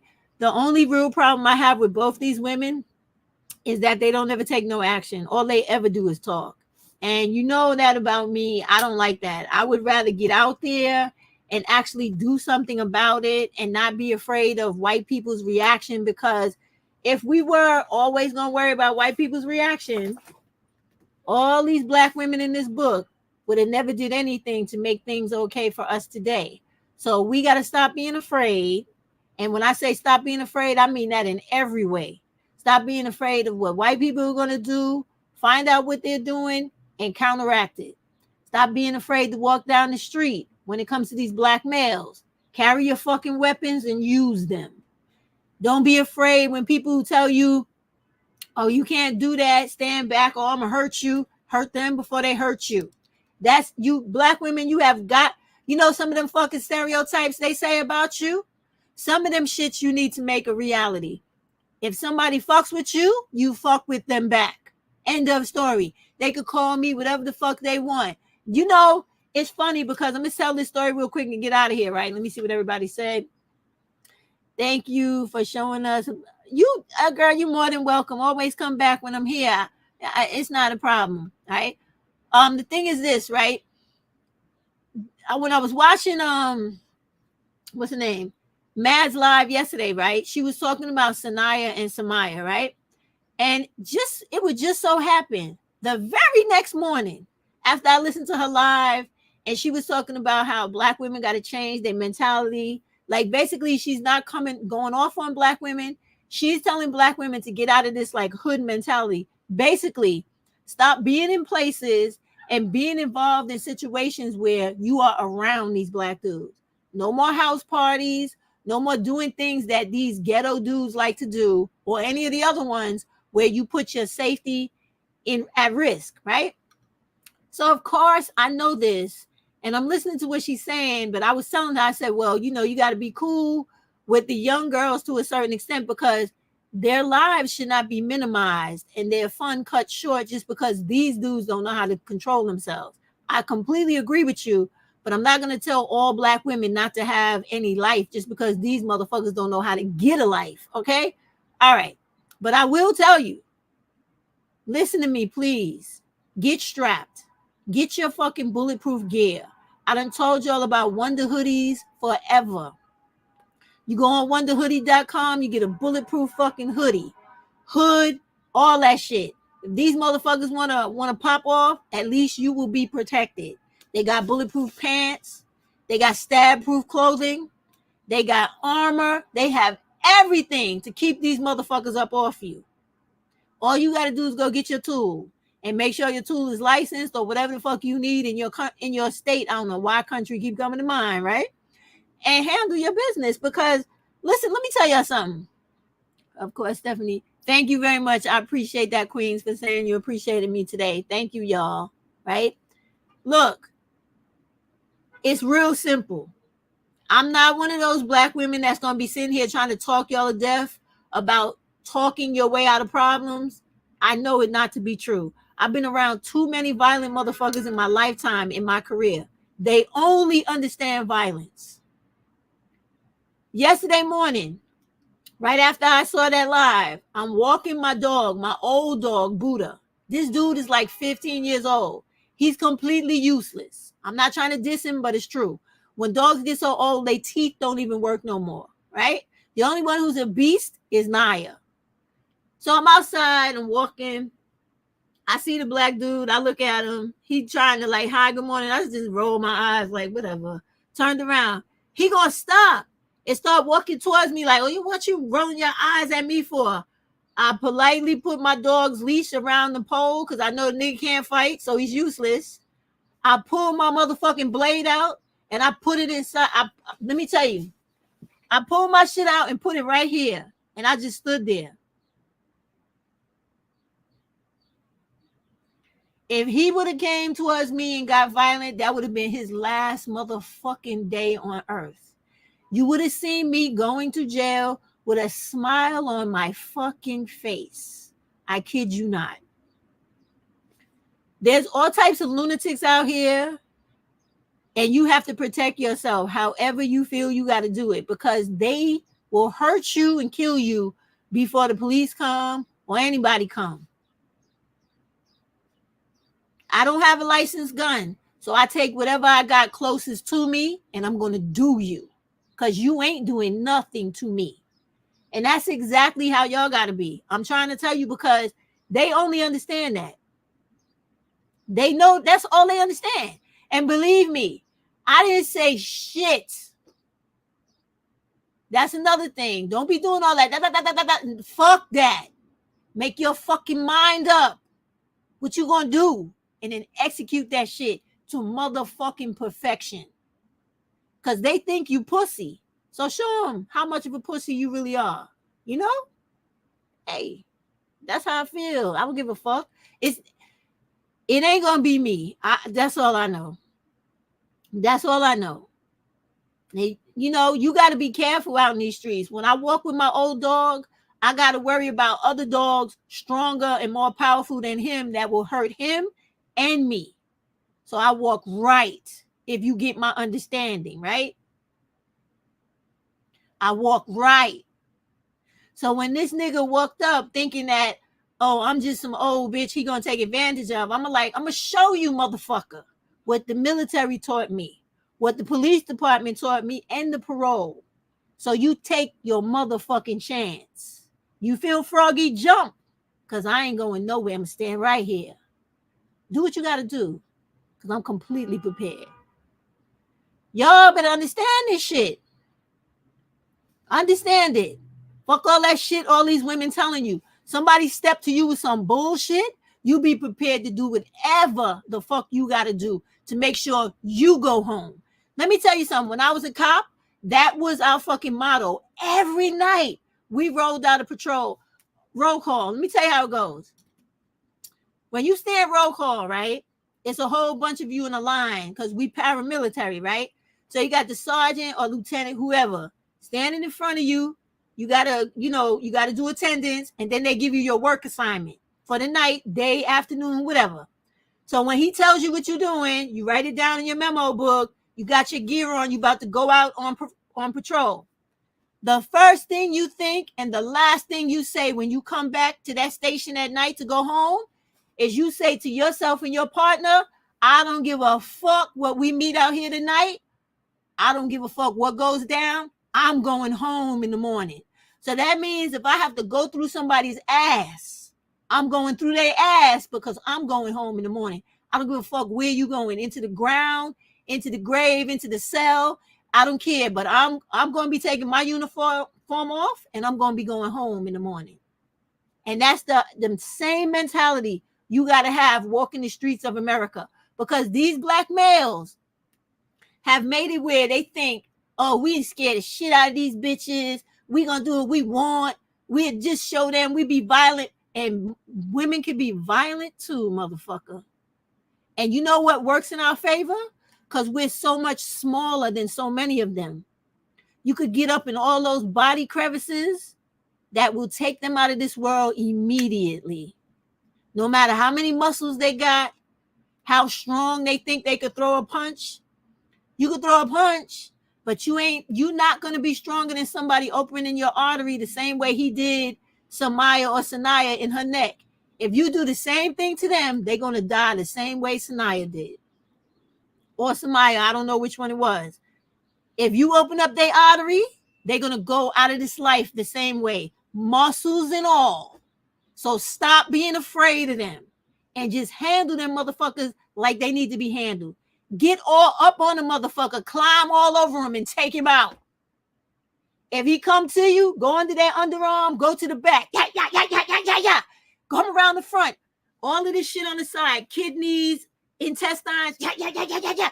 And just take him out of here. Take him out. Take him the fuck out. And let him know, oh, you're not going to be rolling up on me thinking you about to do a motherfucking thing over here. And that's it. I know I'm probably scaring y'all, so I'm going to calm down now. But it's how you got to be. It's how you got to be. Because they crazy. They think that if they scare you enough, you're going to comply. No comply. No comply. No. Not my daughter. Not my daughter and not me. All right, y'all, let me go because I'm getting too crazy. She said, what do you do when he tries to shoot you? Girl. Okay, unlike you, I literally would do something in that situation. But if you have the ability to have a bulletproof vest, most times you're somewhere where you have access to a gun. So you would return fire. If you are somebody like me, right, who lives in a state where you can have a gun, but they make it hard for us to get one, you're going to get real close to him. And he can fire if he wants to, as long as it's not in your face or your head where you don't have good protection. But then you got to judge your situation. And believe me, guns are not as scary as you think. Not a handgun. Now, if they got a fucking assault weapon, that's a totally different story, right? Then you better look for cover. But if it's just one of these, it's so many things you could do with one of those. And that ain't scary. But when you get actual training to fight, or you have military experience or law experience, they teach you how to handle motherfuckers with guns. I cannot go into that on this video because I'm not trying to get arrested. All right? But anyway, that is not an issue. Not for me, it ain't. It ain't for me. But y'all learn to do what you got to do. And the point is, it's not about making up scenarios of fear. It's about handling yourself when you're dealing face to face with bullshit.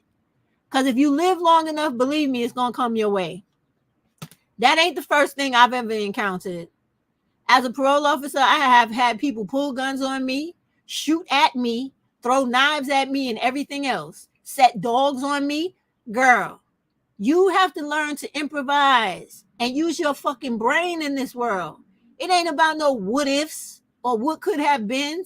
It's about, I'm going to get myself in the headspace and literally condition my body to where if I have to fight with somebody, I'm going to be able to hold my own. I'm going to be able to handle myself and not get fucked up because all I've been doing is sitting around not worrying about nothing and being able to do anything my entire life. That's the end of it. That's the answer to that question. Shit, I would hope nobody would stand there and just let somebody shoot him just to shoot him. You're going to run, duck, do something, throw something, try to stop something, do something, goddamn it. Don't just stand there. Anyway, what she said? You for your advice because I'm really young and I'm trying. Girl, then, all right, I'm coming at you wrong. I apologize for that, Queens. Do yourself a favor. I don't know where you live. Go take a real martial arts class and make sure that the class, if it doesn't include weapons, there's another class you could take that shows you how to deal with weapons. And then also, if you live in a state where you can have a licensed gun, go to the gun range and learn how to use a gun. Because let me tell you something. When you learn how to use guns, right?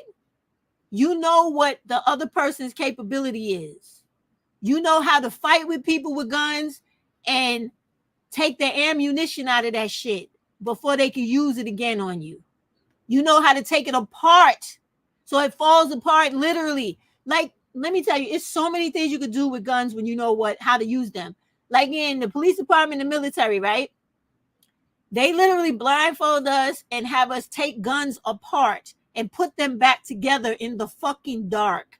So that if you're ever anywhere where there's no light, but you still got to use your weapon, you know every inch of your weapon with your hands, not your eyes. So that if I'm fighting with somebody and me and them are toughing it out through strength, or I'm bending his hand to break his fucking hand so I could get control of that weapon, if I'm able to take the chamber off that gun or able to take the mag out of that gun, I'm going to do it. You understand? These are all the things you will learn. So what I'm trying to tell you is, it's not just enough to be a woman. You have to be an educated woman in all areas of life, not just academics, cooking, cleaning, fucking, arguing, activism, but fighting and weapons as well.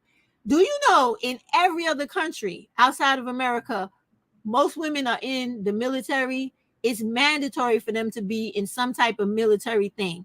Even in places like Korea, they have training for women to know how to do certain things, even though they're not actually in the service. They know how to do things. You have people over there whose family have taught them kung fu, karate, Wing Chun, whatever the fuck it is. Everybody knows this outside of America. I'm not coming at you. I'm just explaining, right? So when you have these questions, you take it to the people that can give you the real answers. You take it to the people who teach you how to defend yourself. That's all you got to do. And it's places, because of the good part about the violence on women all over the country is that there are so many programs for free jumping up all over the country. Like here in New York, we have some free self-defense courses for women. You go there, they teach you how to fight, they teach you how to use certain weapons. And I know it's in other states too. You got to find it. Yeah, you're welcome. But don't you ever be afraid, because let me tell you another thing. Here's another way to learn all this shit. I don't know how old you are, but if you wanted to go to the military to be like a reserve, right? You don't even have to go for active duty. With the reserve, you'll go away for training. You'll graduate. You'll stay another 7 weeks for whatever job you pick to have in the military. Believe me, baby, during that time you there, it's like 5 months, I think, altogether when you first go in, unless you know a coward and you leave. But if you stay the whole time, they're going to teach you how to fight. They're going to teach you how to survive in the wilderness. They're going to teach you how to use every weapon known to man. They're going to teach you how to drive and fly shit. They're going to teach you how to kill people face to face, hand to hand. They're not going to be playing with you because you represent liberty of America. So they want you to be a motherfucker when you got to do whatever you got to do. They're not going to let you down. They don't want you to let them down. Now, in all honesty, there's several people that get killed when they learn all of these things, because this is real life fucking scenario. When you throwing grenades, you better know what the fuck you doing. When you doing certain things, you better know what you're doing, because people die all the time. When we have drills, not me, because I don't do it anymore, but when we had drills, when you learn shit, it's for real. It's just how it is. Yes, sometimes they don't use live shit, but most times when they think supposed to know what you're doing, that shit is live, because they want you to really know what the fuck you're supposed to be doing. You want to learn, that is the best way to learn. That's all I can tell you. Or join the police department. They'll put you right too. And if you're young enough, and let me tell you, black women, this, because this is real life good stuff to know. I did a video on this on my last channel, but my channel got deleted, right?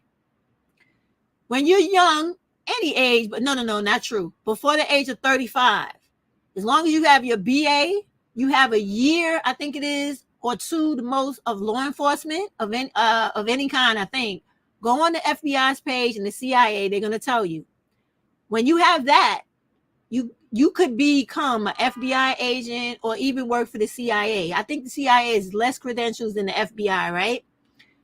And you also could work for what's the other one in Washington, D.C.? I forget right now. But it's a police department that works for the officials, like all the representatives and stuff. Like, remember when they stormed the Capitol? Remember those police that was there? You could put in for that job too. All those type of positions, they teach women how to become the way they need to be to survive in rough life situations. Like, it just is what it is, and you need to know that stuff. Nope, you don't have to stay. You don't have to stay. You could do like I did. I only went there for the end of my contract and I was out. Other people I was there with, they still there for life. Way past time to leave, they still there. That's how people do. But learn. All you got to do is learn. You ain't got to make no real commitment. Sit down, talk to people, learn what your options are, and then go take them. The way that we live as Black women, because this country tries to keep us extremely ignorant, there's so many things out here for you to get involved in that would change your life like this overnight. I'm telling you. Like, when I was a cop, if I would have knew during that time, because I always wanted to be a Coast Guard, don't ask me why, right? If I would have knew what I had to do that before I found out I got too old, I would have become a Coast Guard. I have always wanted to do that job. Always. I like boats. I like water. My grandfather was a maritime person. I love that shit. I love it. But I didn't know what to do in enough time. And by the time I found out, I was too old. And that's how they are. Coast Guard is cool, but it's dangerous too, Kiana. And it's a real law enforcement job like everything else. Like when you down in Florida and you the Coast Guard, you be fighting with the cartel people. You get people that's in water that they not supposed to be in when they violating the law. Because you got airspace and water space that you're not supposed to be in it at certain times. If you are, that's considered an act of engagement for war. So they do all of that, right? But the thing about them that I liked the most was the civilian rescue. That's what I liked. Like I like when if people was out on a boat and something happened, you got to go help them. You got to go save them. The helicopter, the boat, all that stuff. I like that. And there's other parts to it too, like when people have the surfing contest and they have to sit around and make sure that if medical is needed, or they need to make sure if the wave is too big, you make sure everybody's out the water. It's like so much cool stuff. I just wanted to be involved with that, but I just never had the chance. So that's what I'm saying. Like when you're young, don't sit back in Black neighborhoods and let your life pass you by. Don't be on YouTube letting your life pass you by talking about relationships and worrying about what the manosphere has to say or what the new West 4B movement is talking about when they're going back and forwards with dudes, which is a no-no, right? Don't waste your time with that. This is a big world. Queens, go out there. Go to college. Go on to what is that? collegeboard.org, right? Or .com, one of them, but it's College Board, right? Go on there, find all the colleges all throughout America that you qualify for. Put in for acceptance. Go there. Live at the college. Take in everything that college has to offer you, and then go get a great job in engineering, in AI, whatever. Go where Black women are underrepresented so that you could get the best of your education and make the most fucking money. I'm telling you. And live your life, girl. Don't get caught up in the rest of this shit like too many of us have. You don't need to. It's too much information out here for you. Kiana said, I know the Coast Guard will be down with, I know the Coast Guard be all down in the Caribbean and it gets excited down there. Stage. Yes, girl. Yes. That's one of the main perks. Like when you work for places like that, you don't need no passport. Just go ahead and go. You know, I knew people that was doing that job, but I waited too late, right? In Florida, right? In Miami, like Fort Lauderdale and Dade, right? They have these boats, these speed boats that every day, every like a couple of hours, like I think it's 4-hour window in the morning and a 4-hour window at night. They go from Florida all the way to Bahamas every day, back and forth, back and forth, back and forth. When I usually go down to Miami, if I'm have enough time, I'll jump on that boat. It takes like a speedboat. It's a 2-hour speedboat ride to the Bahamas. You get out, they give you a certain amount of time, you get back on the boat, you come back to Miami. Girl, you can see those Coast Guard dudes all over the place. They be all over the place. She said, all island people know how to do is bake bread for sale and sell. You crazy. You crazy. Let me take that down. We don't want to offend nobody. So he said, me and my dad were chilling at the beach down back in his island country, and we saw a boat come. They put, oh my God, girls, shh.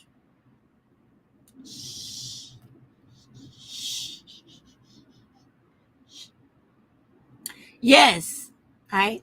It's a nice job. It's dangerous too, but it's a nice job, right? The perks are crazy. Yes, thank you, Yana. Because like some of them, like, I mean, like I knew this one dude, he worked somewhere else though, but he was still law enforcement. He literally lived in Costa Rica and used to fly I couldn't do that. He used to fly to America to go to work. I'm like, boy, you crazy. But it's people like that. Like certain people, when they have jobs, with those type of jobs, you get free this, free that. You could do this, do that. So people take full advantage of that, and they really have nice lives. I'm telling you. Like I know people that work like big time people in the airport, and they work in the tower. These people jump on a plane and they go all over the world in the morning and come back that same night, get up, go to work the next morning. You got to get the great job so you can have fun. That's what life is all about. It ain't about trying to be no 40, 30-year-old baby mama to some dude. You know what I'm saying? You 15 to 25 and this nigga's 30, 40, 50 years old beating your ass and trying to make you have all types of kids. And then, you subject to the crazy shit that's in Project 2025. We got more to do with life than that dumb shit. But anyway, seriously now, y'all make sure you spread those videos about Not My Daughter. Make sure people know about Project 25 so they can read it with their own eyes. Because a lot of times, like, the information given to Black women is so watered down, right? Thank you for that, y'all. So watered down that, we don't really know what's going on. And until I actually started reading that, I would have never knew what she was talking about in that, the clip, in that video, because they don't really explain to you where it comes from or what's really going on. So I wanted to at least let y'all know where to go to get the information, where everything is they're talking about, and go through it at your leisure and see all the madness these Republicans and conservatives have set up for as soon as this, if this dude was to get elected, right? Which I don't want him to win, so y'all better vote and definitely don't make it not happen, right? If he slides into that seat again, he got all those people he appointed there last time he was in to get ready to tear this whole country apart and put all them stupid ass laws into place to turn this place into a crazy house to the point where we might be on the verge of another fucking real civil war, because that shit is crazy. All the things that they're planning to do, it don't make no sense. And it's just to squash down the progression of women and to keep rich people getting richer. That's all it is. All right, y'all, I'm gonna go catch her live. Y'all be good. I'm gonna get those 2 videos out and give my girl MN her credit. Good night, everyone. My Kiana, my MN. Oh, Letitia, hey. Queens. Catnap. NW. Who's NW? I don't know who that person is, but thank you. All right, y'all. That's everybody. All right. I'll see y'all again soon. Please utilize the information. I'm going to put all those links below. Have a good night. Bye. Bye, Kiana. Bye, Amen.